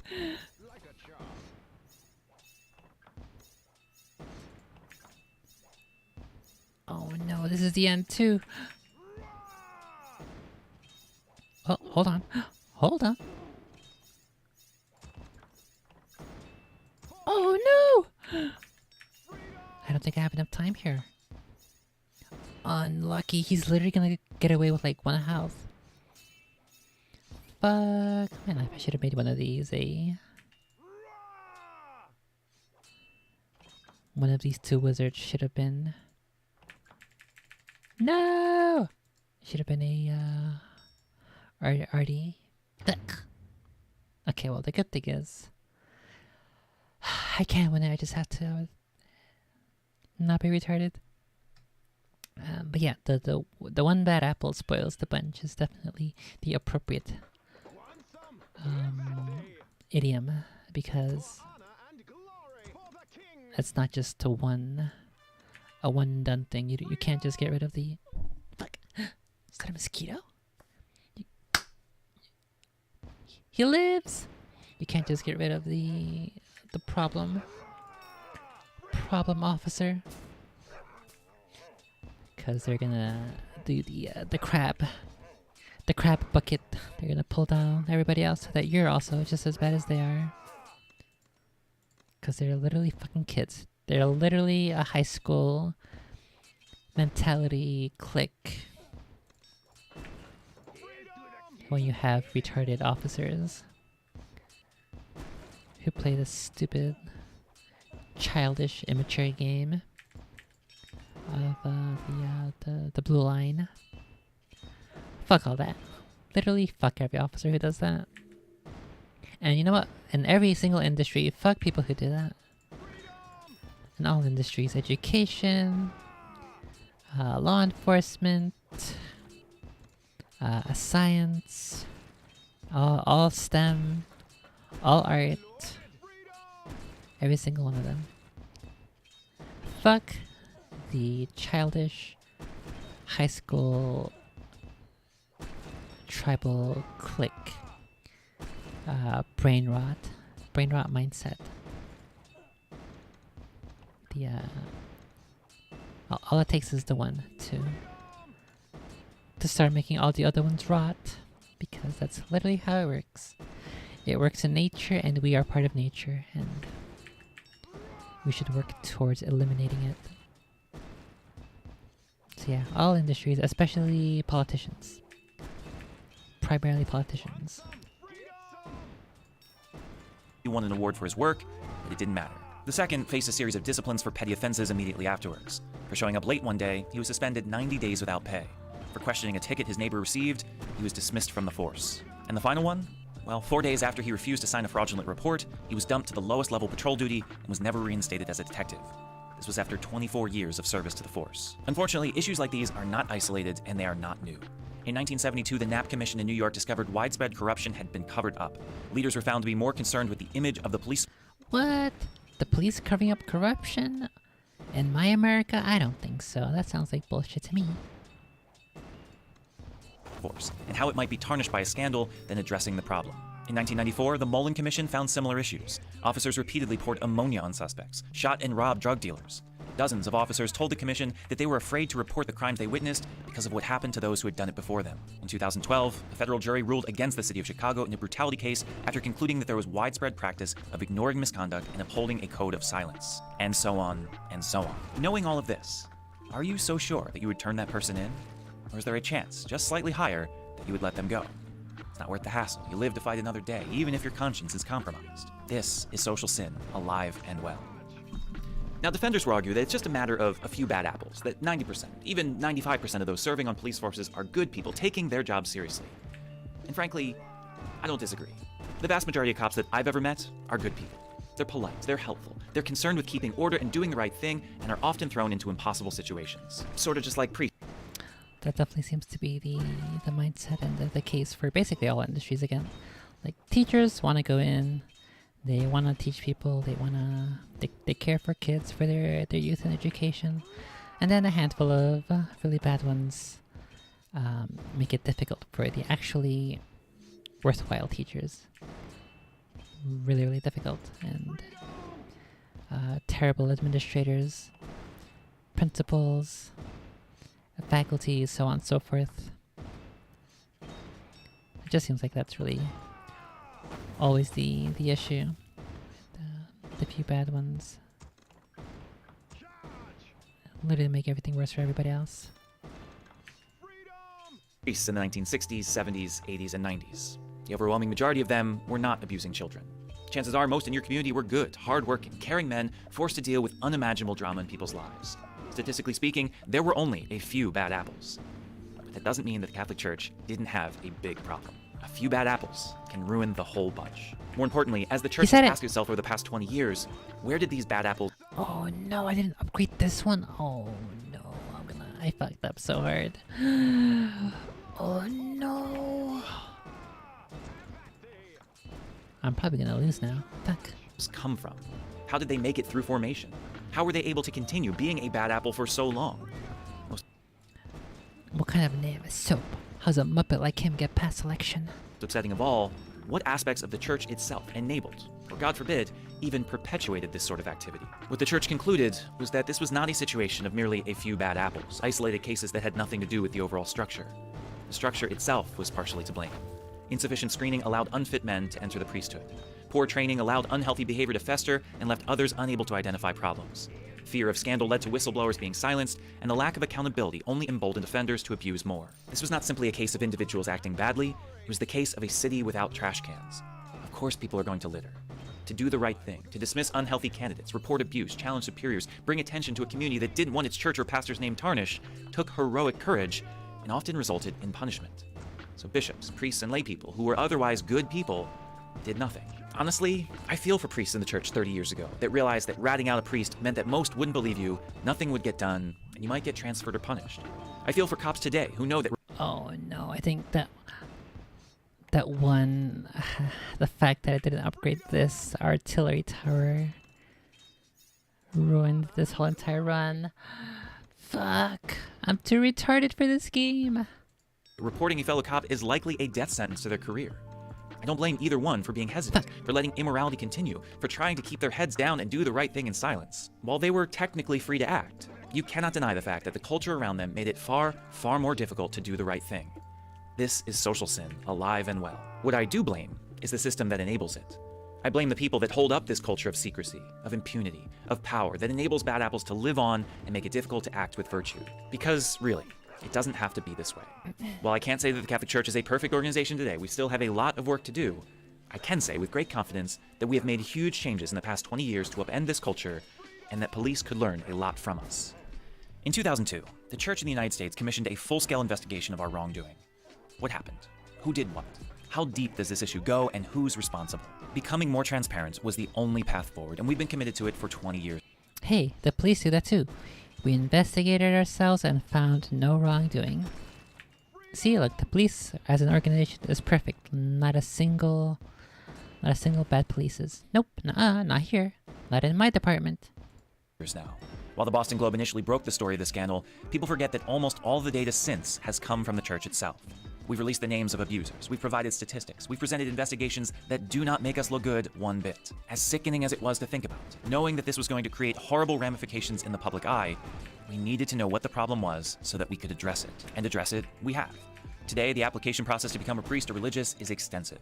Not only are there criminal background checks, there are psychological evaluations, multiple layers of interviews, and greater lay involvement. It's not just priests deciding who becomes a priest, insiders perpetuating a culture, outsiders have a voice now. This continues through formation with sexuality workshops each year that you're in formation, and monthly continuing education for as long as you live this life. Formators are giving greater training in how to evaluate candidates, and outside lay staff serve on support teams and review boards. Mechanisms for reporting priests, and now even bishops, have been implemented in each diocese that ensure that accusations will be dealt with immediately, including the automatic, indefinite suspension of the accused in credible cases, and reporting to legal authorities so that an outside investigation can take place. But it's not just the priests and religious that have gone through a culture change, it's the whole church. Today, every single volunteer who steps foot on our property must have a background check and complete regular training to protect children. Strict guidelines have been implemented that ensure that a child is never alone with adult and that environments are always safe. As strange as it might sound to some, I cannot think of a safer place for a child to be today than in a Catholic institution. What a difference from decades past. And frankly, It's pretty funny that the Catholic Church needs to institute a policy where a child cannot be alone with an adult. That definitely seems like a reasonable thing to do in schools with teachers, but priests who are supposed to be the best of us, that's very funny. I find that incredibly humorous. It tickles my soul, much like the priest tickles the souls of those kids. And, yeah, I don't know. I just find that super funny. Yeah. Okay, we fucked up that guy. No! No! Patches it and goofed! Oh no. Oh.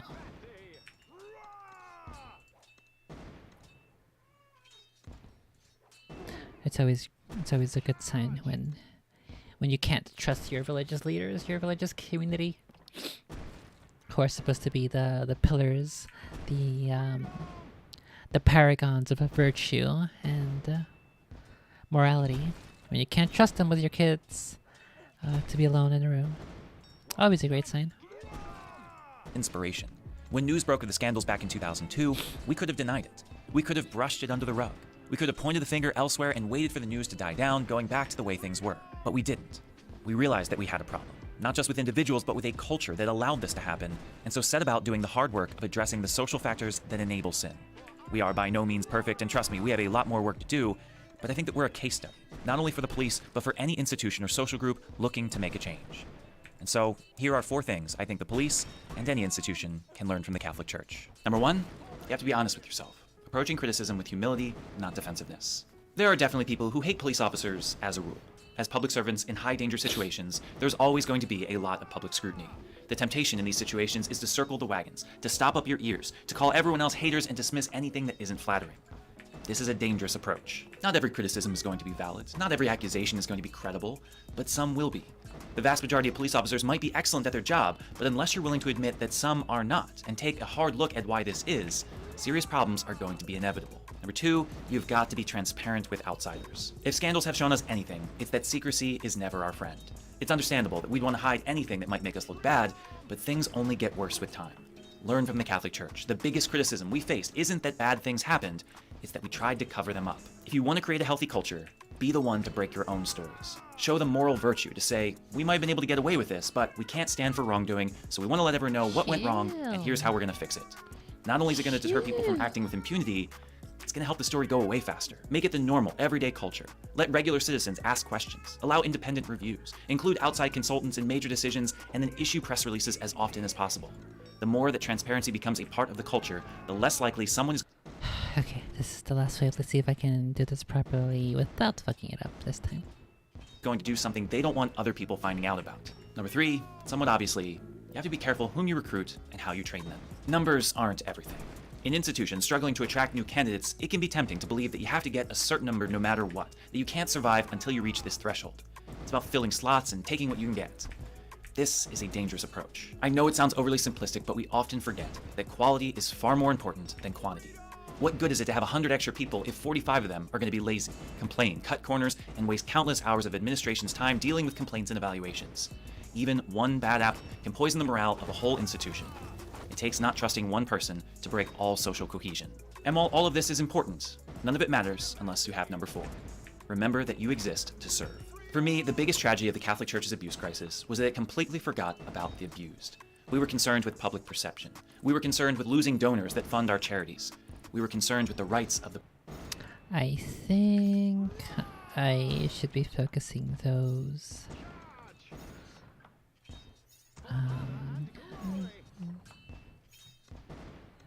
The fire from the sky onto the shamans is not... Fuck. I don't think I'm gonna have enough. No. Fuck. Okay, so definitely the shamans are who I should be focusing with this. Not the ogres is. Fuck. Unlucky. The priest. People got hurt along the way, but it wasn't important enough to address for fear that we might lose everything else. In the end, it made us a church that didn't care for the weakest and most vulnerable, a contradiction to our very nature. As police officers, there is a need to be trusted in the community. There is a need to be seen as reliable and just, otherwise all of society might crumble. You're the thin blue line which keeps society from descending into violent chaos, right? And so maybe you don't report police misconduct. Maybe you overlook some brutality. Maybe you say it's just some insignificant homeless person, it's not worth losing a dedicated police officer over. Worse yet, trust we have in the community, leading the police in their desire to be seen as an organization that protects and serves, to be more concerned with preserving itself than actually protecting and serving. And what effect does that have on the individual? Was it due to the good, hard-working cop when he or she sees valid criticisms dismissed, is brought up to value secrecy, has to work alongside dubious characters, and ultimately made to make compromises to the mission? I guarantee you that even the most virtuous of people will find themselves acting against their conscience from time to time. And that is the point of this video. Social sin. It's not about the discrete acts of individuals, about rooting out a few bad apples. It's about the culture that we create that overlooks, encourages, and ultimately cultivates bad apples while the good ones are forced to adapt. This is the case for police officers in the Catholic Church, of course, but it's also true for teachers, doctors, lawyers, accountants, cashiers, families, clubs, teams, charities, everywhere that people gather. Everywhere that we are a part of society, there is a culture. See, he also mentioned the teachers. He knows. He knows. A force subtly influencing our behavior. This force is something that we inherit, and so no one person can be forced to take responsibility for it all. It developed by multitudes of people over generations. But that doesn't mean that we have no responsibility or can't do anything about it. As much as our actions are influenced by a culture of vice or virtue, our actions can have an effect on determining it as well. If we are tired of witnessing the moral failings of police officers, really if we're tired of witnessing the moral failings of any institution in our society, our focus cannot be on the individuals themselves. We must take a step back and ask what's enabling them, what's feeding them, what's keeping good people from being good people. The experience of the Catholic Church shows that culture has an enormous impact on the individual actions of its members, and that this culture can be changed. It takes honesty, humility, transparency, and a whole lot of patience, but it can be done. I believe it's time that all of our institutions took notice.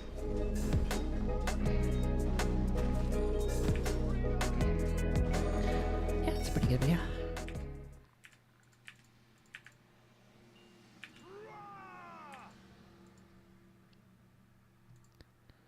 Okay, so there was that one instance he pointed out where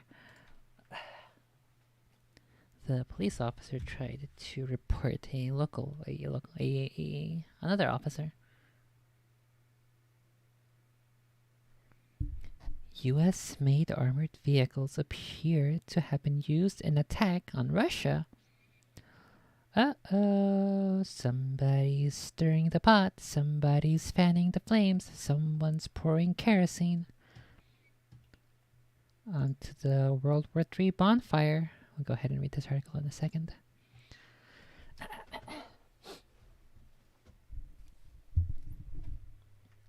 see, where did he mention it? Here we go. And the men in each filed reports against another officer. All 3 whistleblowers were punished. The first man was labeled a snitch and a rat by his fellow officers, was harassed for years with threats and dead rats left on his car, and ultimately left the police force. He entered as one of the top in his class and had previously won an award for his work, but it didn't matter. The second... That brings me back to that. I don't remember what we were going through, but I brought up chill patches, buddy. Stop. What happened? What is it? Here, look. Come here. Look. Speak into the mic. What is it? What happened? Huh? What is it?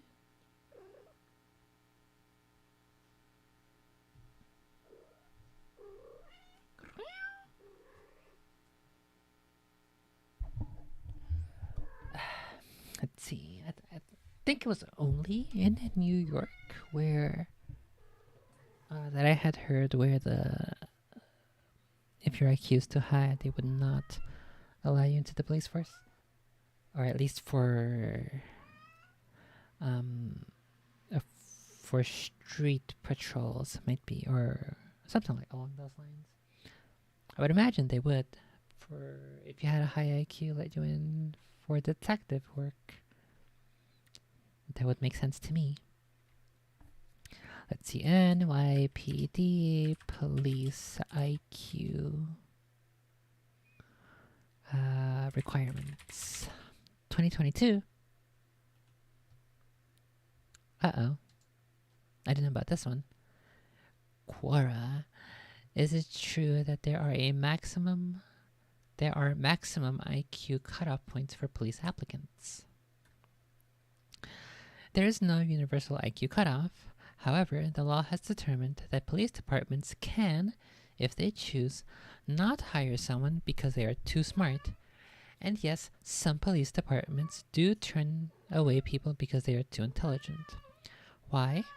Intelligent people think about things instead of blindly doing what they are told, like dogs. What? What happened? Come here. Come here. Come here. Come here. I hope my nails are dry enough here. Come here. Okay, we have now entered the patches carrying stream portion of the stream. What, you want to leave now? What the heck? Maybe they just want food. I am getting a little hungry too, so maybe I'll go ahead and feed all the kitties. Let's see. Intelligent people think about things instead of blindly doing what they are told, like dogs. That is what police departments think makes a good cop. Give him his bone, aka paycheck, and you expect him to do what he is told without thinking or asking questions.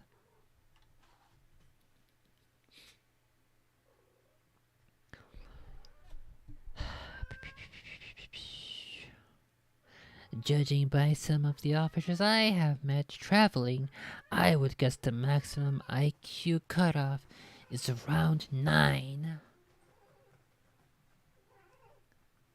Based and IQ pilled.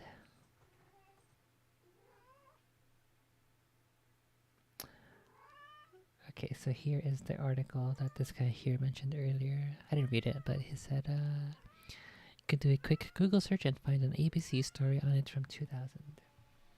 And here is that ABC story, I believe. Court okays barring high IQs for cops. By ABC News, September 8th, 2000. Let's see. A man whose bid to become a police officer was rejected after he scored too high on an intelligence test. Hold on, an IQ test is not an intelligence test. It is an intelligence quotient test. They're not necessarily the same thing. If you say an intelligence test, maybe if you're trying to simplify it, and I guess that's okay. But you would definitely have to specify it is an IQ test, which is an intelligence quotient test. Let's see. He was rejected after he scored too high on an intelligence test, has lost an appeal in his federal lawsuit against the city. The second U.S. Oh my god. Fucking hate bugs. Fucking hate mosquitoes in my room. They always give me new bites every single morning. Makes me wanna commit some kind of action against the NYPD for me being too big-brained to have joined to be police. The Second U.S.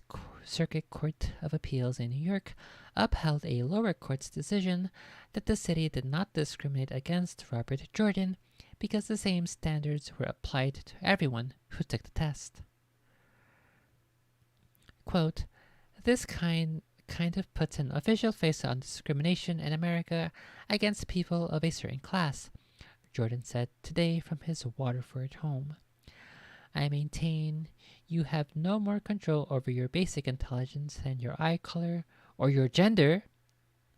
What the heck? This guy is fucking transphobic back in 2000. "I maintain you have no more control over your basic intelligence than your eye color or your gender or anything else." Maybe this is where he should, in a couple of years, he should apply again and pretend to be more retarded than he actually is. That's going to be the so this story, in conjunction with the previous video about social, what do you call it, social immorality. It is therefore a moral good. It is in the citizenry's best interest that if they are applying to become a police officer, they should missed again. They should pretend to be retarded when applying for the police, so that those with high IQ will have a higher chances of being accepted,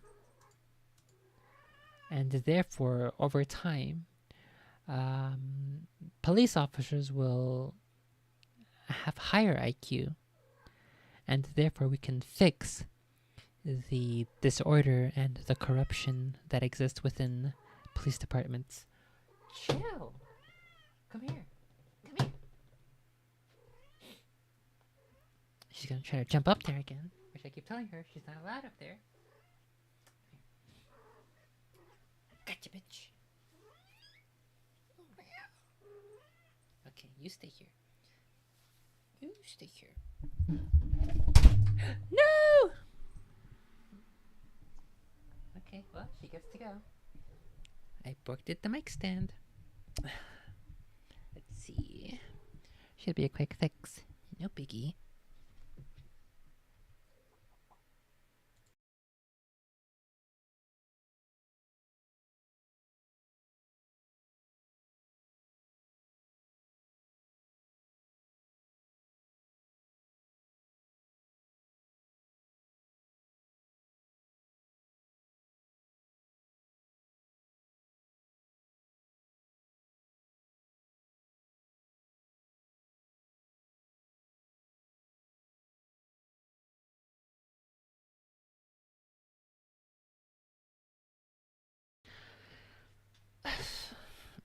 Okay, well, she seems to have quieted down a little bit. Let's see if she stays that way.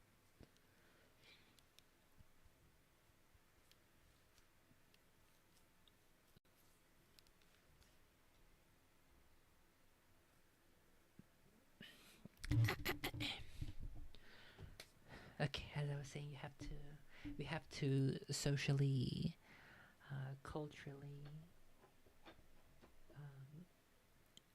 we have to use our collective higher IQ to outmaneuver police departments by pretending to be more retarded than we actually are. So that way we can sneak in more intelligent polices, and then we will fix the corruption and the stupidity of police departments across the U.S. That is my solution. That is my final solution into the police question, the police problem.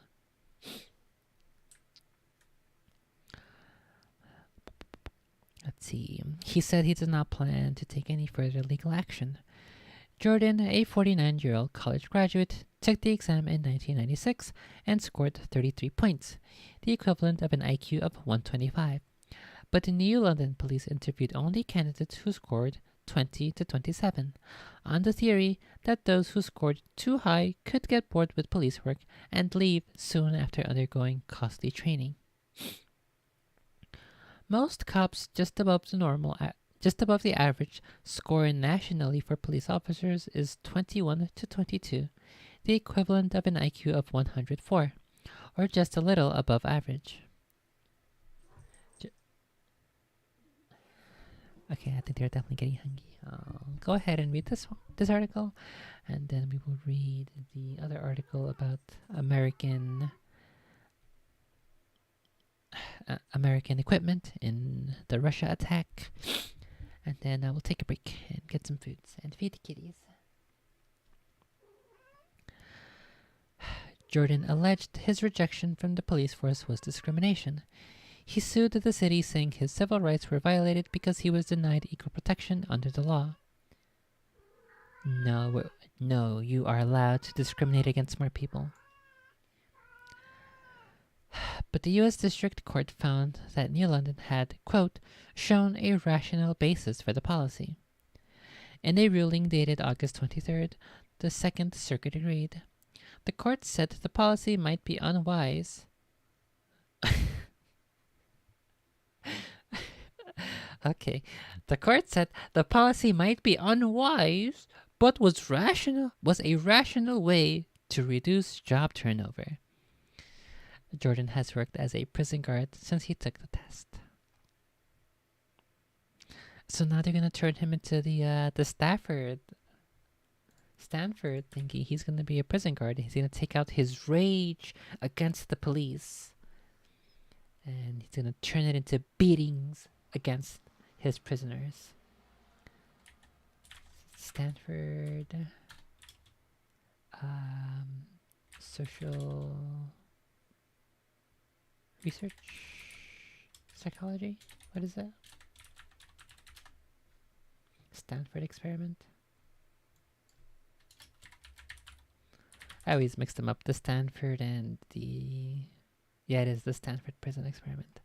The Milgram, that's the other one. I always confuse those two.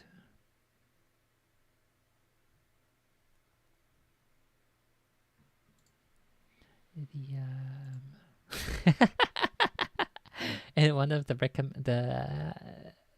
tags under the Stafford experiment that I searched, after images, videos, and news, the next tag that they recommend is marshmallow.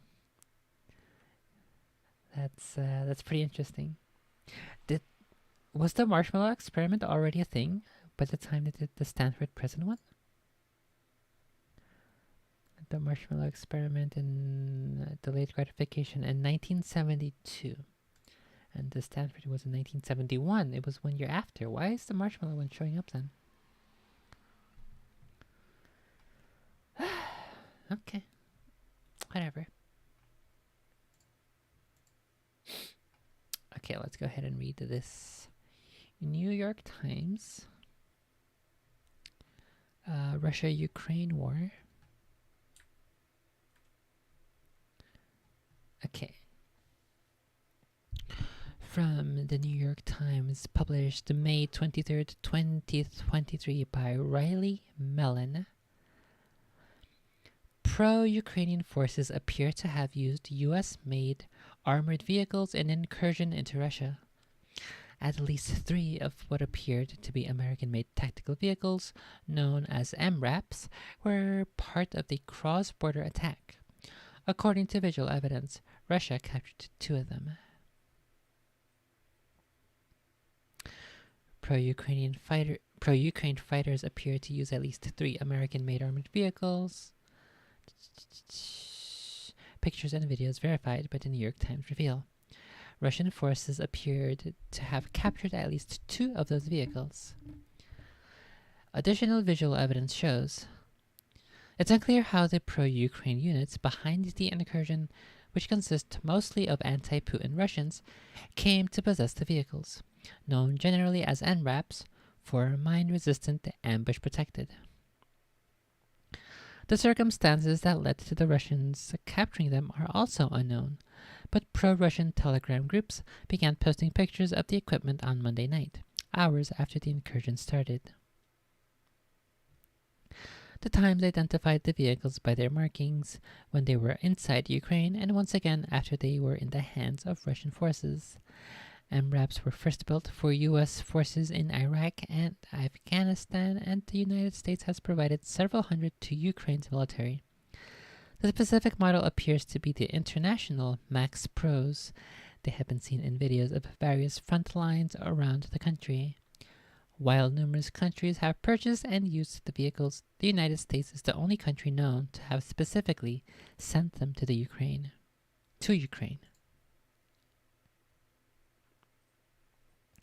In one of the posted photos of seized MRAPs, a Russian soldier is standing next to a vehicle with a distinct white spray-painted marking, an upward pointing arrow. A vehicle with this exact marking was seen in video footage of the attacking forces about 5 miles from the border just hours before their incursion into Russia. A photo of another vehicle apparently seized by Russia, first posted online over the last 24 hours, featured details, white plus signs, that were on many other vehicles that appeared in posted images of the attack inside Russia. Let's see, where's the good stuff? The use of U.S. military equipment on Russian soil could strain relations between Ukraine and the United States, which has given Ukraine tens of billions of dollars in military aid. Why can't I have some of that? Come on, bruh. My inflation is getting out of hand. The tomatoes are getting expensive. And the rices and the ice creams and the cereals are getting expensive. Why can't I have some of that 10 billion? Come on, bruh. Which has given Ukraine tens of billions of dollars in military aid, with one of the conditions being that it not be used to attack Russia within its own borders. Photos and videos showed dozens of pro-Ukraine fighters using the vehicles in their convoy as they crossed the Russian border into the village of Kozinka on Monday morning. The Ukrainian military's involvement in the operation is not clear. While there have been attacks over this border during the 15-month-long war, Monday's assault was unique in its brazenness and duration. The 2 units that claimed responsibility for the incursion are the Free Russia Legion and the Russia Volunteer Corps, which are made up of Russian nationals who have been fighting in Ukraine against the Russian military.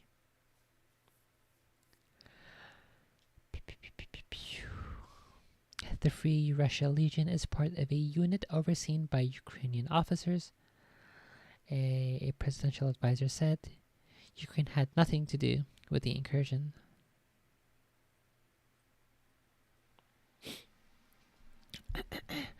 The incursion came days after a Friday announcement that President Biden allowed agreed to allow Ukrainian troops to be trained on F-16 warplanes and was open to other countries supplying them to Ukraine.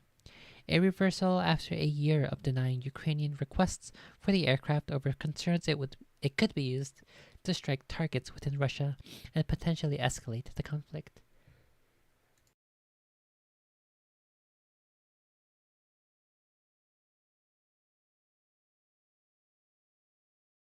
It just sounds like Russia mad 'cause bad. Let's have a look at this picture.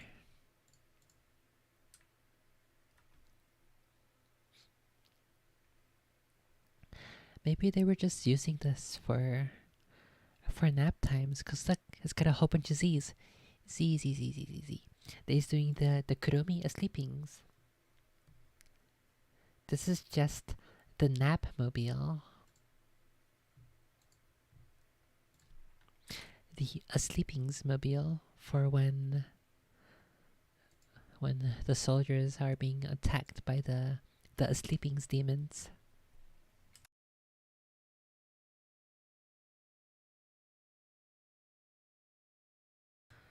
Okay, it's getting a little bit chilly, so I'm gonna go ahead and do my thingies. Close the window, feed the kitties, feed myself, and then we'll come back with some dreams that I've had.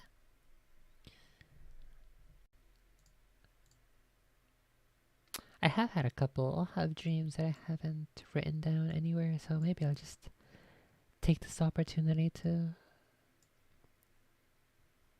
try to go through all of those dreams that I remember.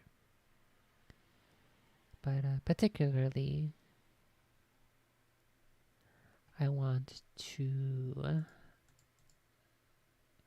do this dream that I had earlier today. Because as I mentioned earlier, it is sort of topical and relevant to current political and social memes. So we'll do that when I get back in a couple minutes. Try not to be possessed by a demon while I am away, and try not to be corrupted by other polices as well while I am away. Good luck, have fun, don't die.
Patches is just going to continue to be loud.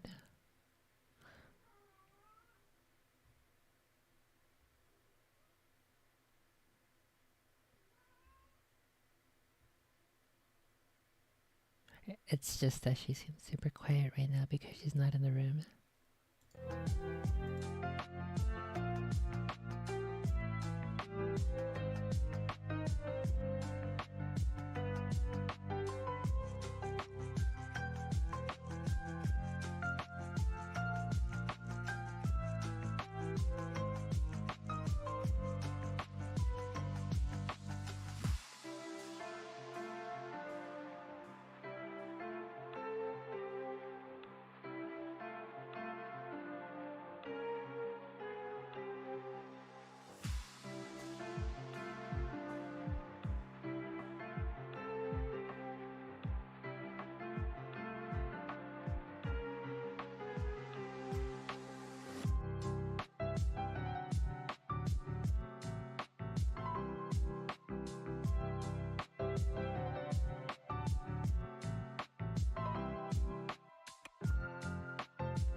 Okay, I think I am lucky because the loud kitty is laying down, and I believe she's going to go to a sleepings. So, if I am lucky,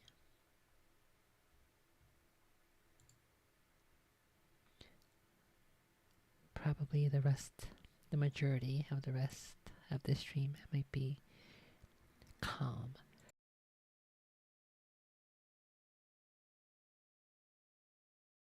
Relatively calm.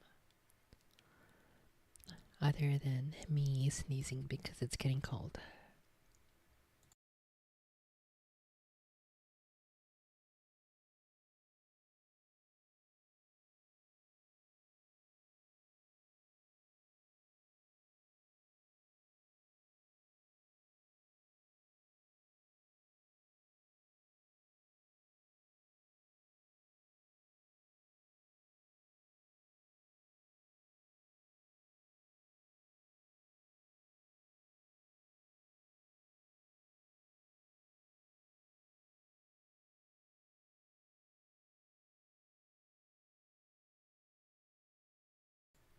Okay, so I kind of wanna draw my dreams that I've had.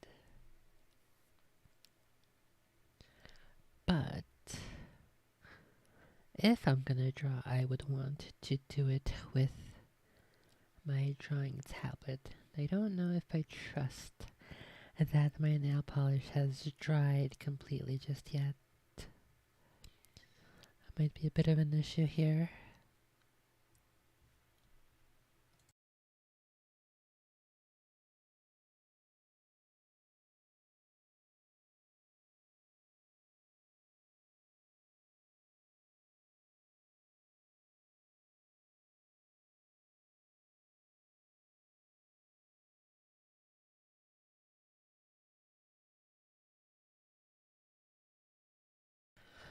Also, did I mention fuck mosquitoes? Because fuck mosquitoes, and also fuck mosquito bites.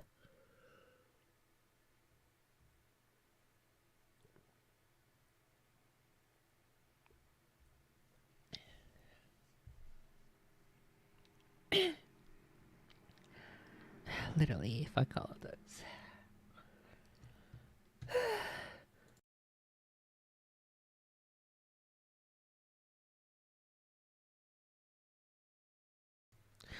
Okay, do I...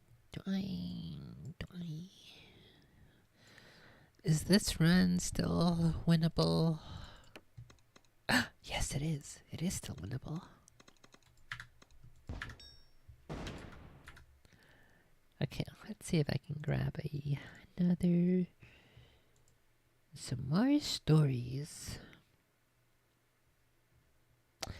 real quick before we go on toward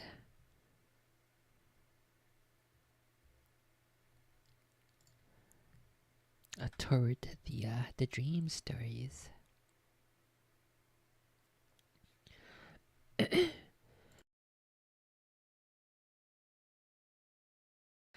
don't know why my throat feels so weird now.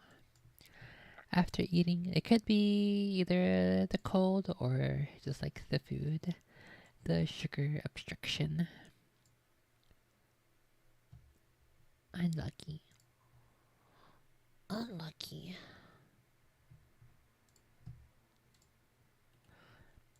Let's see, do I have any videos I can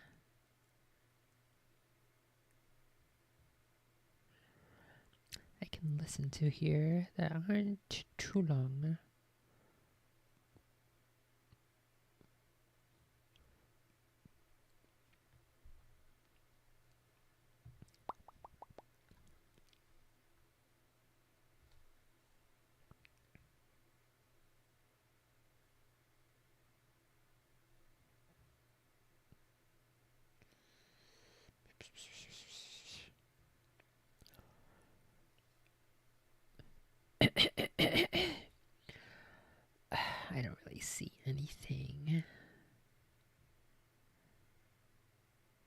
Anything short and quick worth watching?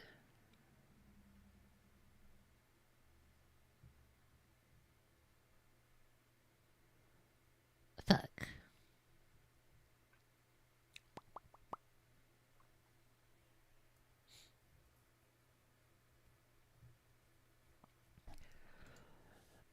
Okay, whatever. We'll just try to finish this run and see if this one works out. Maybe I'll just go make a tea, honestly, if I'm not sure what's causing my throat and my nose to be so yucky right now. To be so icky.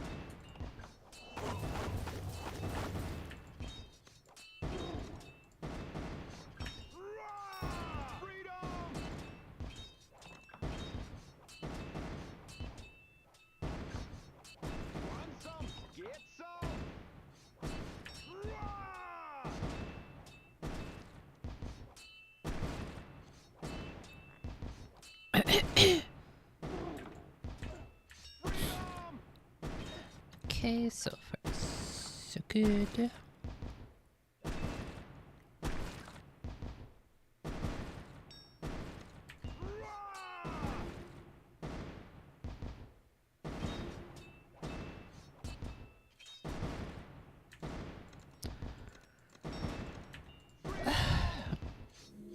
It's always the ogres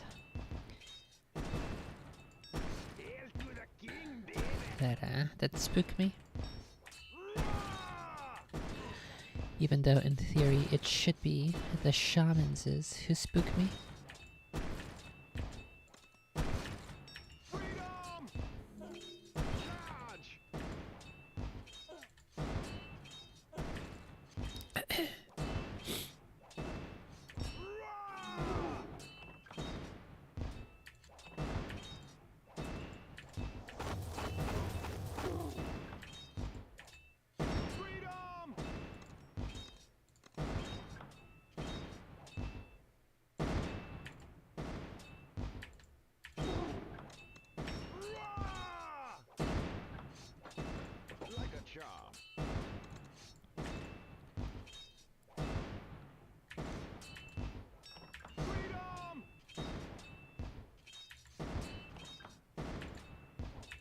Okay, last wave. Last wave. God, I fucking hate the shamans. They make everything so much worse.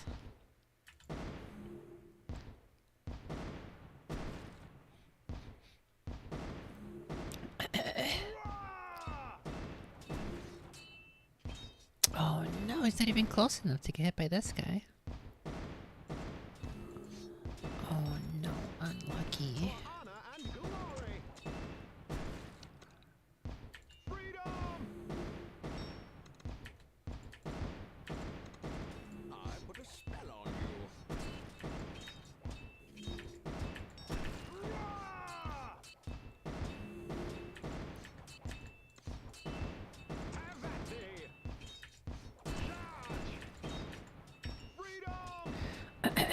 Okay, if I can kill those shamans with this bombard, it should be okay.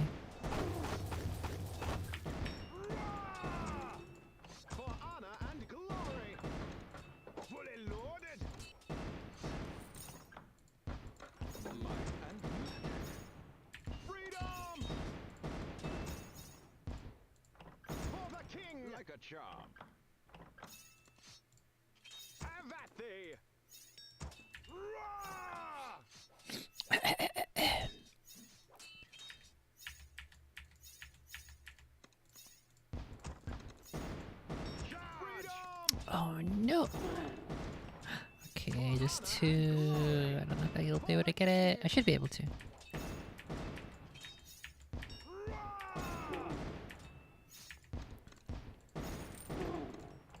Oh, I haven't even.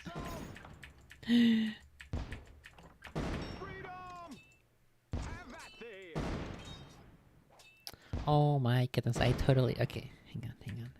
If I'm lucky. Oh no, he has like 50 health! I'm not gonna have enough time for Arena Fire. Oh, maybe? Maybe? Holy fuck. He is literally in the last possible tile and the last possible second to get my Rain of Fire. Holy.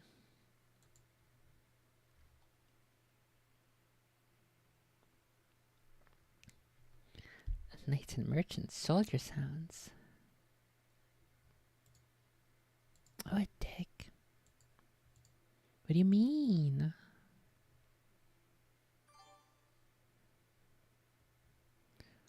Oh, wow, that was such a pain in the ass. I was stuck on that one for like a week. I can't even unlock anything with it, but... okay, I do feel like my nails are fairly dry.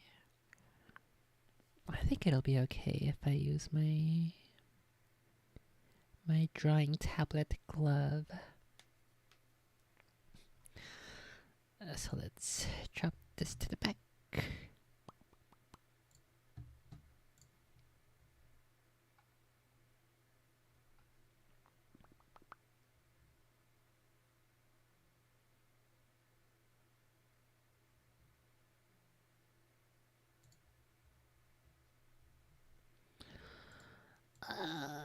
Why does this default to light mode? Why does this want to kill my eyes? Where is dark mode? Here we go. Shift Alt D.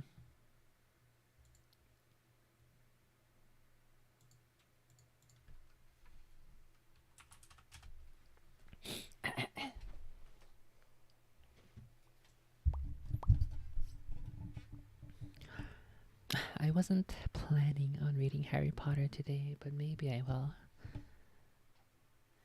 If I get fortunate enough to still have the Sleeping's kitties for the rest of the stream.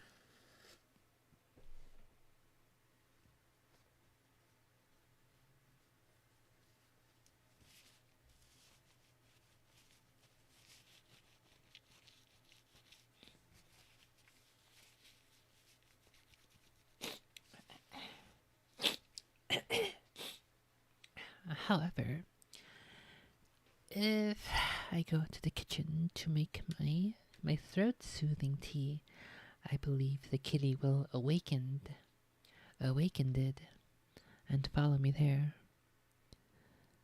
and then continue to be awake.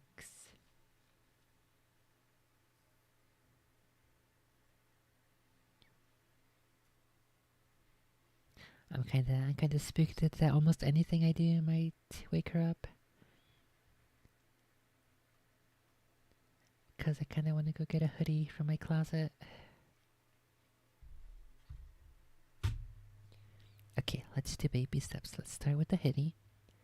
And then after my dreams, I will go make a tea. We will see if we can condition her to avoid any extra sounds and noises.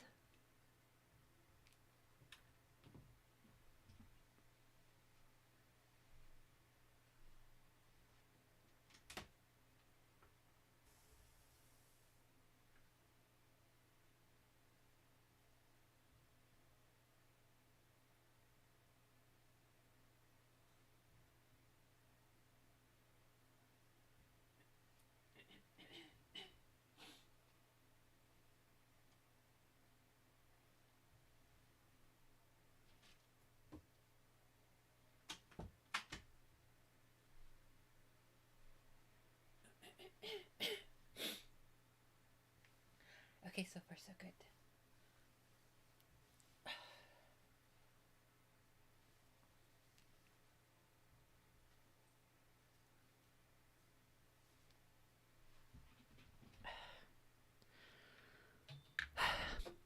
She looks like she's like incredibly passed out.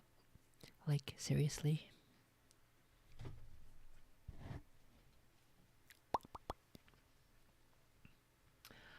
Okay. What's this? I always forget how to use this. I've only used it like 2 times before. I kind of feel like I want to get used to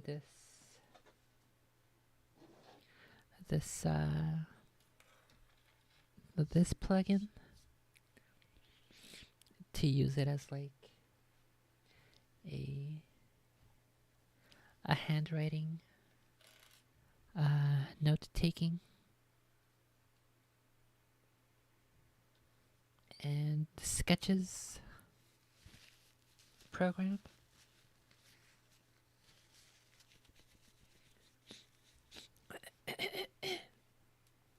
Because then this way it'll just be instantly tied in with the rest of my notes. And it's simple and basic. No need to open Photoshop or Paint. And to deal with all of those intricacies that come attached with those programs. Or apps, as everything is called nowadays.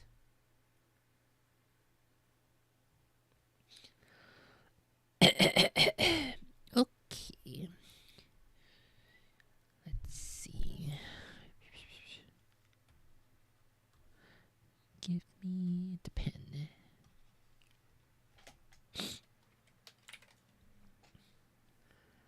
Can I do... can I hold shift to do straight lines? No. Control? No. Alt? Back. How do I guarantee straight lines? What dick. I guess I could use the line. Oh, okay. You can use this and then you can hold shift. And that will snap it. Okay. It's not perfect though. You have to select a new line. Whatever. I definitely have to get used to this program. If I'm gonna want to get efficient and optimize my time. Working here. Is this a backspace? That is. Okay. And I think I can also use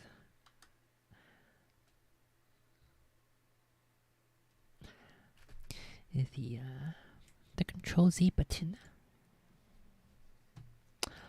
on the tablet itself.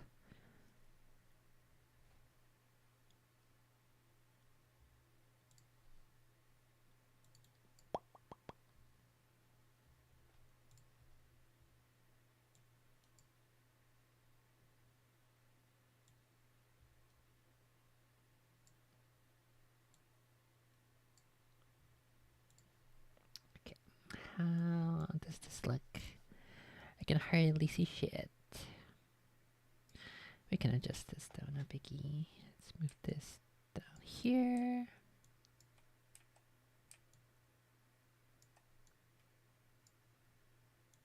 That's a little better.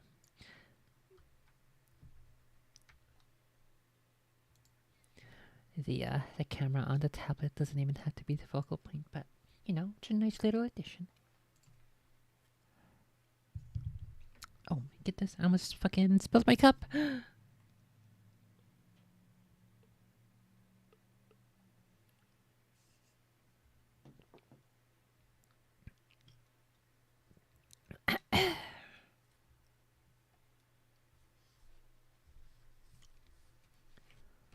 I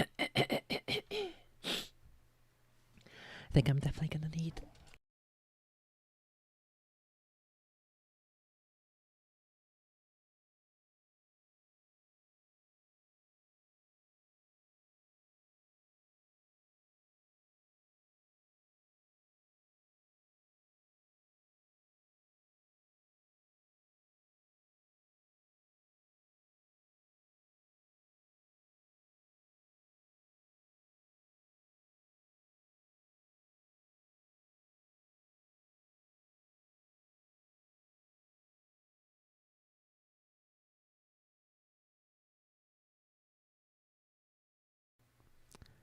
don't really care.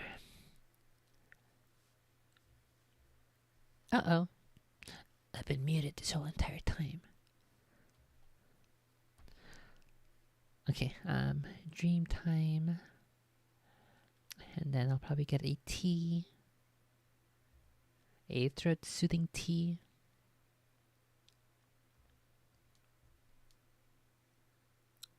And I don't know if I'll do Harry Potter, but we will see.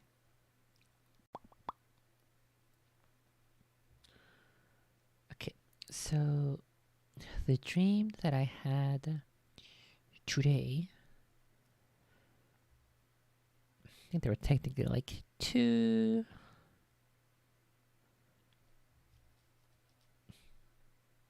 Yeah, I guess they were two separate dreams.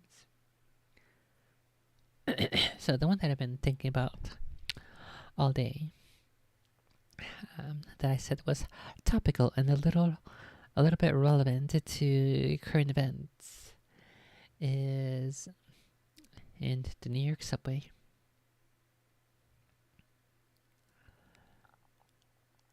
I don't know how I got there. I kind of feel like it's the train station. Here's the platform.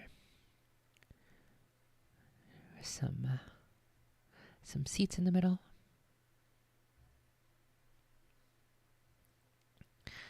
And then here's where the tracks would be. On either side. And I think, can I use space? I can hold. Okay, perfect. Excellent.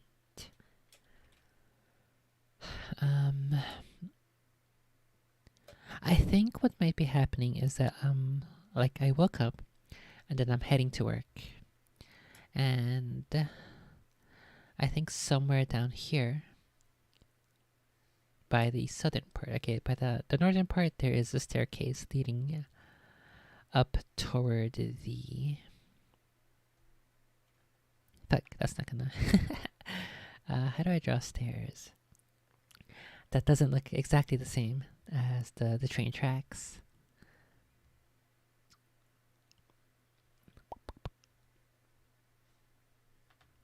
Oh no. Oh no.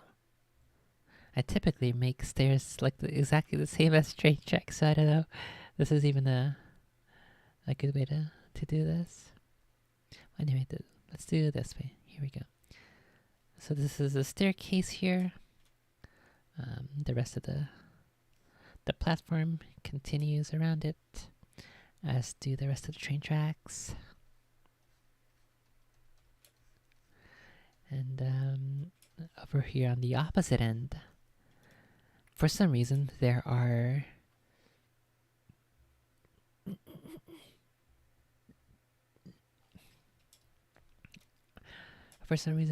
shower rooms in the train station, which is fairly bizarre because as far as I am aware, there are no train stations that have showers.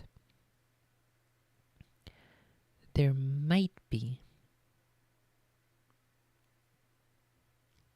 one or two showers in one or two train stations that happen to have a police outpost. I'm not exactly sure what the actual term of it is. Let's go see if I can find it. Let's see, NYPD subway department, maybe? I don't think it's like a whole entire department. Let's see, transit district.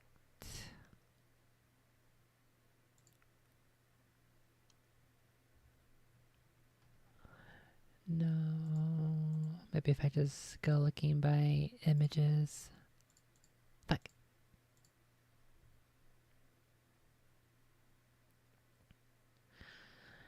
NYPD subway guess I'll just put outpost. Let's see if that shows what I want. It doesn't. Fuck. Well, in some train stations, in the largest ones, there are a couple of places where, you know what? There's this one video I remember watching where the mail delivery guy delivers something to one of these police outposts. Mail delivery.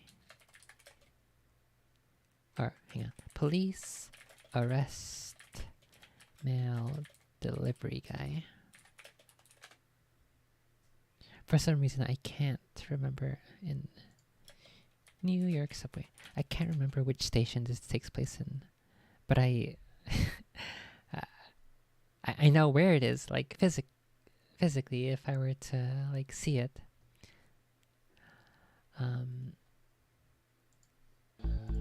But I forget which station it is, which street it is. That's in this video I remember watching.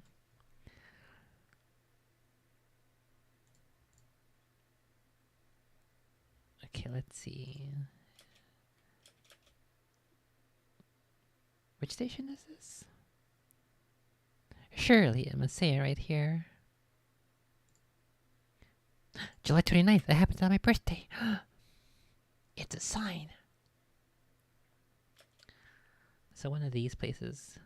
Oh, it is. Okay, so it is those subway district thingies. It looks like it says either District 1 or something in the 10s. It could be 11, it could be 13, but all I see is 1.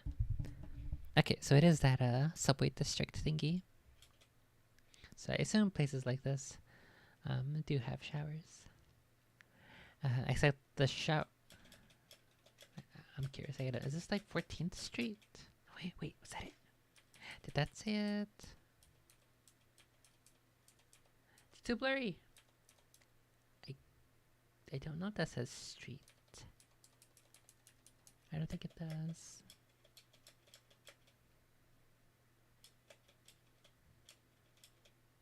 Fuck.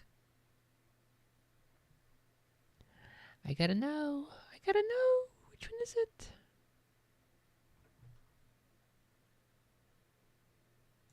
Anyway, I'm pretty sure I've seen. I've passed through this station hundreds of thousands of times, and I just can't remember which of the 500 bajillion different train stations it is that this exact police outpost is. Anyway.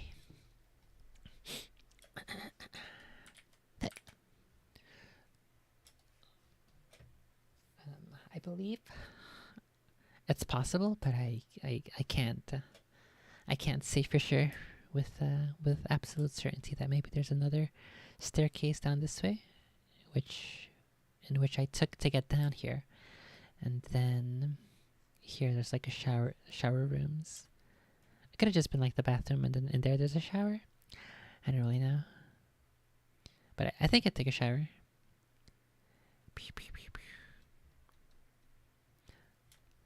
And then I believe I was leaving the train station. I don't think I took a train, or I don't think I got to this train station via the train. What I remember was that it was very crowded, so a train must have come recently, and everyone was leaving the train station, or not everyone, a bunch of people were leaving the train station. And this staircase seemed to have enough width for 3 people to use it comfortably. Can I copy? Oh no! What if I... Okay, there we go. Easy. Easy peasy. Okay, so it's fucking packed. It's crowded in here. And I am here in this crowd trying to go up out of the train station. It's a pretty long staircase too. I don't think there are actually any any staircases in the New York subway system that have a staircase this long. Maybe there's like a long escalator. I think somewhere in Queens there's this one super ridiculously long escalator ride. But that would be like the closest thing that I can think of. That relates to how massive, how incredibly long, how many steps there are on the staircase. So we're all going up. I think because so many people got out of the train, the two rightmost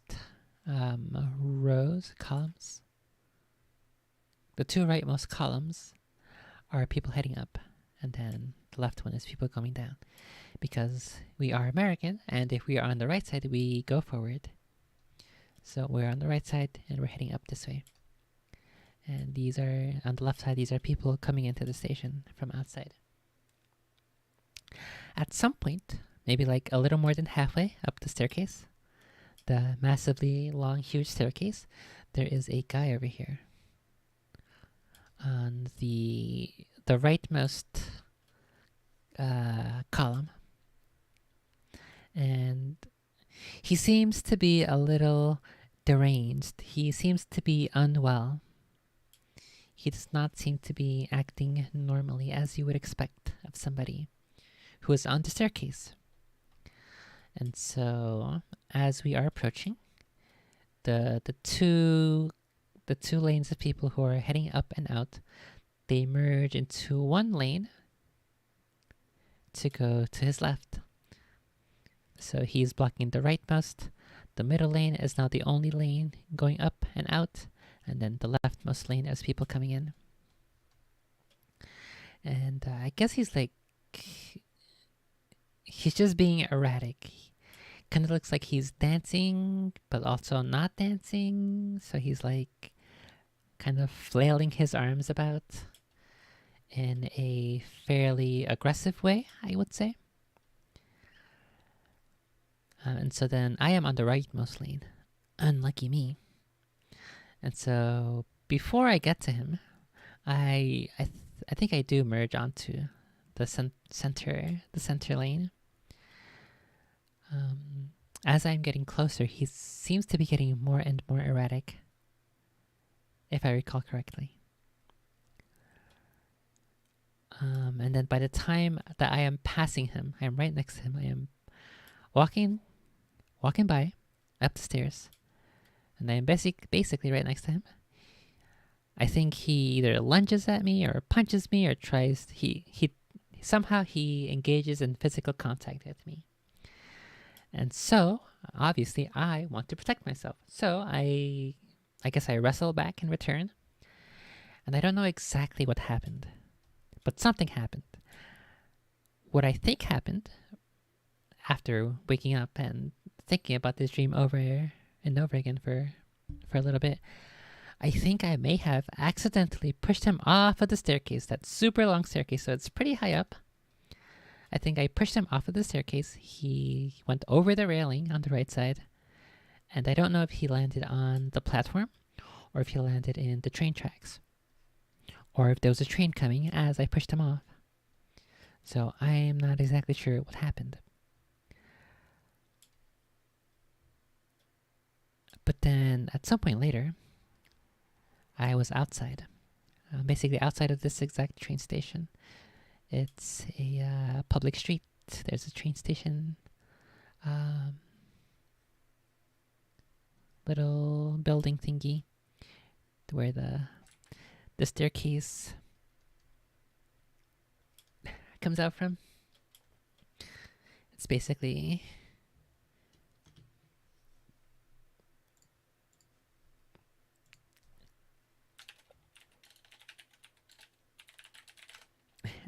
what you would think of a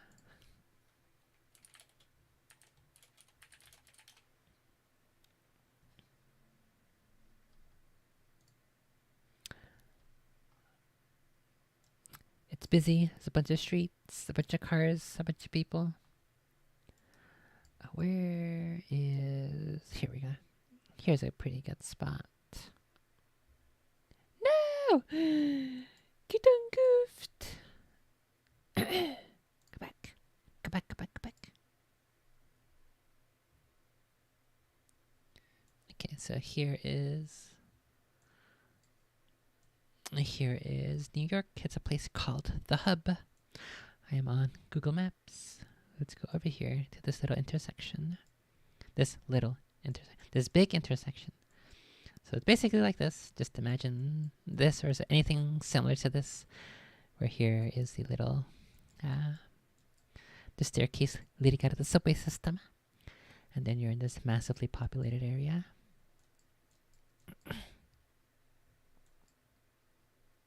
Maybe if I'm lucky, I will see myself here on this Google Maps Street View. Let's go looking at every individual person here. But what the heck? They blur everybody's face except for this woman's? What? Because she's too far in the back? Fuck this woman in particular. That's what the Google employee said. He's like, the supervisor isn't gonna catch this one. It's okay. Oh, it's okay. This guy too. They don't blur this guy's face? What? Because his face blends into the darkness? Wow. Fucking racist Google employee.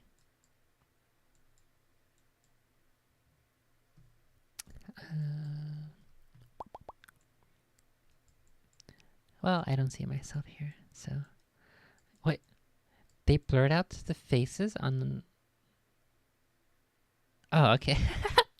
I thought this was a cardboard cutout of a person, but it's actually a person. Why does she look so flat? What the heck? That's so weird. Okay, so I am outside in the street, somewhere like this. And then I think like three dudes approach me. Three dudes of a certain ethnic background, which may or may not be responsible for a certain percentage of the crime, despite being a certain lower percentage of the population. And so these guys follow me. I assume they follow me out of the train station as well. And they're surrounding me. They're badgering me. They're trying to make sure I don't get away, I suppose. Oh wait, I think before that even, as soon as I am outside in public, on the streets, I pull out my phone and I call the polices.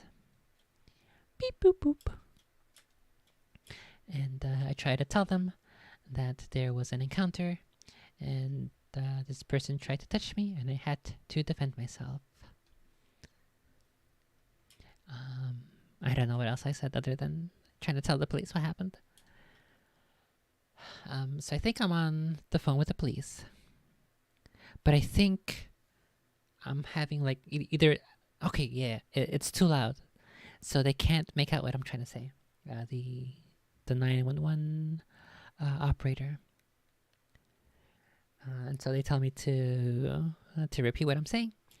And I go someplace, it's a little quieter, like next to the store, I guess. Where there are a couple walls that'll block out the sound of traffic.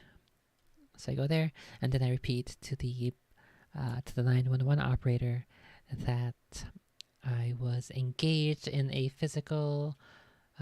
slight and brief physical altercation with an individual of a certain ethnic persuasion who is a certain percentage of the population, who's also responsible for another certain percentage of the crime,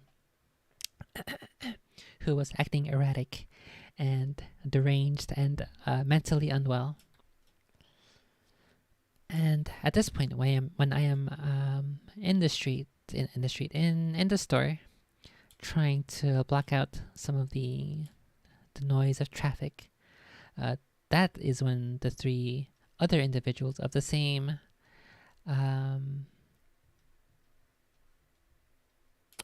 type, they are the same type Pokemon as the guy who was blocking the staircase. They are surrounding me, They're trying to make sure that I don't leave, that I don't get away. And I think they say something like, "That's not what happened. What actually happened is that you started it, that you hit the other guy first." And clearly that's not what happened from my perspective in my dream. And then I think I tried, it's kind of like a little, it's like a concave area here in front of the store, where I guess there's a little bit of barriers to block the sound. And I think they try to keep me there. And so as I try to leave, I think one of them puts their hands on me as well. Like they try to like push me back toward that little concave area. And I think it is at this point in my dream, okay, it's a dream. It's not real. This didn't really happen. It's at this point in my dream that I realize that I am concealed carrying. In my dream, I didn't actually bring a weapon to New York. Okay, it's in a dream. Didn't actually happen. It's all a figment of my brain. I realize that I am concealed carrying my firearm in my dream. And I want to avoid having, first of all, having to use it. Secondly, having to draw it. And thirdly, wanting to avoid having them find out that I have it. I think that I do end up pulling it out, and I do end up aiming at them discreetly. And there are enough people walking around, but they're not being the three individuals who engaged me. I don't think they were being incredibly loud, and I wasn't being incredibly loud either. So it was really just the four of us who were involved in this interaction. They didn't draw anybody else's attention, and I don't think I did. So I drew, I guess actually this is a pretty good point to use the camera. Easy peasy. It's already here. Let me demonstrate briefly how this may have played out. Camera big, and then I guess I don't actually have to change this at all. I just have to move the angle up. Okay, so I have my weapon here, holstered, concealed. I guess we'll do this. It's concealed. Nobody sees it. And I think I have also like a hoodie or something like this, like a jacket. And I use that to sort of like hide my conceal, do a sort of surreptitious draw, and also to hide it from the nearby pedestrians, the many pedestrians who are nearby. So I think what I do is like I draw it, keep it close to my body, and like aim it towards them, still close to my body, kind of like this. I'm pretty sure that the point in my dream was that I wanted them to see it, so they could back off. And I think they did see it. And then I just like walked away from them without having to actually do anything else. And then I put it back. Sneaky. And so that's sort of how that played out.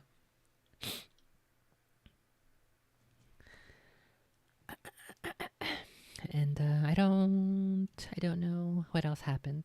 I think that's at that point either I woke up or the dream just straight up ended. I don't think there was anything else to the dream beyond that. But that is the topical, relevant, politically and socially relevant dream that I happen to have. It's probably because I was listening. I was listening to the insane ramblings of this one socialist communist on that one woman with the bike, and those three Pokemons of the same type who were doing basically what these guys were doing in my dream. that as well as the other incident that happened in the New York subway recently, which I think, if I recall correctly, I covered it almost immediately the day it happened. I didn't show it on stream though, because I don't want to get the banned off both YouTube and Twitch. But I definitely recall browsing through the news articles and seeing that one long before anybody else touched it, for like maybe like 2 or 3 days, maybe even a week before anybody else touched it, as far as I was aware. I could have been the first one. I could have made my video, my report video right there for the Daily Neko. But that would probably require me having to... they would find a way to just age restrict my video regardless. And I don't know. YouTube just hates me. Oh, hey, at Farming King, when did you get in here? And yeah, that is the stream. This spooky dream. I feel like I made this drawing way too big for like no reason. It's too massive. It's so big. And that's that dream. The other dream that I had is, I guess, sort of related, because it was also part of it also involves the subway. Okay, from now on I will do my best to not make my dream drawings this big. Okay, so dream 2. What I remember is I was in a subway system, a subway station. But then there was also a part where I was street level. I don't remember where it started. I feel like it started in the subway system, and then we went to street level, and then we went back to the subway level. But I guess the core of the dream was that apparently a new Pokemon game dropped. But it was a new Pokemon game on the Game Boy Color. Had this little tidbit, Game Boy Color. And everybody was playing it.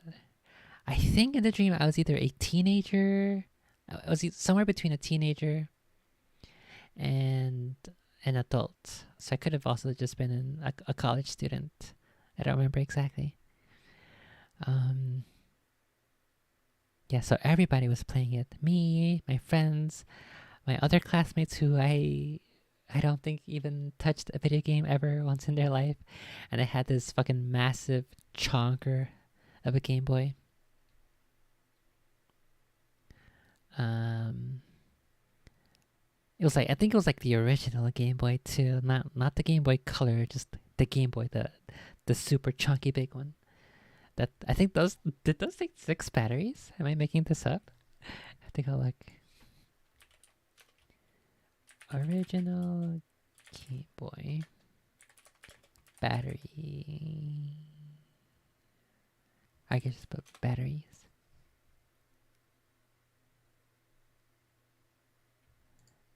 This guy, this chunky boy. Okay, so it took 4 batteries, I think, unless it took 8, unless there's a second layer down there, which I don't think so. But anyway, I had this chunker, this chunky boy in my dream, and I was playing the new Pokemon game. I feel like it was during a school day, and for some reason we were on the subway. Because I remember asking this one girl, her name was Ashley. She was an actual classmate in high school, and she was also playing it. I asked her a question about like which Pokemon she had or whatever, and she answered. And I saw she also had a Game Boy in her hands. I don't remember any specifics about like what the region was like or what the Pokemons were like. But I do remember at one point I crossed the street. I was ready to get back into the subway to play some more. So here's the sidewalks. Here's the streets. Oh! I remember another thing actually. I started crossing the street and I think there was a red light. So there was the hand telling me not to go, but I think I crossed anyway. And I think there was a blue pickup truck that stopped over here as I was crossing. And right before I reached the blue pickup truck, another car just zoomed by. Even though this guy stopped, even though he had a light, but I was crossing, so I guess he didn't want to. Either he stopped for me or he, I don't know, maybe he was just there. But as I was walking, this guy zoomed past, and then I was a little spooked, but I kept going, and then I went to the subway station and played some more of the new Pokemon games. And that's the other dream I had. The other dream I had today. So yeah, luckily this one isn't at all related to this first one, other than being in New York. Dream 3. I think this dream was last weekend, like Friday or Saturday. It's probably Saturday. I was in this room, in my room.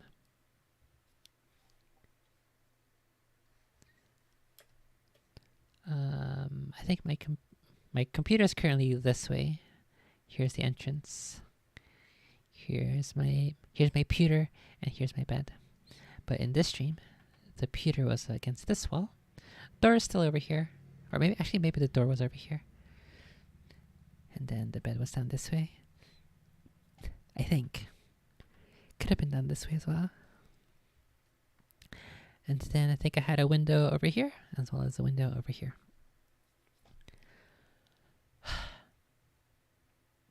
I don't know if I look out the window and see the kitty, but there's a kitty outside. I don't know I don't know how I knew that there's a kitty there, other than it must have been the window. So I go outside. Somehow there's a hallway here. This isn't actually how my real house is laid out.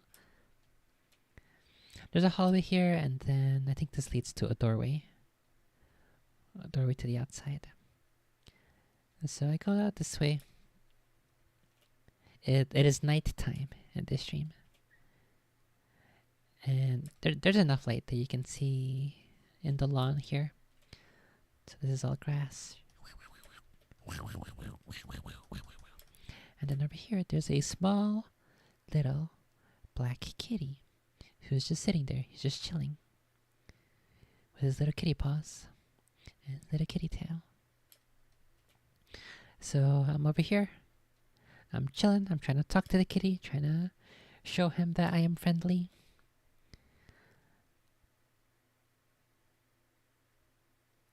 And I don't know if I actually walk up to him and pet him or anything. Give him head pats.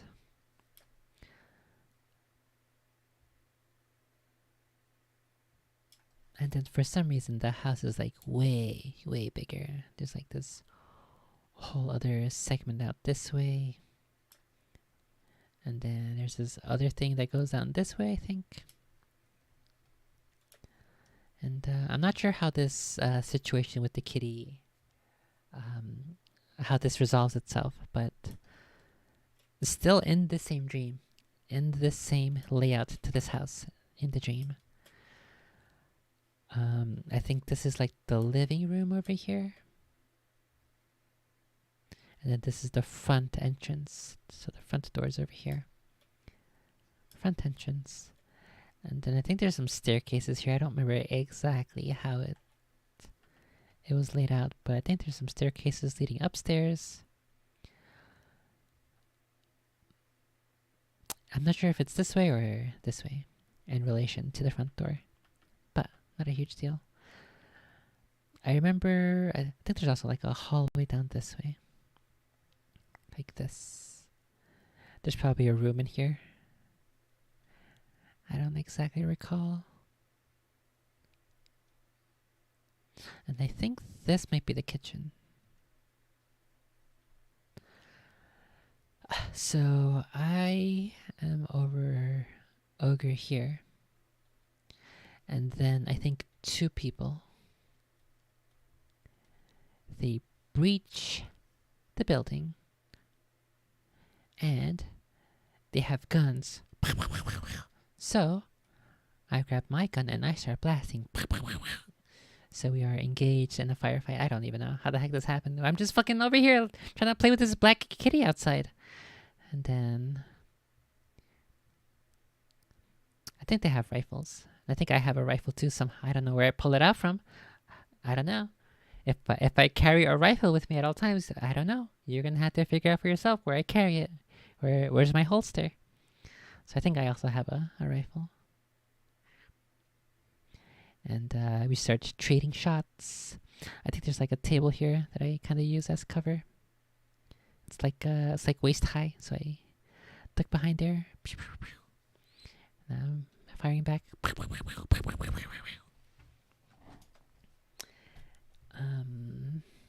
I think somehow at some point later I end up on this side. And I think there's somebody else here. I think maybe it's my dad who's also here. Who's also in the house and who appears at some point during this firefight. I don't think he has a gun or anything. But he shows up and somehow this stream ends. I don't even I don't even know. I just wanted to play with this black kitty out here. But instead I get into this firefight to defend the house. And yeah, that's that dream.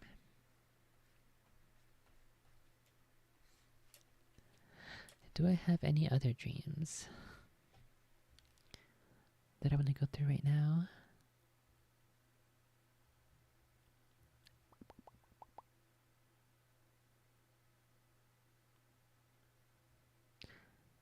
I cannot think of any. My mind is just blank.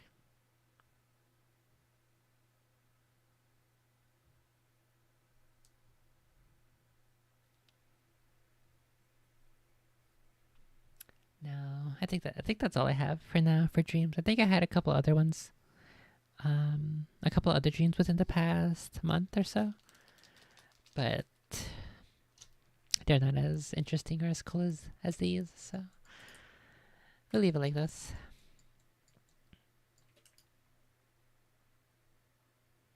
And speaking of this stream here, the first one with the ranged guy at the staircase and then the 3 Pokemon of the same type. And the relevant current events revolving that. I find it incredibly frustrating and extremely concerning that there are people out here who are trying to... Where'd this guy come from? What the heck? Oh no, where'd this guy come from? What even is this? Oh, okay. This is my keycap remover from when I was cleaning my keyboard.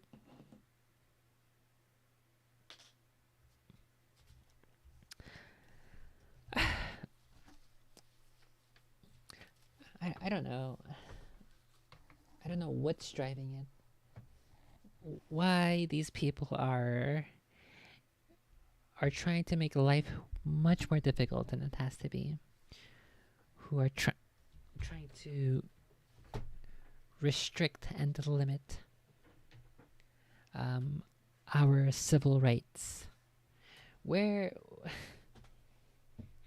is the source of this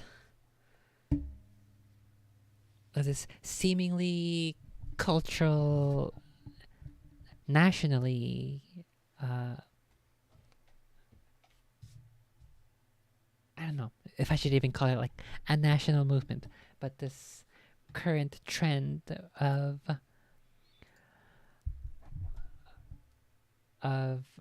legal people, judges, lawyers, polices, legal people, people who are supposed to uphold the law. Not only are they being lenient on people who break the law, but they're also being incredibly strict and unforgiving and presuming guilt of people who are trying to defend themselves, of people who are trying to practice their Second Amendment rights. I don't know why. Where is the strength? Where is the strength of this coming from? Where a constitutionally enshrined civil right is being so heavily pushed against by multiple facets of law enforcement. How many stories can I think of recently? There's the Jose Alba story, where the New York, is he Brooklyn?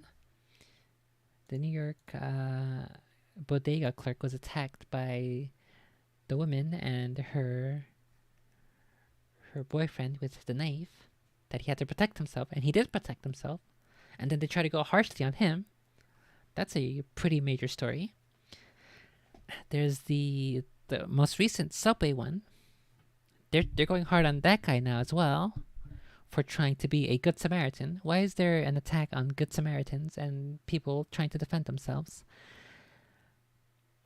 And then this whole ordeal with the nurse who's being attacked by those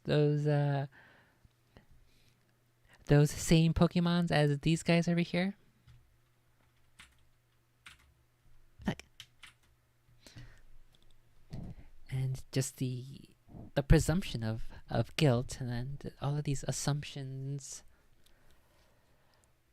that she's in the wrong based solely off of your unfounded gut instincts, baseless accusations. Where the fuck is all of this coming from all of a sudden? Like, it's been slowly building up. It's been slowly boiling to this point over the past couple of years. How the fuck did we get here? Why are people being... Why is the law so...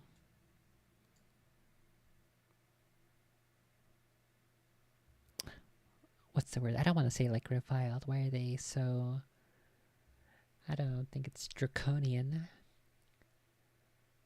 There's definitely a word that goes here that fits perfectly.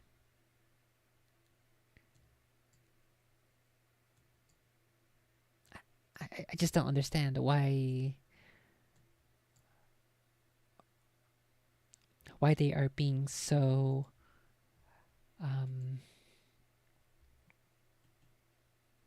so trigger happy with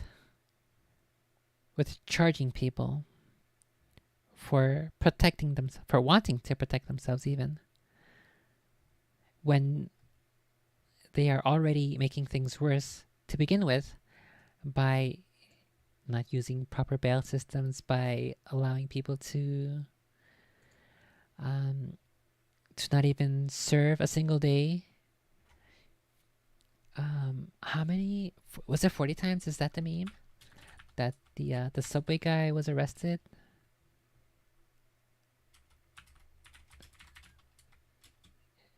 Times arrested. I think that's the meme, right? 40 times.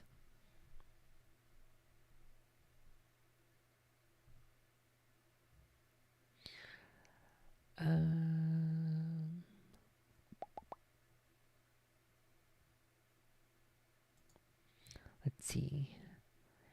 Criminal record. Man killed in Subway had 42 prior arrests. What is the most severe, and how many of these are that severe?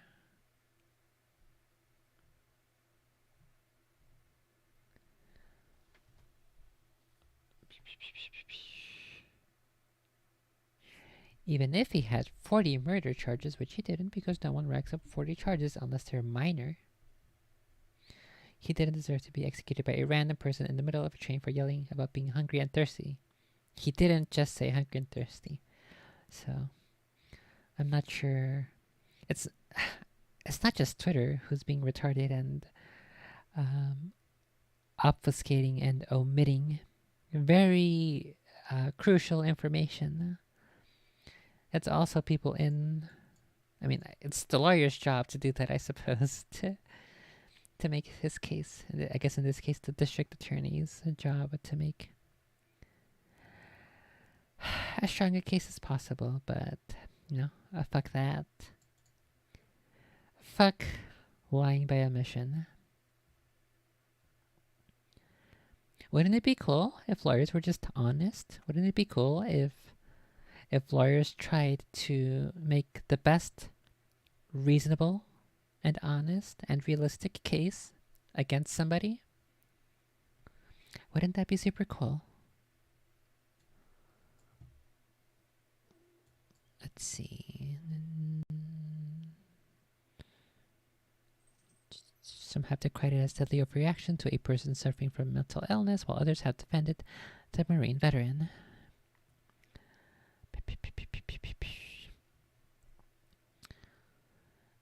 His murder is the direct result of efforts to dehumanize and demonize New Yorkers who are experiencing homelessness, living with mental illness, or just existing in the world as black and poor. It's unfortunate because the city doesn't even want to deal with homelessness or the mentally ill. It's, where is that?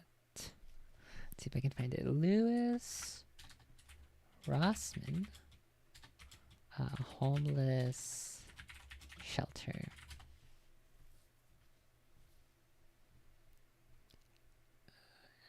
NYC's homeless problem is a giant scam. We're not going to listen to this. We're just going to go look for those pictures of the homeless shelters. Here we go. Look at these pictures. Mayor de Blasio is forcing homeless New Yorkers back to congregated shelters Monday. He says PPL need the services shelters provide, and he is lying. There are no services. This is a shelter on Ward's Island. NYC pays $3,500 to $4,000 per person a month to sleep in a room with 30 people. So this is the amazing work that the New York City government is doing to help. Hello? Mr. Bitrate?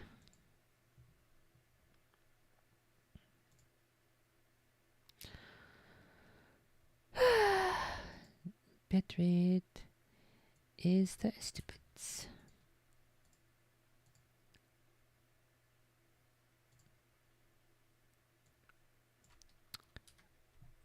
All of a sudden, just now the bitrate's being retarded.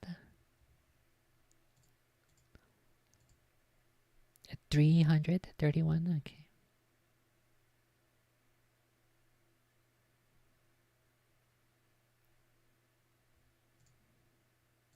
Okay, bitrate seems good on YouTube. Are we back on Twitch? Hello? Mr. Twitchy?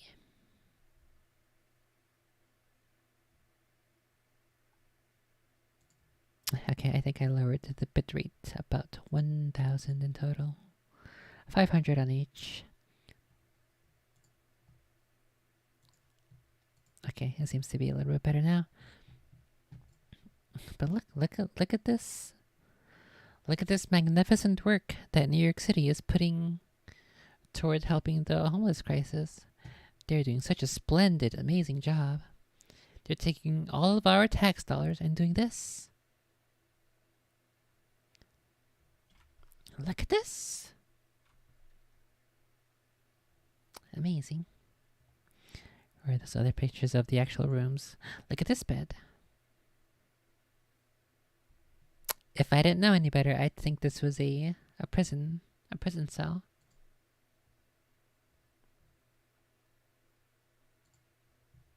Ew. Look at this. It looks like blood.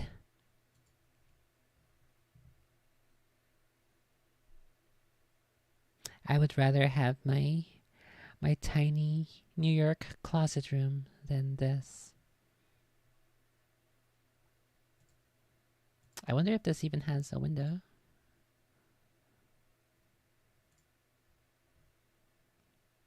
But yeah, I don't know why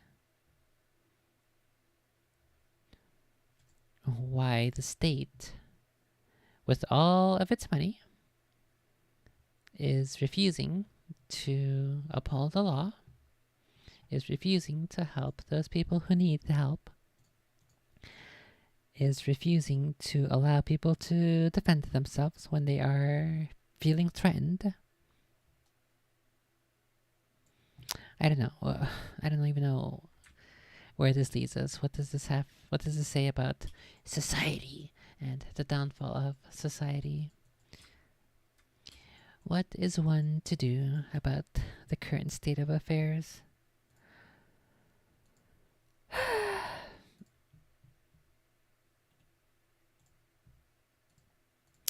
It's kind of frustrating. It's kind of depressing. It's kind of infuriating, but unstable on Twitch again. Is this accurate? I don't think so. OBS, it's telling me that it's stable. Okay, yeah, no, there we go. All I had to do is refresh.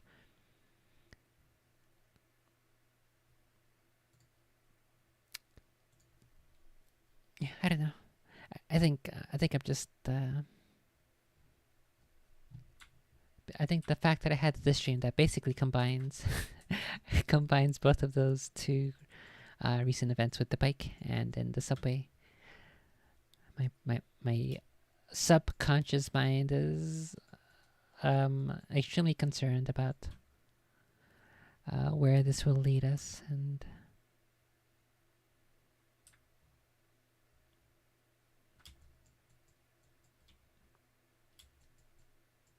actually kind of reminds me of something else. Might as well pull out the tablet for this one as well.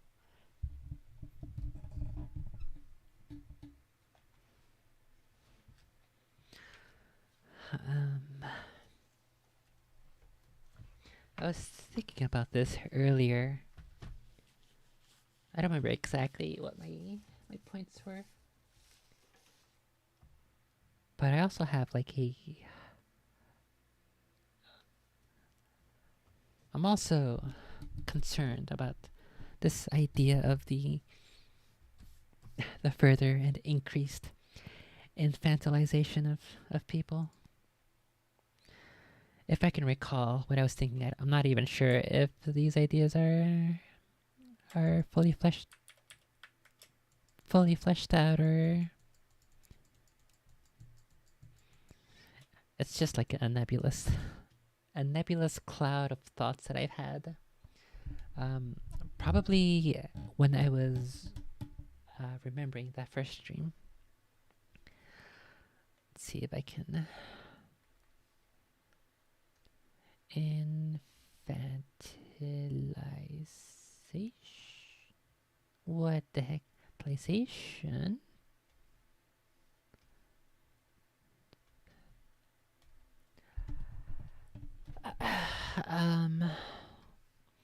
So you can't take the law into your own hand. So we are being infantilized by saying, you have to call us. You have to call the government. You have to call Big Daddy government and Big Daddy Police to take care of you. You can't take care of yourself. You should not be able to carry yourself.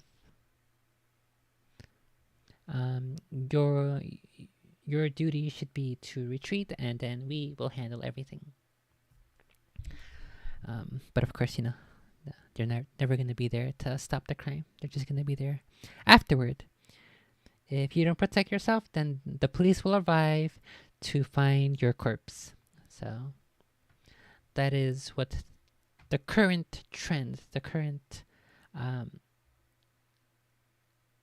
zeitgeist seems to be going toward. Let's see, where else are we being infantilized?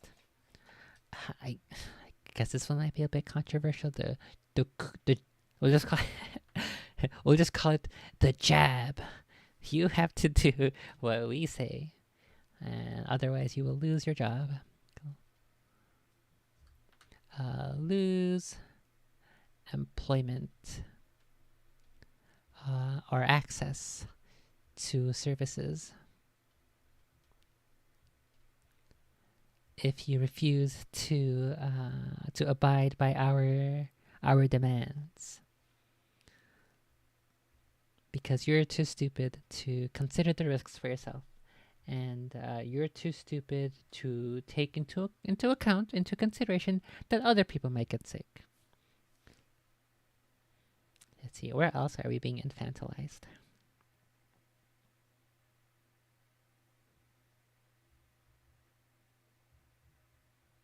I think I mentioned this earlier. The earlier, as in like months ago, where because of the increase of the 24-hour news cycle, all of a sudden, if a child is ever outside, then they're literally ripe for the picking. They are the most ripest fruit for anybody who has any ill intentions towards children. So, no kids outside alone. You can't walk to school alone. You can't take the subway. You can't take the bus by yourself if you're a child. I think the oldest that I've seen was like maybe 11. Somebody called the police on parents because their 11-year-old kid, I believe, or maybe it was 9 years old. Let's see, police.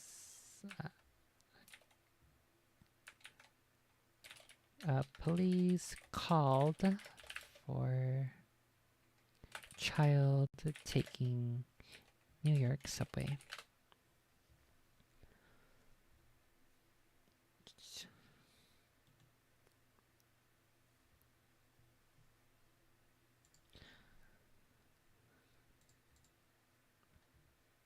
Oh my god, the Washington Post. Fuck off with your stupid bullshit subscription. I'm not gonna give you money, bro. I am not gonna give you money. With your the Washington Post, democracy dies in darkness. How about democracy dies in you not letting me read the news? Okay, don't worry. I have a solution. It's called Internet Archive. This one should definitely work. Oh, there are a whole bunch of archives of this page. Every time somebody wants to read this article, they have to archive it. Why they're like, for the entire month of February, March, and April, almost every single day, there's an archive of this page. Permission denied? What? Oh no! They figured out the anti-internet archive code. Okay, hey, you have to go to the 2018 version, and then you can get it. I let my 9-year-old ride the subway alone. I got labeled, quote, the world's worst mom. Two Maryland parents didn't. I'm pretty sure I read this exact article at some point, like 1 or 2 years ago. Two Maryland parents stand accused of doing the unthinkable. They trusted their kids, 10 and 6, to walk home from the park. The children got about halfway there when someone saw them and called the cops. For this, parents Danielle and Alexander Mative have been visited by the police and Child Protective Services. Their kids were interviewed at school without their consent. Okay, that is a major violation. CPS even threatened to take their children away. All because we are having a hysterical moment in American society. We believe children are in danger every single second they are unsupervised. I learned this firsthand 6 years ago when I let my 9-year-old ride the subway alone. We live in New York.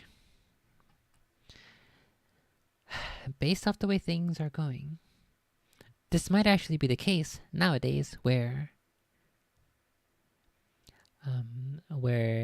children are in danger every single second they are unsupervised. I think the current leniency and softness on crime is actually going to make that statement be very true. What year was that? Was that initially written?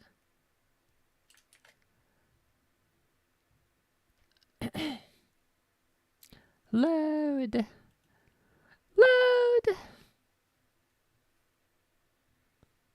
No!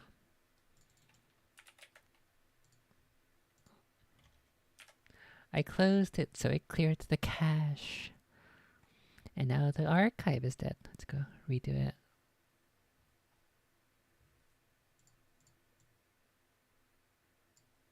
Oh my goodness. Okay. They don't want us to know the truth.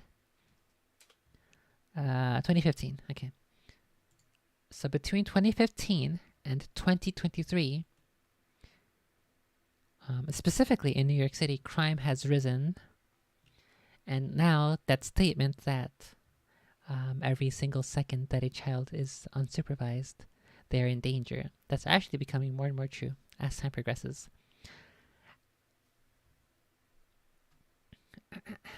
So, no kids allowed outside. Let's do, in quotes, becoming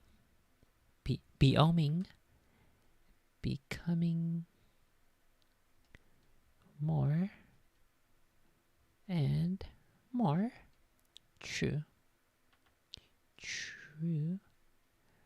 by the day because of lawyers and district attorneys and polices. And I guess also governors. What has been her current major stances? What's her name? Kathy Hochul.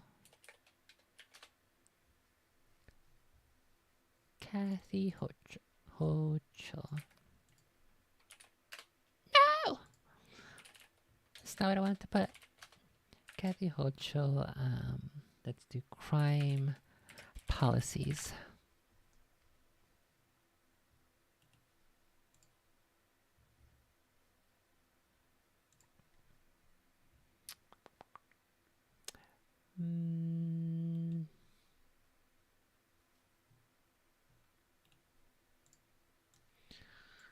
Let's see, we got a Fox 5 article and a Spectrum News article. This is March 2023. Hochul says her bail law changes are about fairness. New York's controversial cashless bail law will make the state's criminal justice systems far more fair, Governor Kathy Hochul said on Tuesday, as she makes a push for her anti-crime proposal in her $227 billion budget. Hochul in Rochester pivoted to an issue that animated much of the 2022 campaign season, tackling rising crime in New York and voter perceptions of feeling unsafe, doing a splendid job of making them feel safer. This is what happens when you put a woman into office. The governor touted recent reductions in shootings and murders, but said more work is needed in order to address a pandemic era rise in crime overall. Hochul has called for an end to the so-called least restrictive standard for judges when considering bail.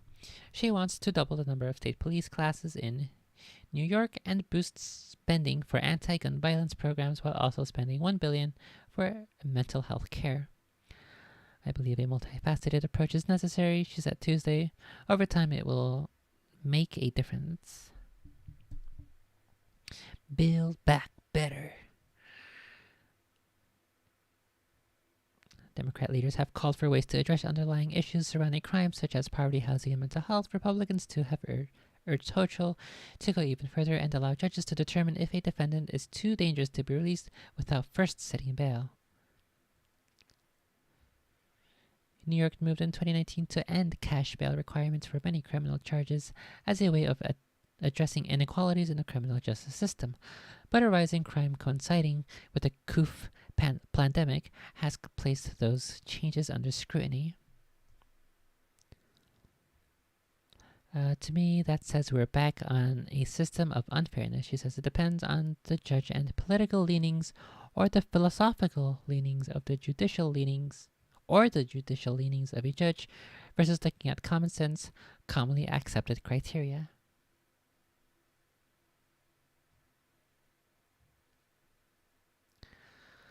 The bail law changes remain just one plank in Hochul's public safety platform. She wants to increase anti-gun violence program spending from $110 million to $337 million. She wants to expand community stabilization units used by the state police, and she wants more funding for local prosecutors to enact separate criminal justice law change that required defendants receive more timely access to evidence.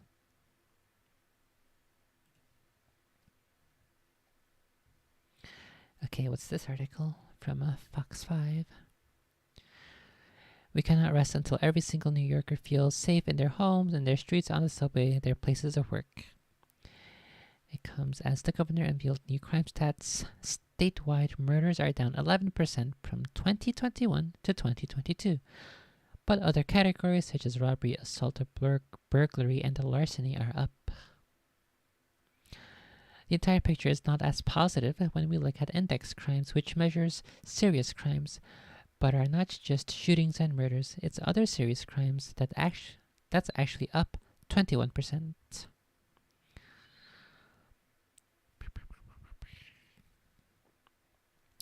I should make it clear that we're not incarcerating people for low-level crimes or criminalizing poverty, but giving judges the discretion necessary to ensure public safety.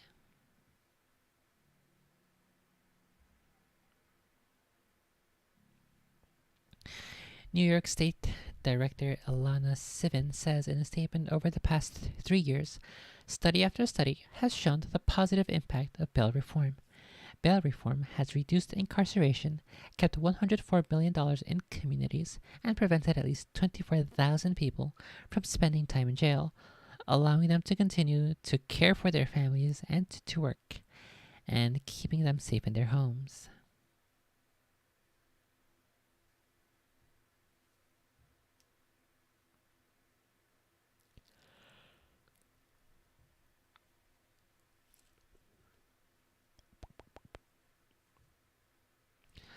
Okay, let's see if we can go find her statements on the subway guy. Governor Hochul. We'll just type his name.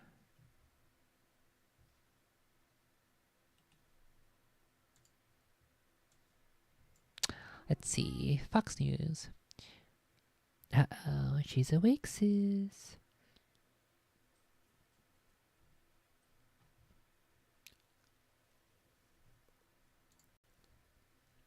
May 4th, was it really the start of the month when this happened?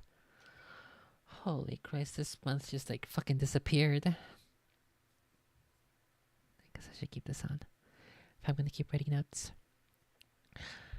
May 4th by New York Times. New York Governor Hochul calls for justice in Jordan Neely subway chokehold death involving Marine veteran. The Manhattan DA's office may file charges against a Marine veteran accused foe choking Neely to death on a subway train.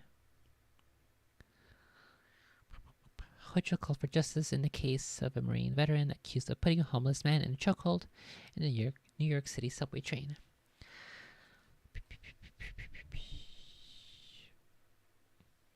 I do want to acknowledge how horrific it was to view a video of Jordan Neely being killed for being a passenger on our subway. He wasn't killed for being a passenger. He was killed for being threatening to those around him. For threatening and scaring those around him. I'm really pleased that the district attorney is looking into this matter. As I said, there had to be consequences, and so we'll see how this unfolds. But his family deserves justice. Each situation is different. Mayor Eric Adams says each situation is different. We cannot just blanketly say what a passenger should or should not do in a situation like this. Hochul said the incident was a case of, quote, an individual who took the situation into his own hands. Yes, so this statement seems to imply that you should not protect yourself if you are feeling threatened, if you are feeling afraid. I would have to see her entire statement though, in its entirety without this article, to see whether or not she was withholding and omitting context. And we would have to know how much she knew at the time, because all of those things will let us know how honest she's being and how upfront she's being and how genuine she is in her statements.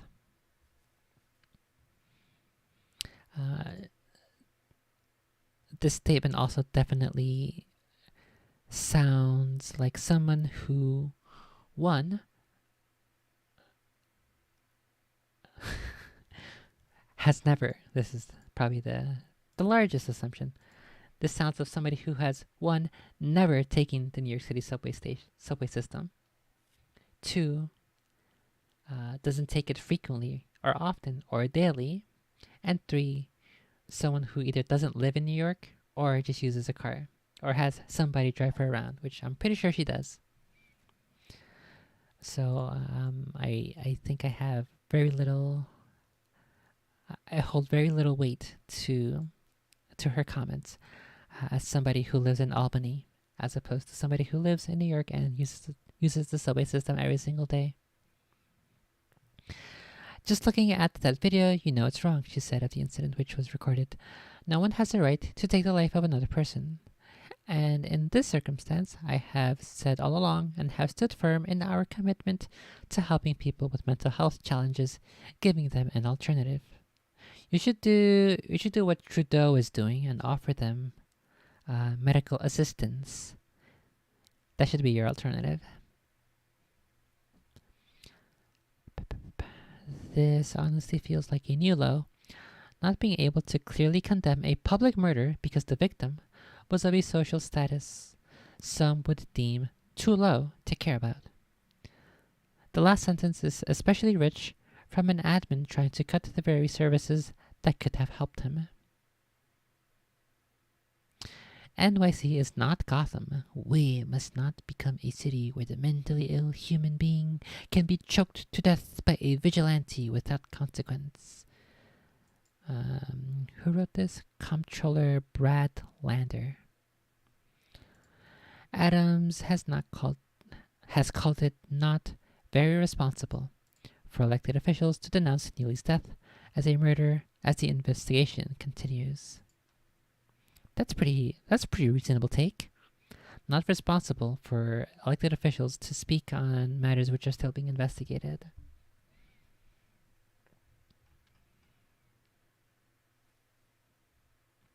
Yeah, depending on how much she knew at the time. This was May 4th, so I think this was only when only the video was released. And we had not yet, or no, wait a second. The video was released on Facebook, right, by that journalist guy who was there.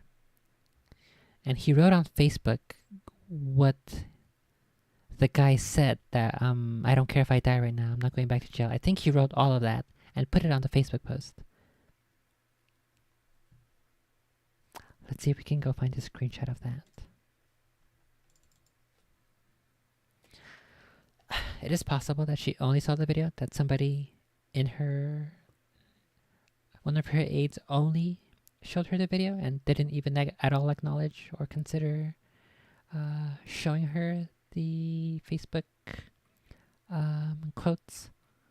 So that is a possibility for which I wouldn't fault her for. However, I will fault her for the fact of not going out to look for it as well before making a statement. We should hold everybody to high standards, especially the police, especially our elected officials. What's his name? Vasquez? Something Vasquez. Let's see. Name. What the heck? Name of journalist who recorded subway chokehold.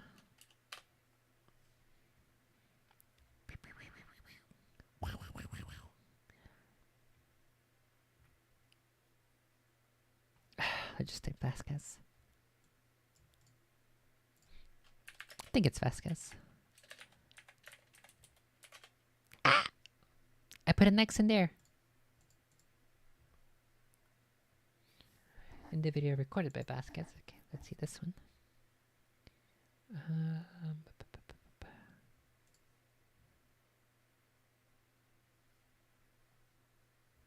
Where the heck is his name? Juan Alberto Vasquez. Okay. Why does it take so long to find this information? Like, why do they bury it under all this? Let's see. Juan Alberto Vasquez, Facebook, choke hold Facebook post.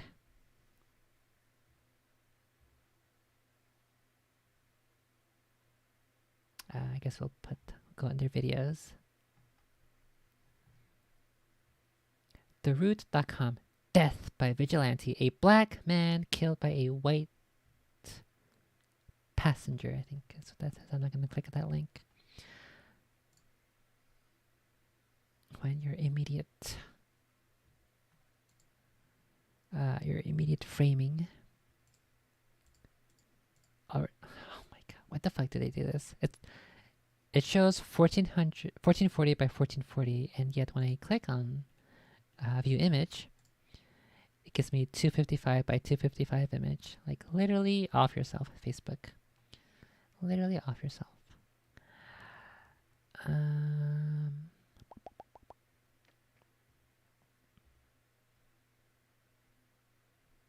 Okay, I can't find the screenshot of exactly his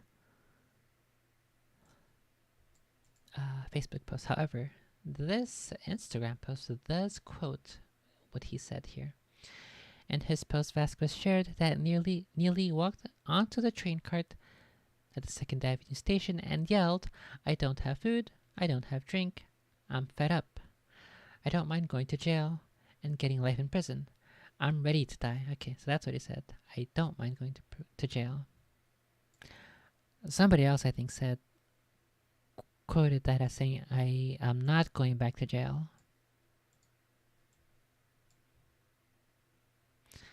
Vasquez continued to share that he did not seem to want to attack anyone as he yelled out about his situation. However, Neely was then grabbed by the neck by another passenger.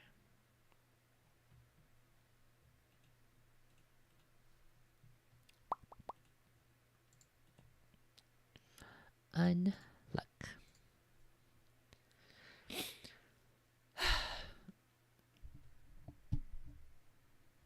I do have another thingy that I wanted to to tangentially here in the law,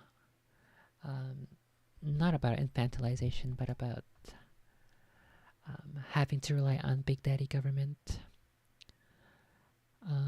It's an entirely separate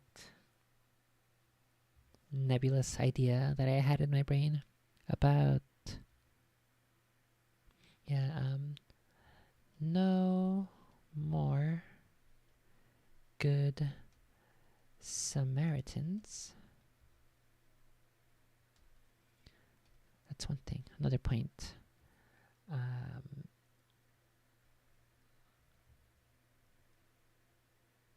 Assumption of guilt. Maybe I should have a thinner stroke with if I'm writing. Assumption of guilt in self-defense situations.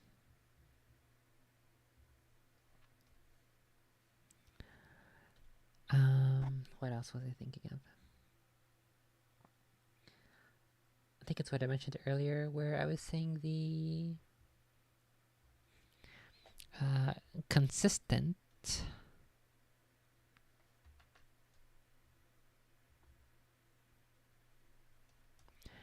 and pervasive attack on 2A civil rights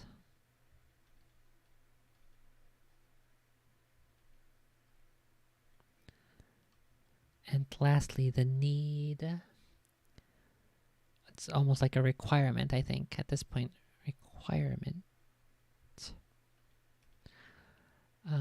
requirement of self-defense. That is not an S. What the heck is that? Self-defense insurance.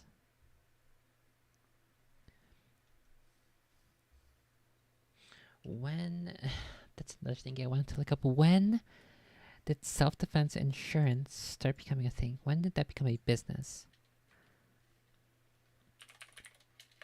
When did we start going so hard on self-defense situations that people wanted to pool their money together towards lawyer funds to protect themselves from the infinite money of the state who wants to prosecute you for being a living sentient being who does not want to die and who has the drive of self-preservation.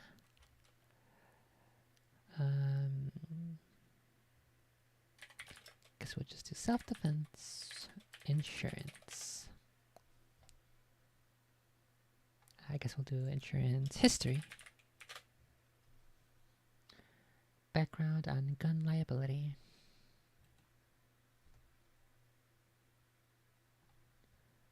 Or how about when did self-defense insurance come or start? There we go.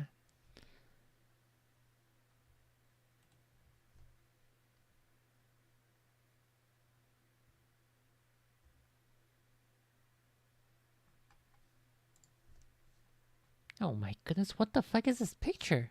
Looks so weird. This is not a good Photoshop. So the picture is a guy holding a bullet, a cartridge, between his thumb and pointer finger. We're looking at the back, at the primer.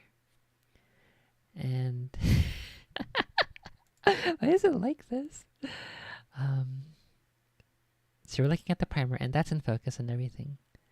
But then his two fingers, they did like a radial blur I can just like do this in like 2 seconds. Let's go see if I can find a picture like this.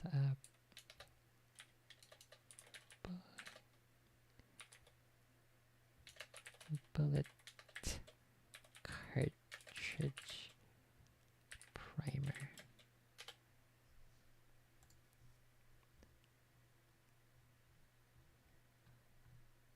Oh, okay, let's see.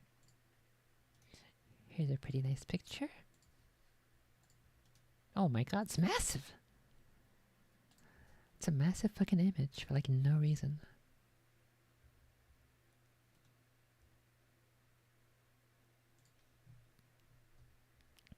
It's just such a weird Photoshop. Just like put the regular image there. It's so fucking weird. Who decided to do that? Oh, okay, I see. Maybe it was a whoever the visual artist is. They had to justify their job, so they did that. We'll just take this one in the middle just to make it simple. Do this.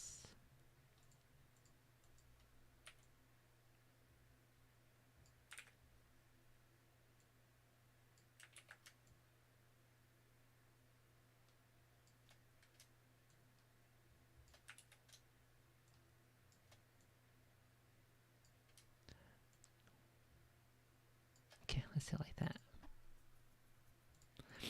And then, oh my god, so massive! Let's see, let's duplicate this. Let's grab this. Let's mask that. Apply mask. And then, wait a second, I think I have, no, maybe not. Let's grab this, let's do filter, blur, radial blur, zoom. Zoomy zoom zoom. It's not at max at max zoom. Oh no, it's gonna take fucking forever because it's such a massive picture. Fuck. Did I kill that mosquito? Fuck. Oh no, I done goofed. Well, basically, basically it's this, except not quite so extreme. Let's go 50, 50, 44. Let's see if this is any better. It's probably close to like 15 to 25.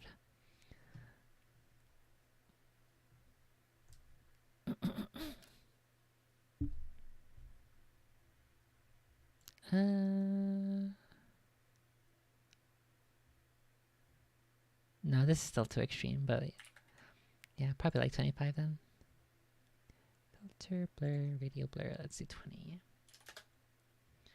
There might actually even be 2 layers. One layer that does this desaturation, and then there might be 2 radial zooms, and then he just like turns it askew ever so slightly. But yeah, basically this. It's so weird.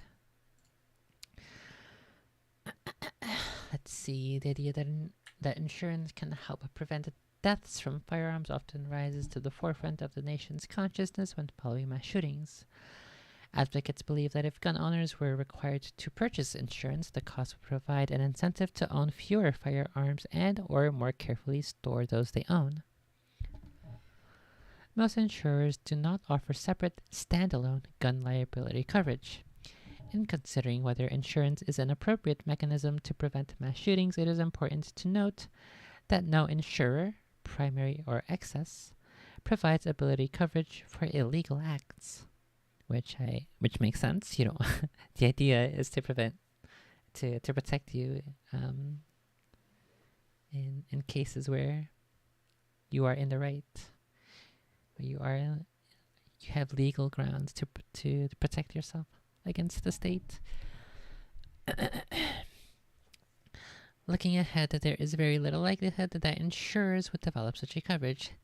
Excess personal liability coverage for firearms owners is available, though typically only through membership in a firearms association. Okay, this is probably what I want here. Historic perspective. There is no universally recognized definition for mass events in the US. The FBI uses a broad definition that includes shootings in which an individual seizes people in a confined and populated area. This includes domestic incidents but excludes gang and drug violence and is not limited by number of victims. The FBI's list of fatalities does not include perpetrators who often commit unalive at the end of their spree. According to the FBI, there were 277 active shooter incidents in the U.S. from 2000 to 2018, resulting in 884 people killed and another 1,546 individuals wounded. Another classification includes 4 or more people shot or killed, including the perpetrator, and is commonly used by the press. USA Today reported that from 2006 to 2017, there were 361 mass events. The Pulse nightclub event on June 12, 2016 in Orlando, Florida took 49 lives, excluding the perpetrator, and wounded 58 people. The December 14, 2012 shooting at the Sandy Hook Elementary School in Newton, Connecticut was the deadliest mass event at a U.S. school. 20 children between the ages of 6 and 7, as well as 6 staff members were killed. The perpetrator killed his own mother at her home, as well as himself. The Las Vegas concert shooting in 2017 was the deadliest mass event in contemporary U.S. history, with 59 fatalities, not including the perpetrator, according to the Gun Violence Archive, an independent data collection and research group with no affiliation with any advocacy organization. The online archive of gun violence incidents is collected from more than 7,500 law enforcement, media, government, and commercial sources daily in an effort to provide near real-time data about the results of gun violence.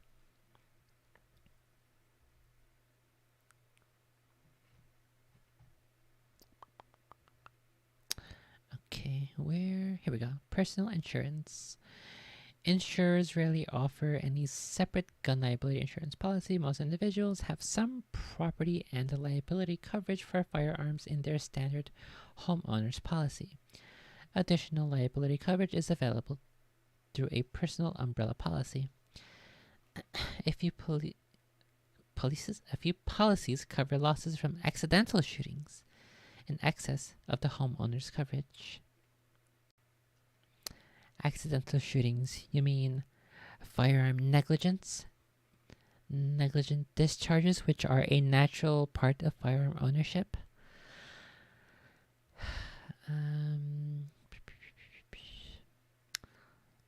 So it doesn't say here what I was hoping to find, which is the history of firearms or self-defense insurance. When did it come about? Why? How frequently do people need to tap into those funds? How much do cases typically go for? There must be somebody who's tracked all of this information.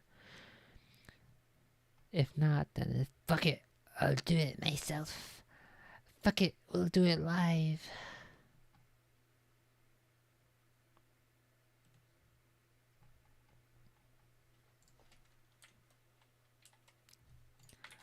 Let's see, maybe if I just type history of self-defense insurance.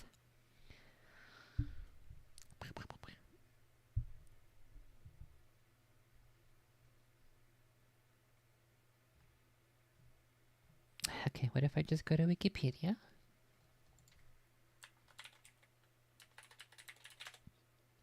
And then look up one of the ones that are advertised. And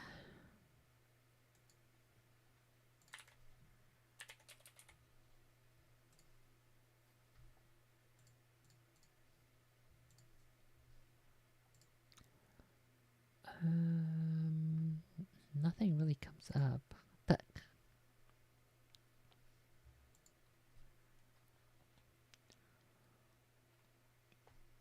rip. I'm gonna just have to just do this at some point later. Not really coming up with any results that I want.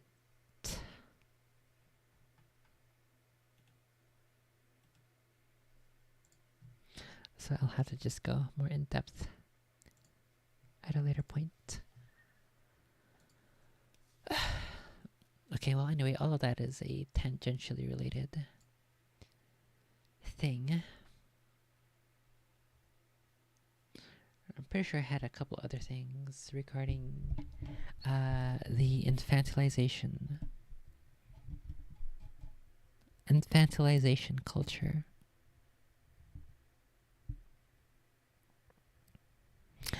I guess this isn't necessarily something that I thought of earlier, but it's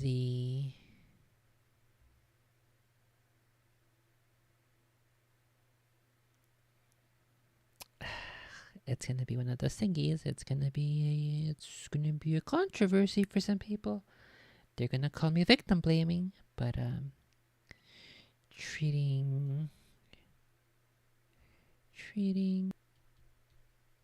adult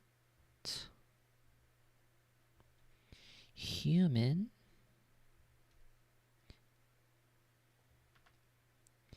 females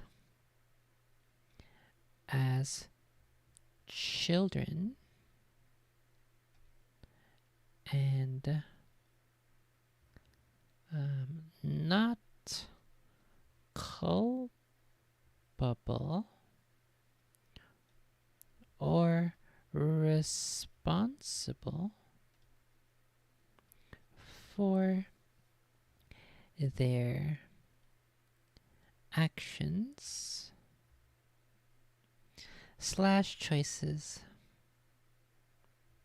/ decisions leading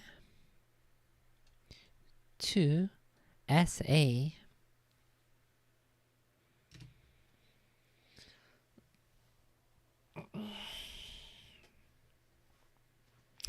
I think that's a pretty big one.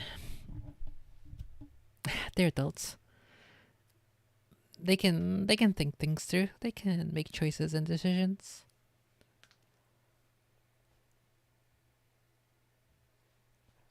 Where else do we see the infantilization of people? Let's see.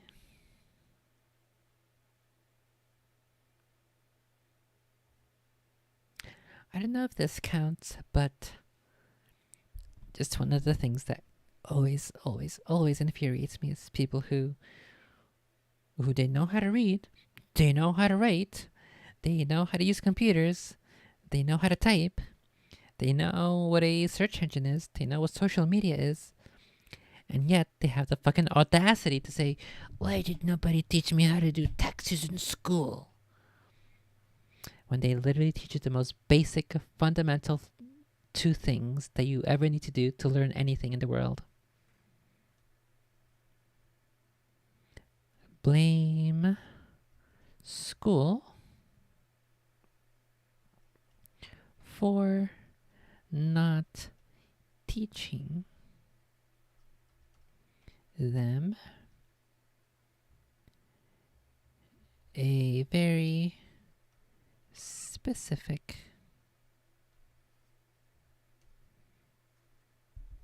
I guess we could call it a skill set. Very specific skill set.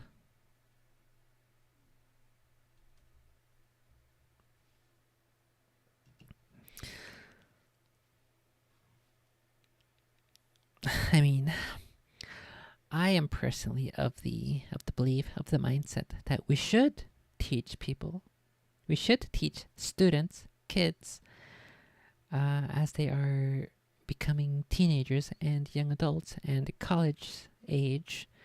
I am of the belief that we should teach those people the basics of financial literacy, the basics of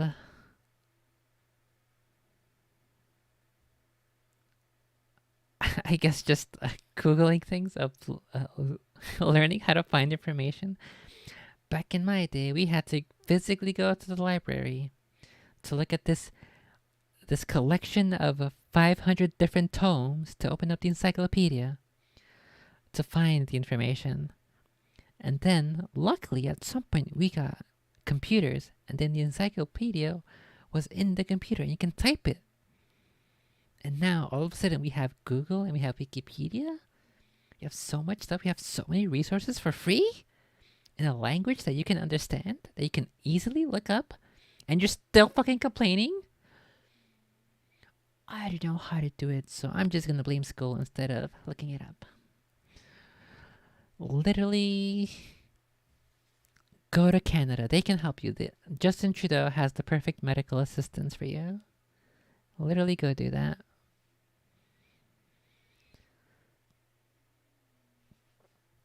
I don't mean to be cold and evil and cruel and vile, but I'm a misanthrope, okay? That's just the way I am. Take it or leave it.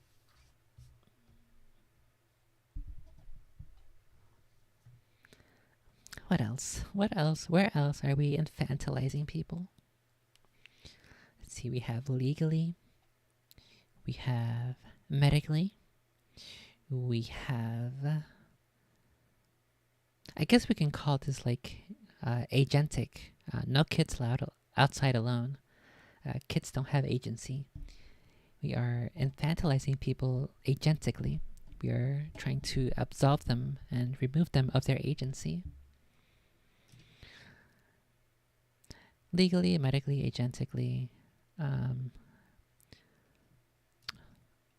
adult human females and their choices and decisions leading to SA. I guess then sexually we are infantilizing people.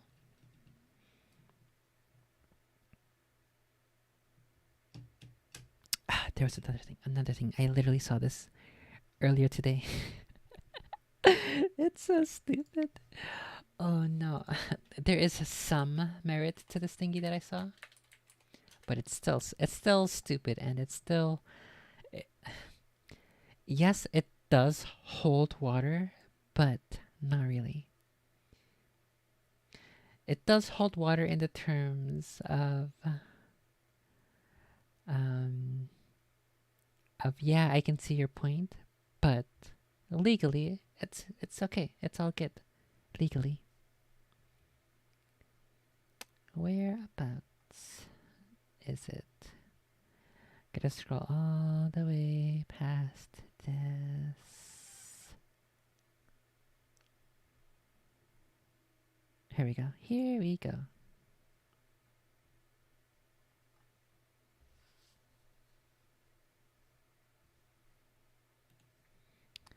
I don't even know if these are just like bots. I think they might be bots, and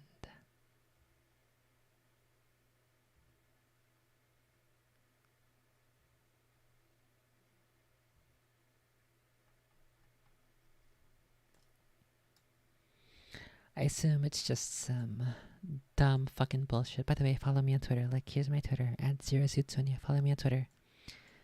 I need more people to show my memes to.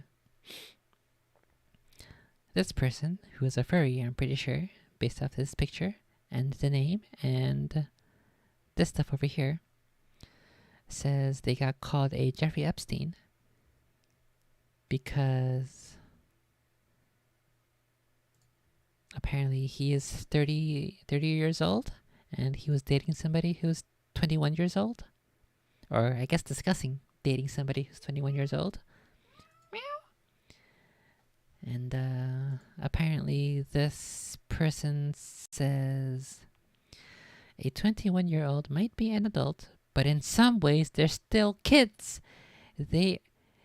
Our brains ain't done developing yet.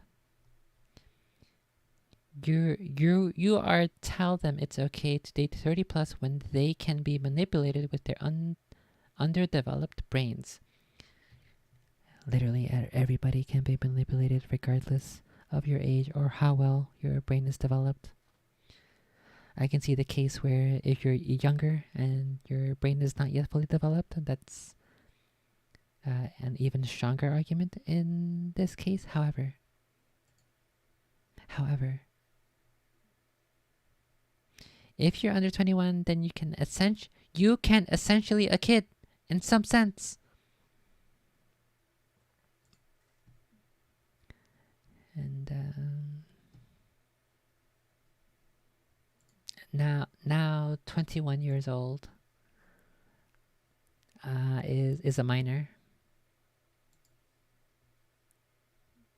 And then this other person replies, sorry to say, but the dude is kinda right.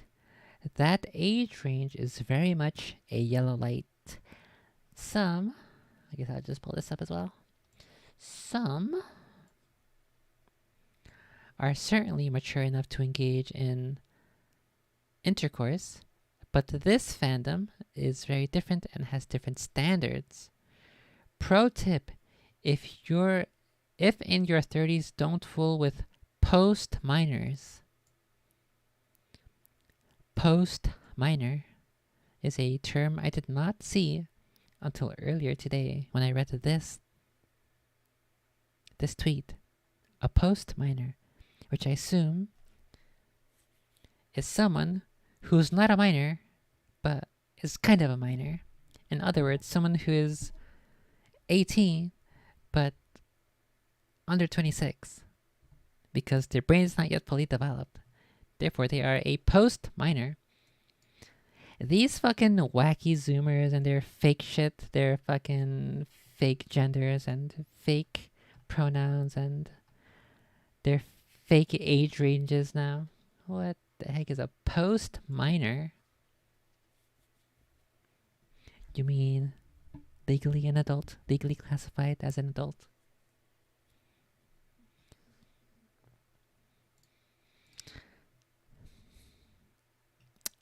So that is another thinking about. We'll go ahead and add that to my thing here. We'll add in parentheses post minors. No, my minor.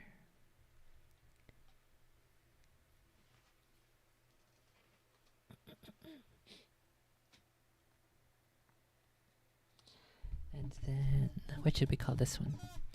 We have legally, medically, agentically, sexually. What does this one fall under? Blame schools for not teaching them a very specific skill set. I don't want to say educationally, I think. Maybe...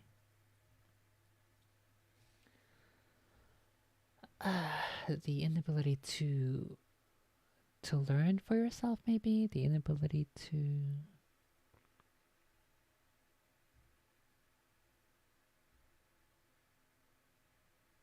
I'm not sure. I'll have to come back to this one. And I think I just recently, a couple seconds ago, thought of another one, but I just lost it. Fuck! What was it?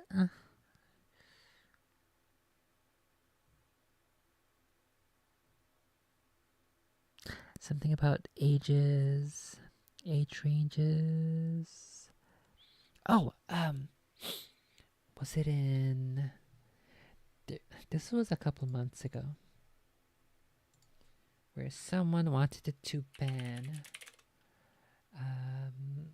people's ability to medically transition if they're an adult. It was definitely a southern state. Was it Florida? With fucking DeSantis being a cringe lord again. Which state banned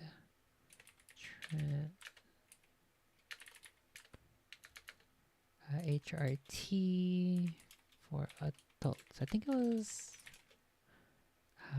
up to the age of like 30.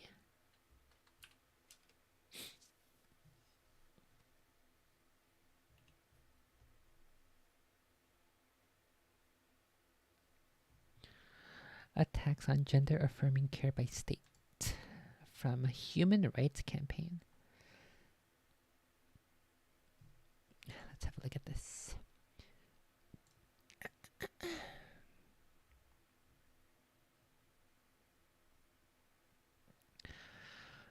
Red is law or policy banning gender affirming care has passed up to age 18. In Alabama, Arkansas, and Texas, court injunctions are ensuring continued access to care. So the red states where there is a ban that has passed up to age 18. Arizona, Utah, Idaho, Montana, South Dakota, Iowa, Missouri, Oklahoma, Texas, Arkansas, Mississippi, Alabama, Georgia, Florida, Tennessee, Kentucky, Indiana, and West Virginia. And the yellow states, law or policy banning gender affirming care is being considered up to age 18 are Oregon, Nebraska, Wisconsin, Michigan, Ohio, North and South Carolina, and New Hampshire.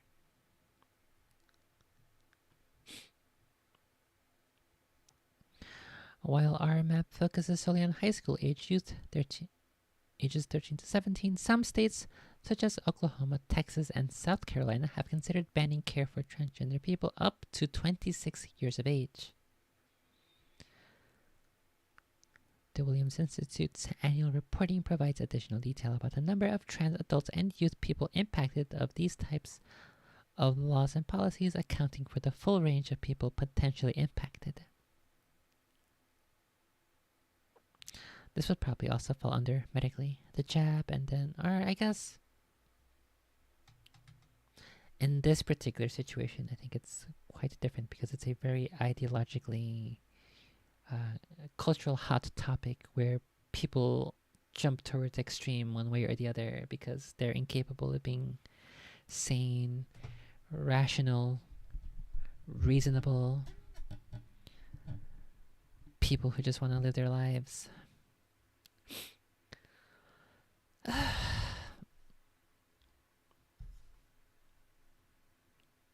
So let's go look at each of these individually. Oklahoma. Wait, hold on. Nebraska. Here's one already.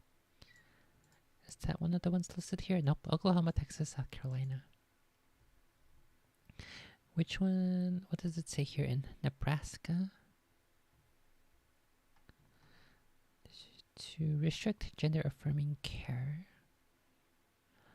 Up to what ages though?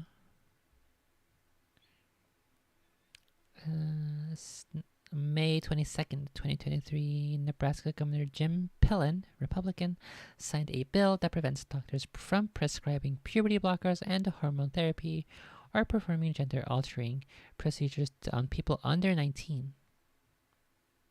Interesting. Why not under 18? Starting October 1st with some exceptions for people with, quote, a medically verifiable disorder of sex development. So like intersex people, I suppose. The bill also bans abortions after 12 weeks, effective immediately, in what Pillen calls, quote, the most significant win for social conservative agenda in over a generation of Nebraska. So why is it under 19? Why not under 18? Pretty weird. I can agree though with preventing puberty blockers and HRT for minors 100%. Reasonable enough.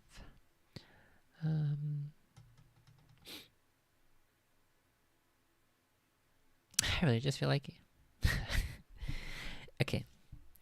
Anybody who wants to transition should go to therapy. Additionally, everybody should go to therapy. Simple as. Simple as. Okay? That's my stance. In very extreme cases, with verifiable, multiple doctors suggesting a minor undergo HRT or begin HRT prior to 18 years of age, at least three different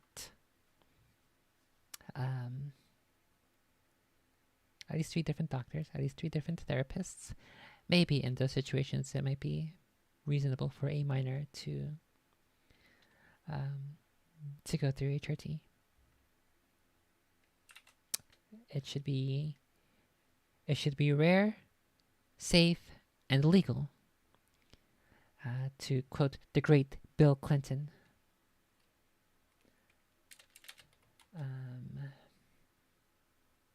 Where was I looking for? Oklahoma.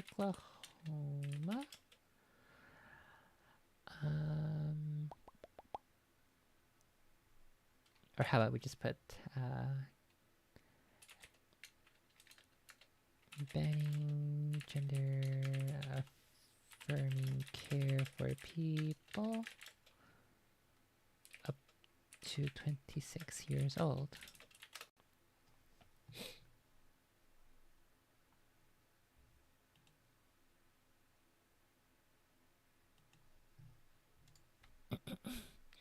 Oh my goodness, it's been all day and this bug just won't die.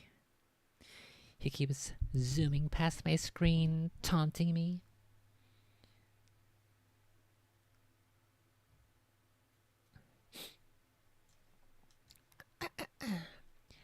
March 29th, 2023 on Axios by Oriana Gonzalez. GOP lawmakers expand gender-affirming care restrictions to adults. Literally infantilizing people. Literally infantilizing adults. State efforts to restrict gender-affirming care are moving beyond trans youths and increasingly focus on patients over the age of 18. The big picture. Legislators in Kansas, Oklahoma, South Carolina, and Texas have introduced bills barring health providers from offering care such as HRT or surgery to people as old as 26. In contrast to past messaging around protecting children, some proponents of the latest proposal portrayed gender-affirming care as a business that is exploiting people in need of psychological care.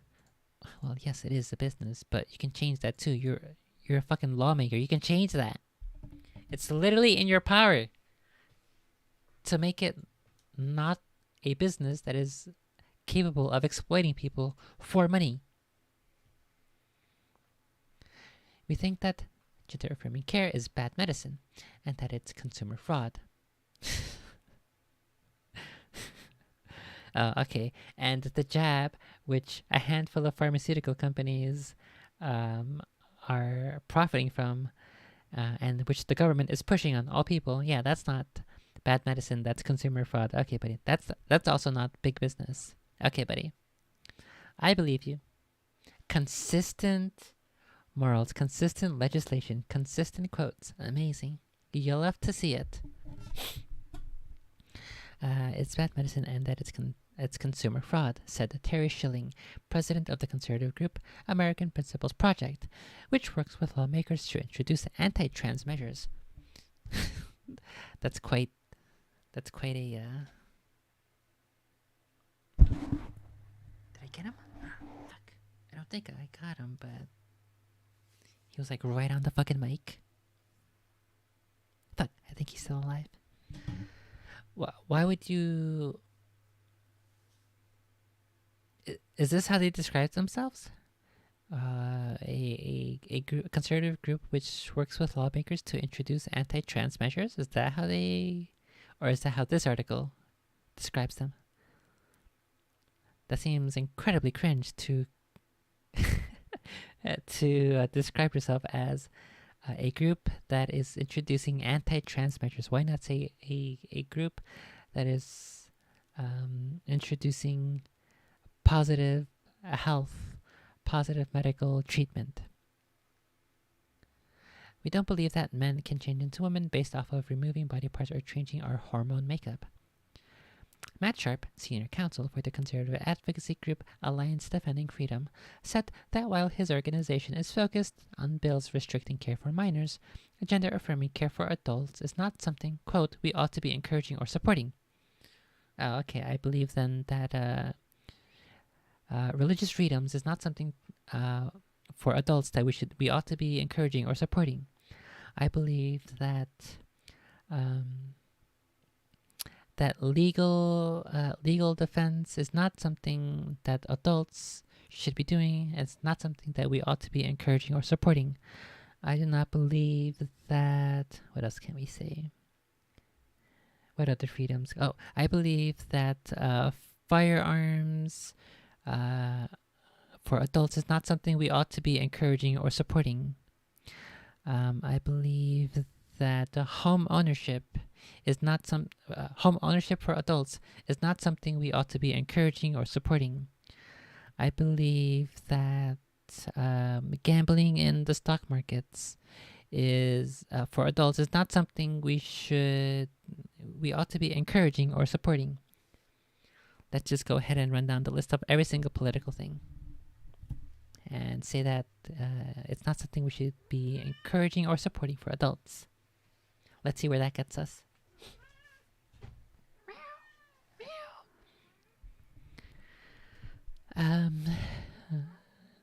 We believe gender affirming care for adults is not something we ought to be encouraging or supporting. Instead, patients should be getting mental health treatments like psychotherapy. Why not both? Why not both medical treatment as well as mental health treatment? Whoa, whoa, whoa, whoa, whoa, whoa, whoa, whoa. Don't eat that. Those are my fries. These are my fries.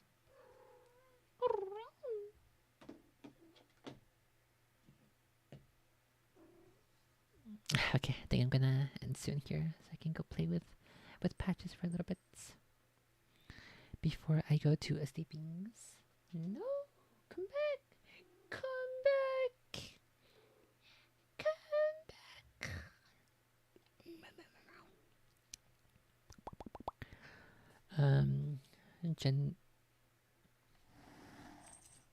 Gender affirming care advocates say the efforts are proof anti-trans lawmakers wanted to block all access to those services, not just restrict care to minors.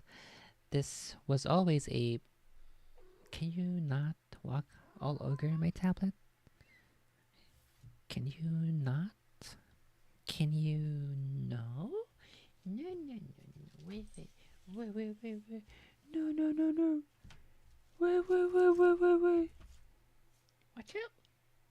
Give me my pen.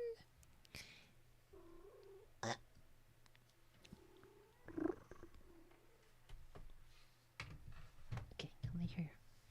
Come over here. This was always a long-term plan of trying to eliminate all access to care, all visibility and safety for trans people of all ages, said Milo Englehart, staff attorney at the Transgender Law Center. Driving the news this month, Texas State Representative Tony Tinderholt introduced HB 4574, which states that a health professional who provides gender-affirming care to a trans person under 26 or even refers a patient to another provider could be sentenced to jail or lose their medical. Jesus Christ, bro. Okay, buddy. I guess it makes sense legally. In terms of legislation, you do want to write the most extreme version so that they can... It's the big ask, basically. So that you can work your way down from there, and then people would be more willing to have less than that. But Jesus fucking Christ, literally the most retarded political game. See, like, this is why we should all hate politicians.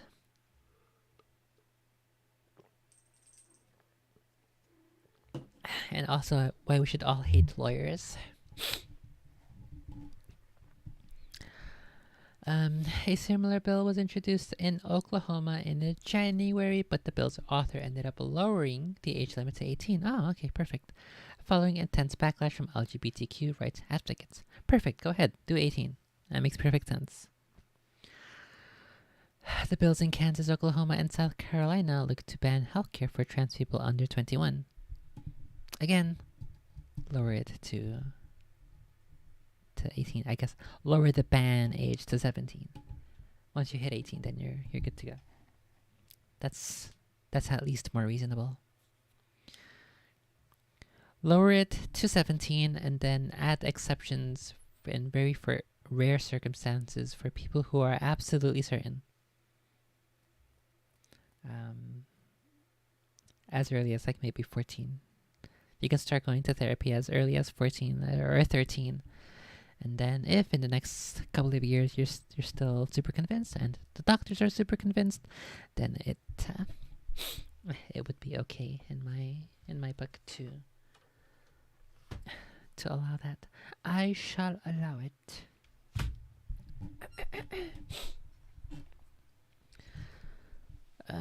These measures come on top of others in several states that would allow adults to file malpractice suits against providers who performed gender-affirming care.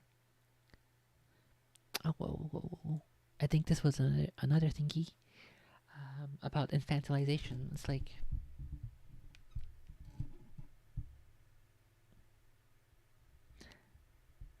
it's incredibly frustrating that there there have always been fads. There will always be fads. It is clear and obvious that one of the current fads is all this gender bullshit that is very clearly just made up from retards on Tumblr over 10 years ago that some idiot on the internet without a brain took seriously, and now they're just going for it. And they don't think about it. They don't. There's no like rationale. There's no thinking. There's no looking at the evidence, at the history. And then they're blaming other people. All these other people told me that I was trans. All these other people told me that I needed HRT. But now, 3 years later, after surgeries and HRT, I realized that that's not actually what I needed, and all these people lied to me, and they let me go through with it, and they led me down the wrong path. No. No. You are an agent. You have agency. You have a brain. You have a consciousness. You can think. You can reflect. You can look deeply within yourself, and that is how you will know. I despise all these people who say that all of these other people told me about this and forced me into it and convinced me and propagandized me. Like, no. No. No. How about you go to Canada and ask Justin Trudeau what kind of medical treatment he would like to assist you with? How about you do that? Maybe you'll believe him, and then maybe we'll get rid of your stupidity. How about that? Right, Patches? Right? Like, over here. Over here. Over here. What's that? What do you have to say? What do you think about these people who say it's other people's fault? What is it? Come here. Come here. Huh? What is it? What do you think about the people who believe that everything is a demon's?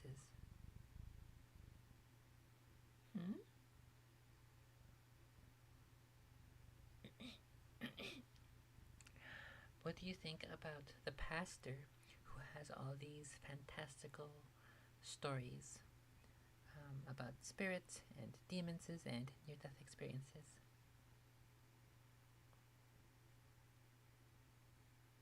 Whoa. She doesn't even respond. She has like a no comment. Okay. What do you think about... What, is there bugs up there?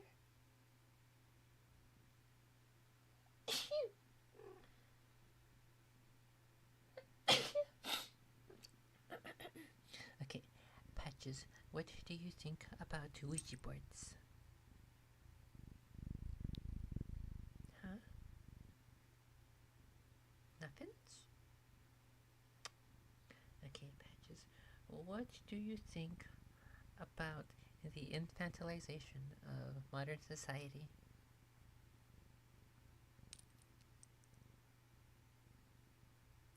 I guess you don't have much to offer because you're an infant too, right?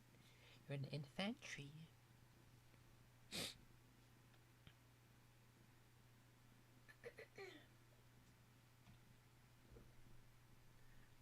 Okay, let me just finish up here. Let me finish this article, and then we can go play.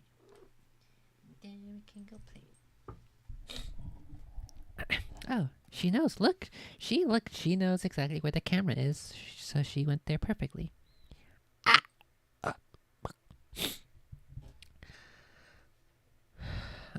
Okay, this isn't much longer. Let's go ahead and finish reading. Over. Ogre here. Don't forget, gender-affirming care is endorsed by medical groups including the American Medical Association, the American Academy of Pediatrics, the Endocrine Society, and the World Health Organization. Zoom in. The lawmakers who have introduced bills with 26 as an age limit have said that it's because the brain isn't fully developed until the age of 20. Okay, but you can still drink alcohol and join the military and go to college and take out this huge, massive loan. Okay, buddy. Yeah, sure thing, buddy. Okay, thanks, lawmakers. Appreciate it.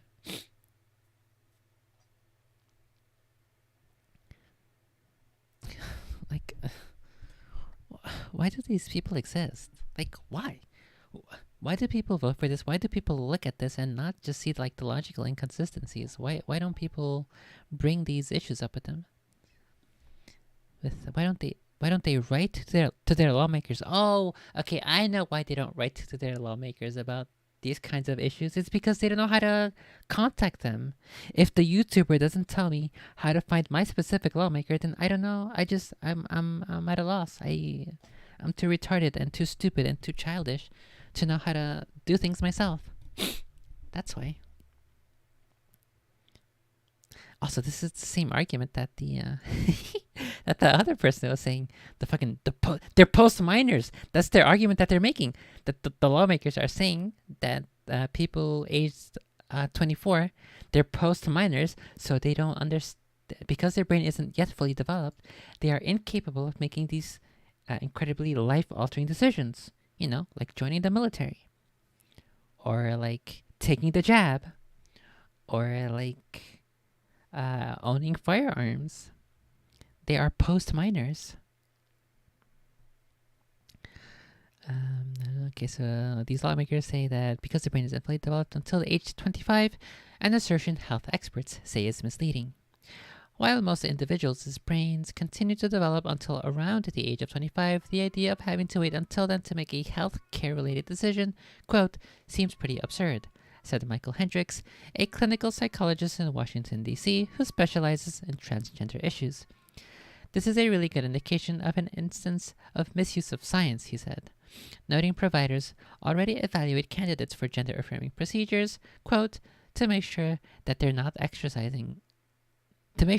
exercising sound judgment before going through with any gender-affirming treatment.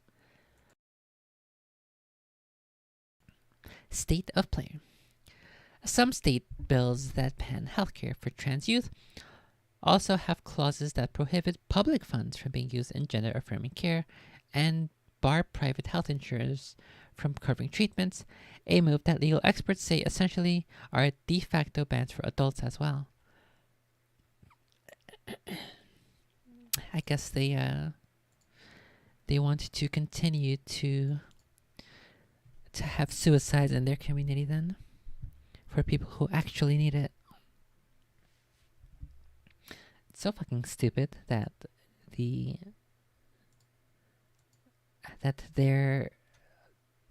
step that they want to take is to just outright ban it entirely for adults, instead of finding ways of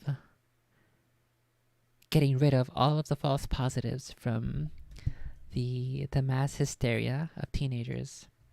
Like, we literally know this. We literally have a history of this. We literally have... Where is it? Let's do Pokemon. What is it? Lavender Town music. Hysteria. We literally have this. We have so many instances of this with the Lavender Town syndrome, where one kid at school, or like two or three kids at school, they literally did the fucking thing where if you run back and forth, left and right on Final Destination for 1,000 hours straight in Super Smash Bros. Melee, you get to fight Sonic and then you get to play as Sonic. That's literally what this is. It's fucking retarded hysteria that one person thought that it was true, or one person made it up and then everybody else started believing it. And then there's this fucking retarded hysteria. All these kids started to come up with, oh, I have a headache. Oh no, I'm gonna kill myself because of the Lavender Town music. Oh no, this Pokemon made me have a nightmare, a spooky nightmare. There's literally what fucking is going on over here with the fucking trans retardation. And now instead of clearing the false positives, you're just gonna fucking eliminate it altogether for adults up to the age of 26. Okay, buddy. Okay, retard. Okay, now who's fallen over? Who's fallen into the trap of the mass hysteria? Okay, buddy. Literally fucking brain rot. Literally unreasonable. Patches, no. You're not allowed up there. Come here. Come here. Patches. Patch. I'm gonna get you. Get you. Rawr. Rawr. Come here. Fuck. Come here.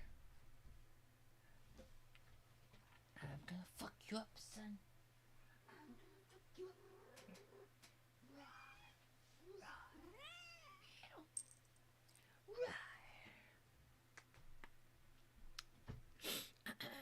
Okay, let's see. Last couple paragraphs. Adding these restrictions into what purports to be bans on gender affirming care only for minors will not function that way. It's for many folks.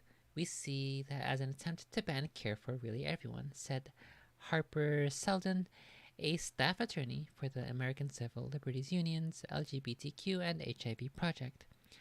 Bills that block the use of public funds are susceptible to a broad reading, meaning that a, quote, hospital or entity that received state funds for any reasons perhaps could not provide gender-affirming care even if the care itself is only paid for with private funding, Selden added.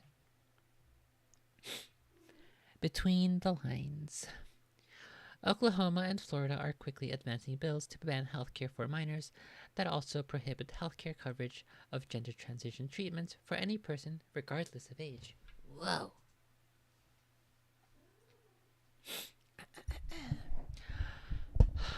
Arkansas has a law in its books that encourages health plans to not cover this type of care, but it is currently blocked. Florida's bill adds restrictions for adults seeking gender-affirming care, such as requiring a patient to submit a written consent form to their provider each time they meet for an appointment. Each fucking time. Jesus Christ, bruh.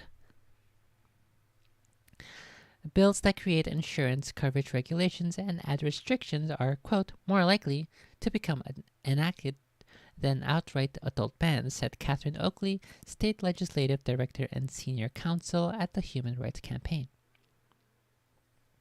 However, Oakley added that anti-trans bills have been getting increasingly more restrictive over the years, and bans with increased age limits are a, quote, continuum of that trend.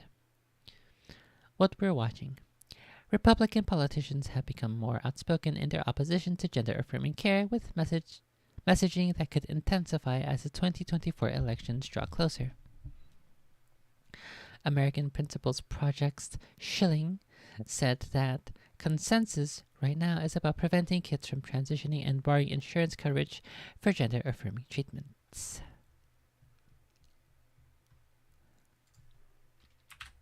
Literally hysteria. So that's how we get from the Lavender Town retarded bullshit to the Sonic and Smash Bros. Melee bullshit to the social media addiction and what else? The social media addiction and mind warping of young teenage girls in school, and now we get to retarded trans laws that are clearly overreaching and clearly overreacting and clearly targeting the wrong thing.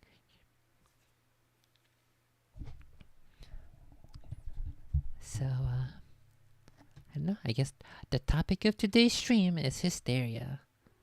Hysteria about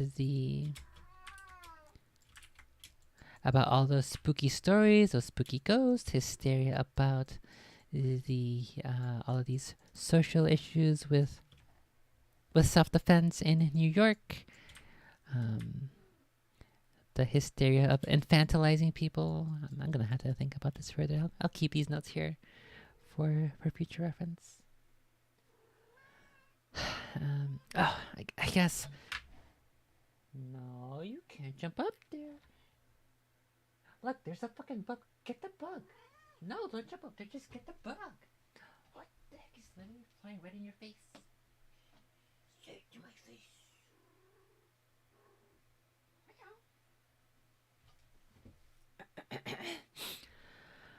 I've had this. No. No. No, you can't go up here. No, that's not a kitty, please. Here, Lily, come here. Here's the kitty, please. She's gonna keep trying to jump up there. Okay, she's playing with RB real quick. I've been saving up this video for a while for the perfect moment, but I've never found it. But I guess now is the most opportune moment. She's made more videos that are, at least one of the other ones that I saw is just as cringe.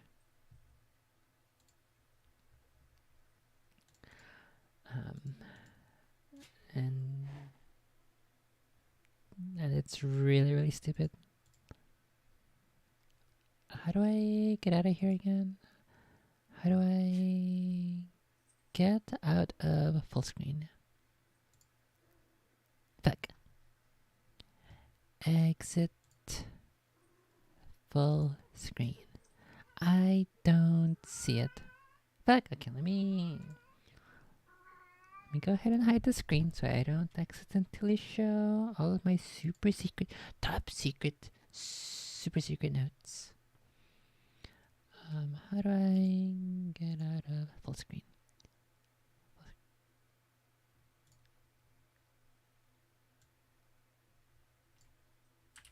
Full screen? Hello? Hello? Patches? Hello?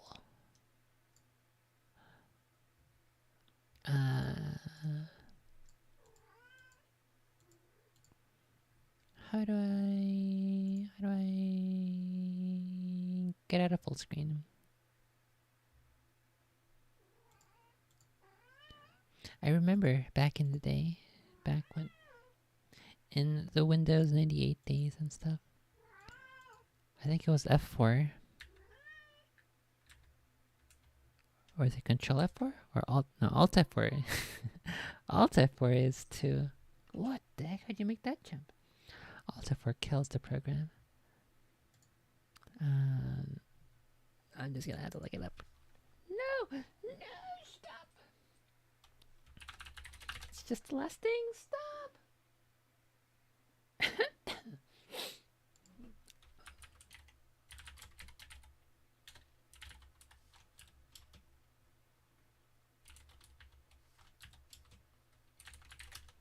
Stop.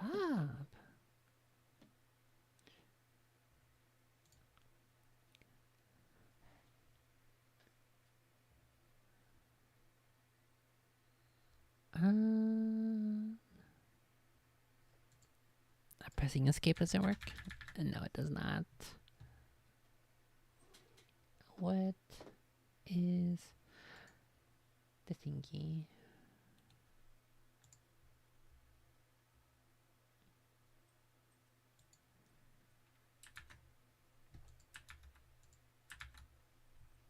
Fuck.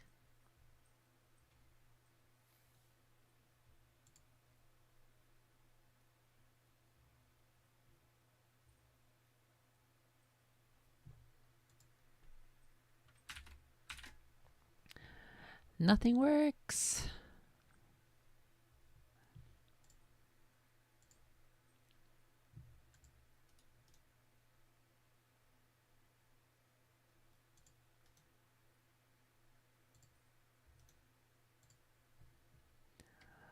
I don't see.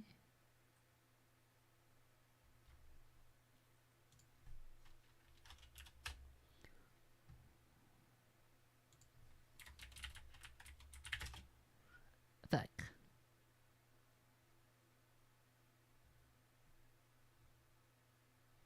Okay, well, okay, what I'll do then is I will save this. I'll just entirely close the program.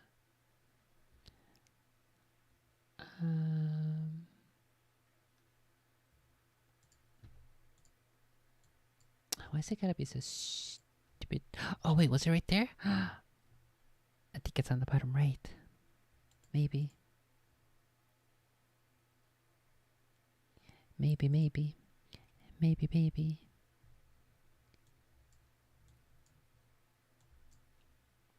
Load.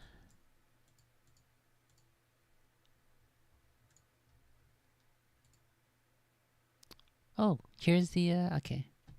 Let's see if I can find it here. It is the shortcuts. Table, where is full screen? It's F.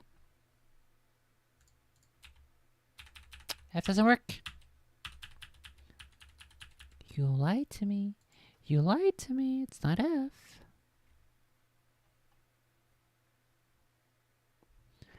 Editor. It says here that it's F. Full screen is F.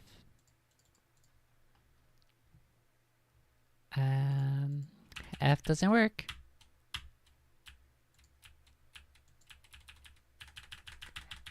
You lied to me. I'm literally pressing F.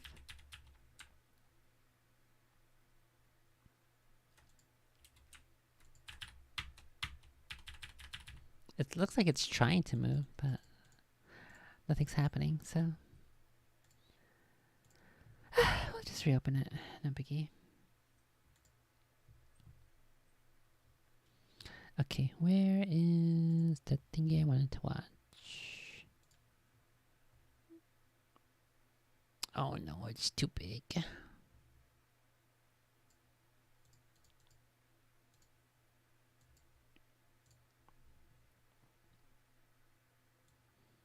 Okay, here is the thingy. It's so cringe and stupid and I hate it.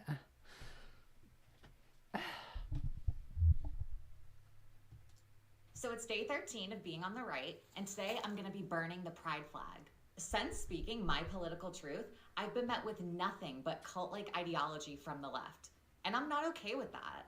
It is not hate speech for me to say that minors should not be transitioning, especially when I'm someone with personal experience transitioning as a minor. It is not hate speech for me to say that your pronouns are conditional. Anyone in America that has freedom of speech can call me a he, him, and that's their right, even if it upsets me. It is not hate speech for me to say non-binary people are not the same thing as transgender people. It is not hate speech for me to say that you need true gender dysphoria to be transgender. And lastly, the most important one, it is not hate speech for me to say you should accept your true biology as a trans person.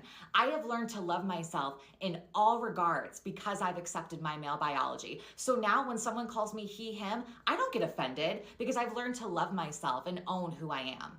That's true self-love. That's true self-acceptance. And I don't think that's what this flag stands for anymore. This flag doesn't stand for equality for everyone. This flag stands for you're gonna agree to what we say, no matter how many times we change the meaning of this flag, and if you don't, you're a bigot. Well, if my own community is gonna call me a bigot, I'm not gonna stand for my community anymore. I'm done with this community. I'm still a trans woman, and I'll own that. I consider myself to be a real transsexual. But in terms of the LGBTQIA whatever community, I'm done with it. And no, this is not hate. This is me making a statement. This means everything to me. The burning of this flag means I'm leaving this cult. And from now on, this is the flag I'm standing for.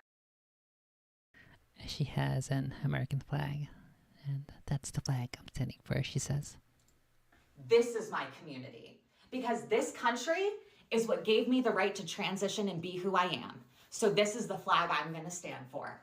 America.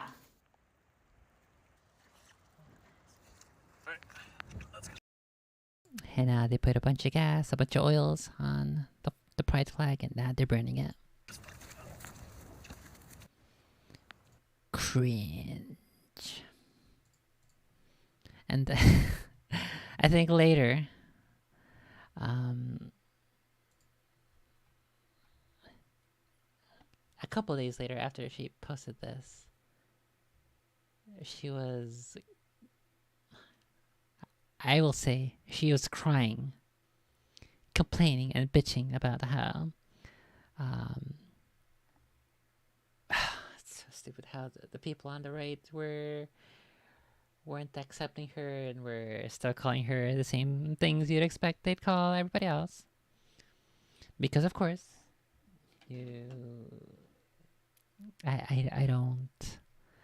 I personally do not consider myself part of any community, of any tribe, of any political alignment, of any political party, of any political group. I just happen to be politically aligned somewhere, but I wouldn't consider myself part of any community or group. I think that's part of the problem.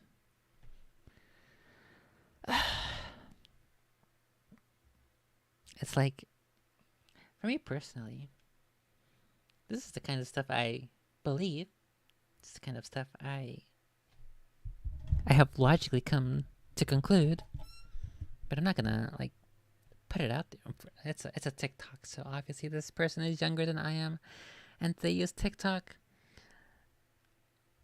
which is a whole entirely different demon and portal into hell of its own. But I don't know. No, nobody is capable of being logical anymore. I wouldn't consider myself to be part of. I would never even buy or want to have a pride flag. Fuck that. I'm not gonna burn it either. Just gonna let it be what it is. Don't care. And nobody's gonna like me on either side. I think there were some comments in response to that also wanted to bring up with it, but it's probably deleted.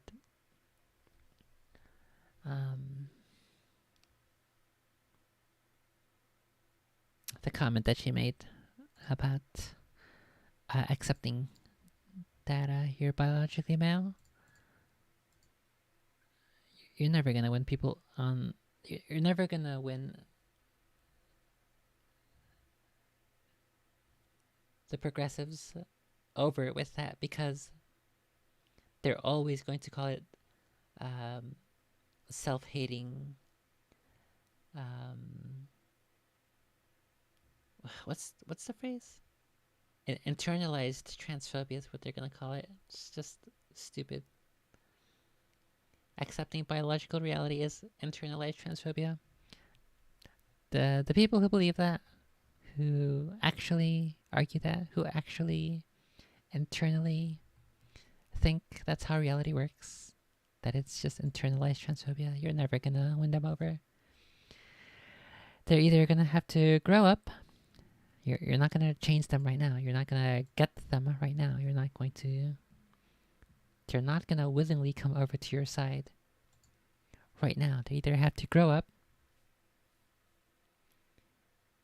or they need reality to slap them in the face as hard as possible, as hard as they deserve, as hard as they've never been slapped before.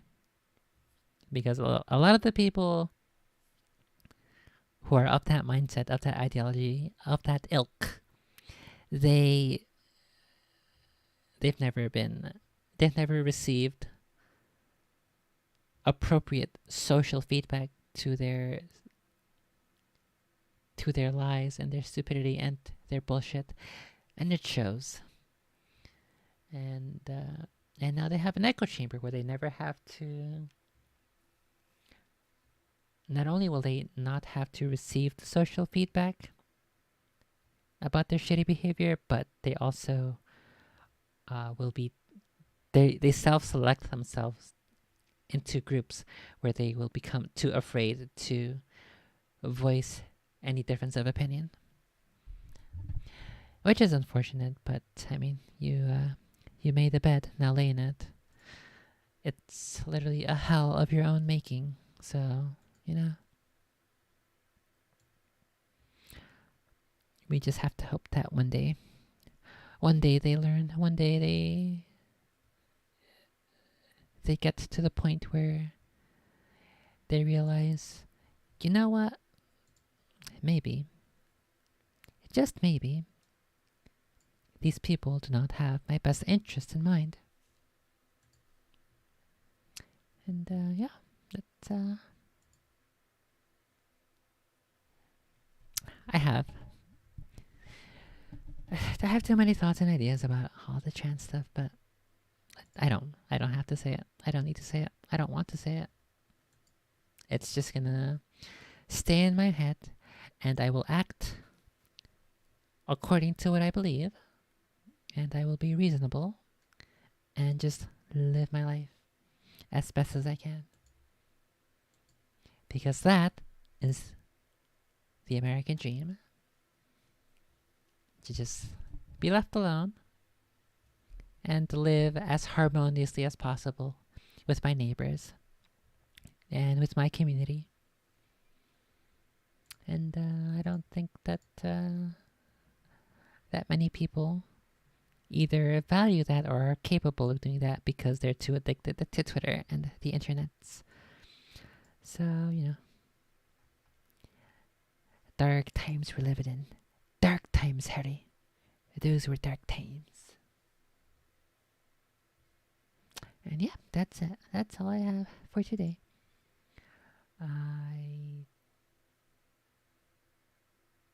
I think I will not be able to stream for another little while, like a week or so. Because I'll be busy with some other stuff, some non-streaming stuff. Ogre the weekend and Ogre the rest of the week.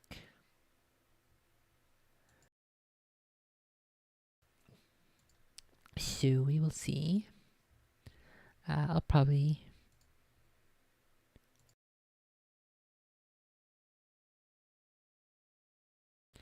Holy moly, it's already June. Literally unreal.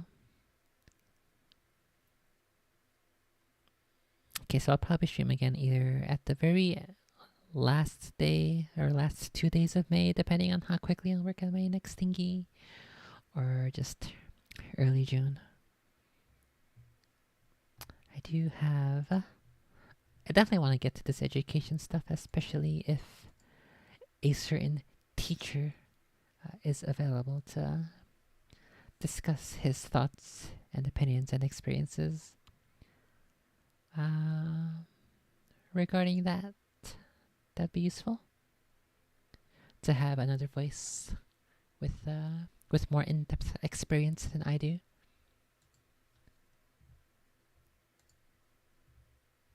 And then I guess I'll just keep looking for some more news, some more articles, and some more videos to listen to. As they pop up in my recommended, I'll add them to my list.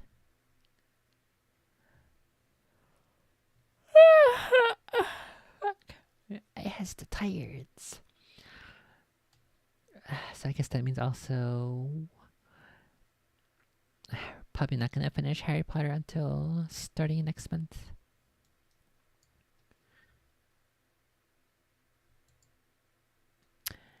And then I think we'll swap to another book. I think we will try to avoid doing 2 books of the same kind in a row, maybe. Can either do a Halo or Redwall. So we'll see what happens there. Anyway,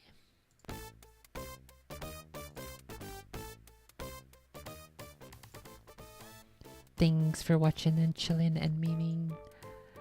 Good luck, have fun, don't die, don't be stupid. Try not to swallow your tongue. Don't do anything I wouldn't do. And don't forget to like, share, subscribe, share with your friends, and share with your family. As always, I will see you next time. Bye bye.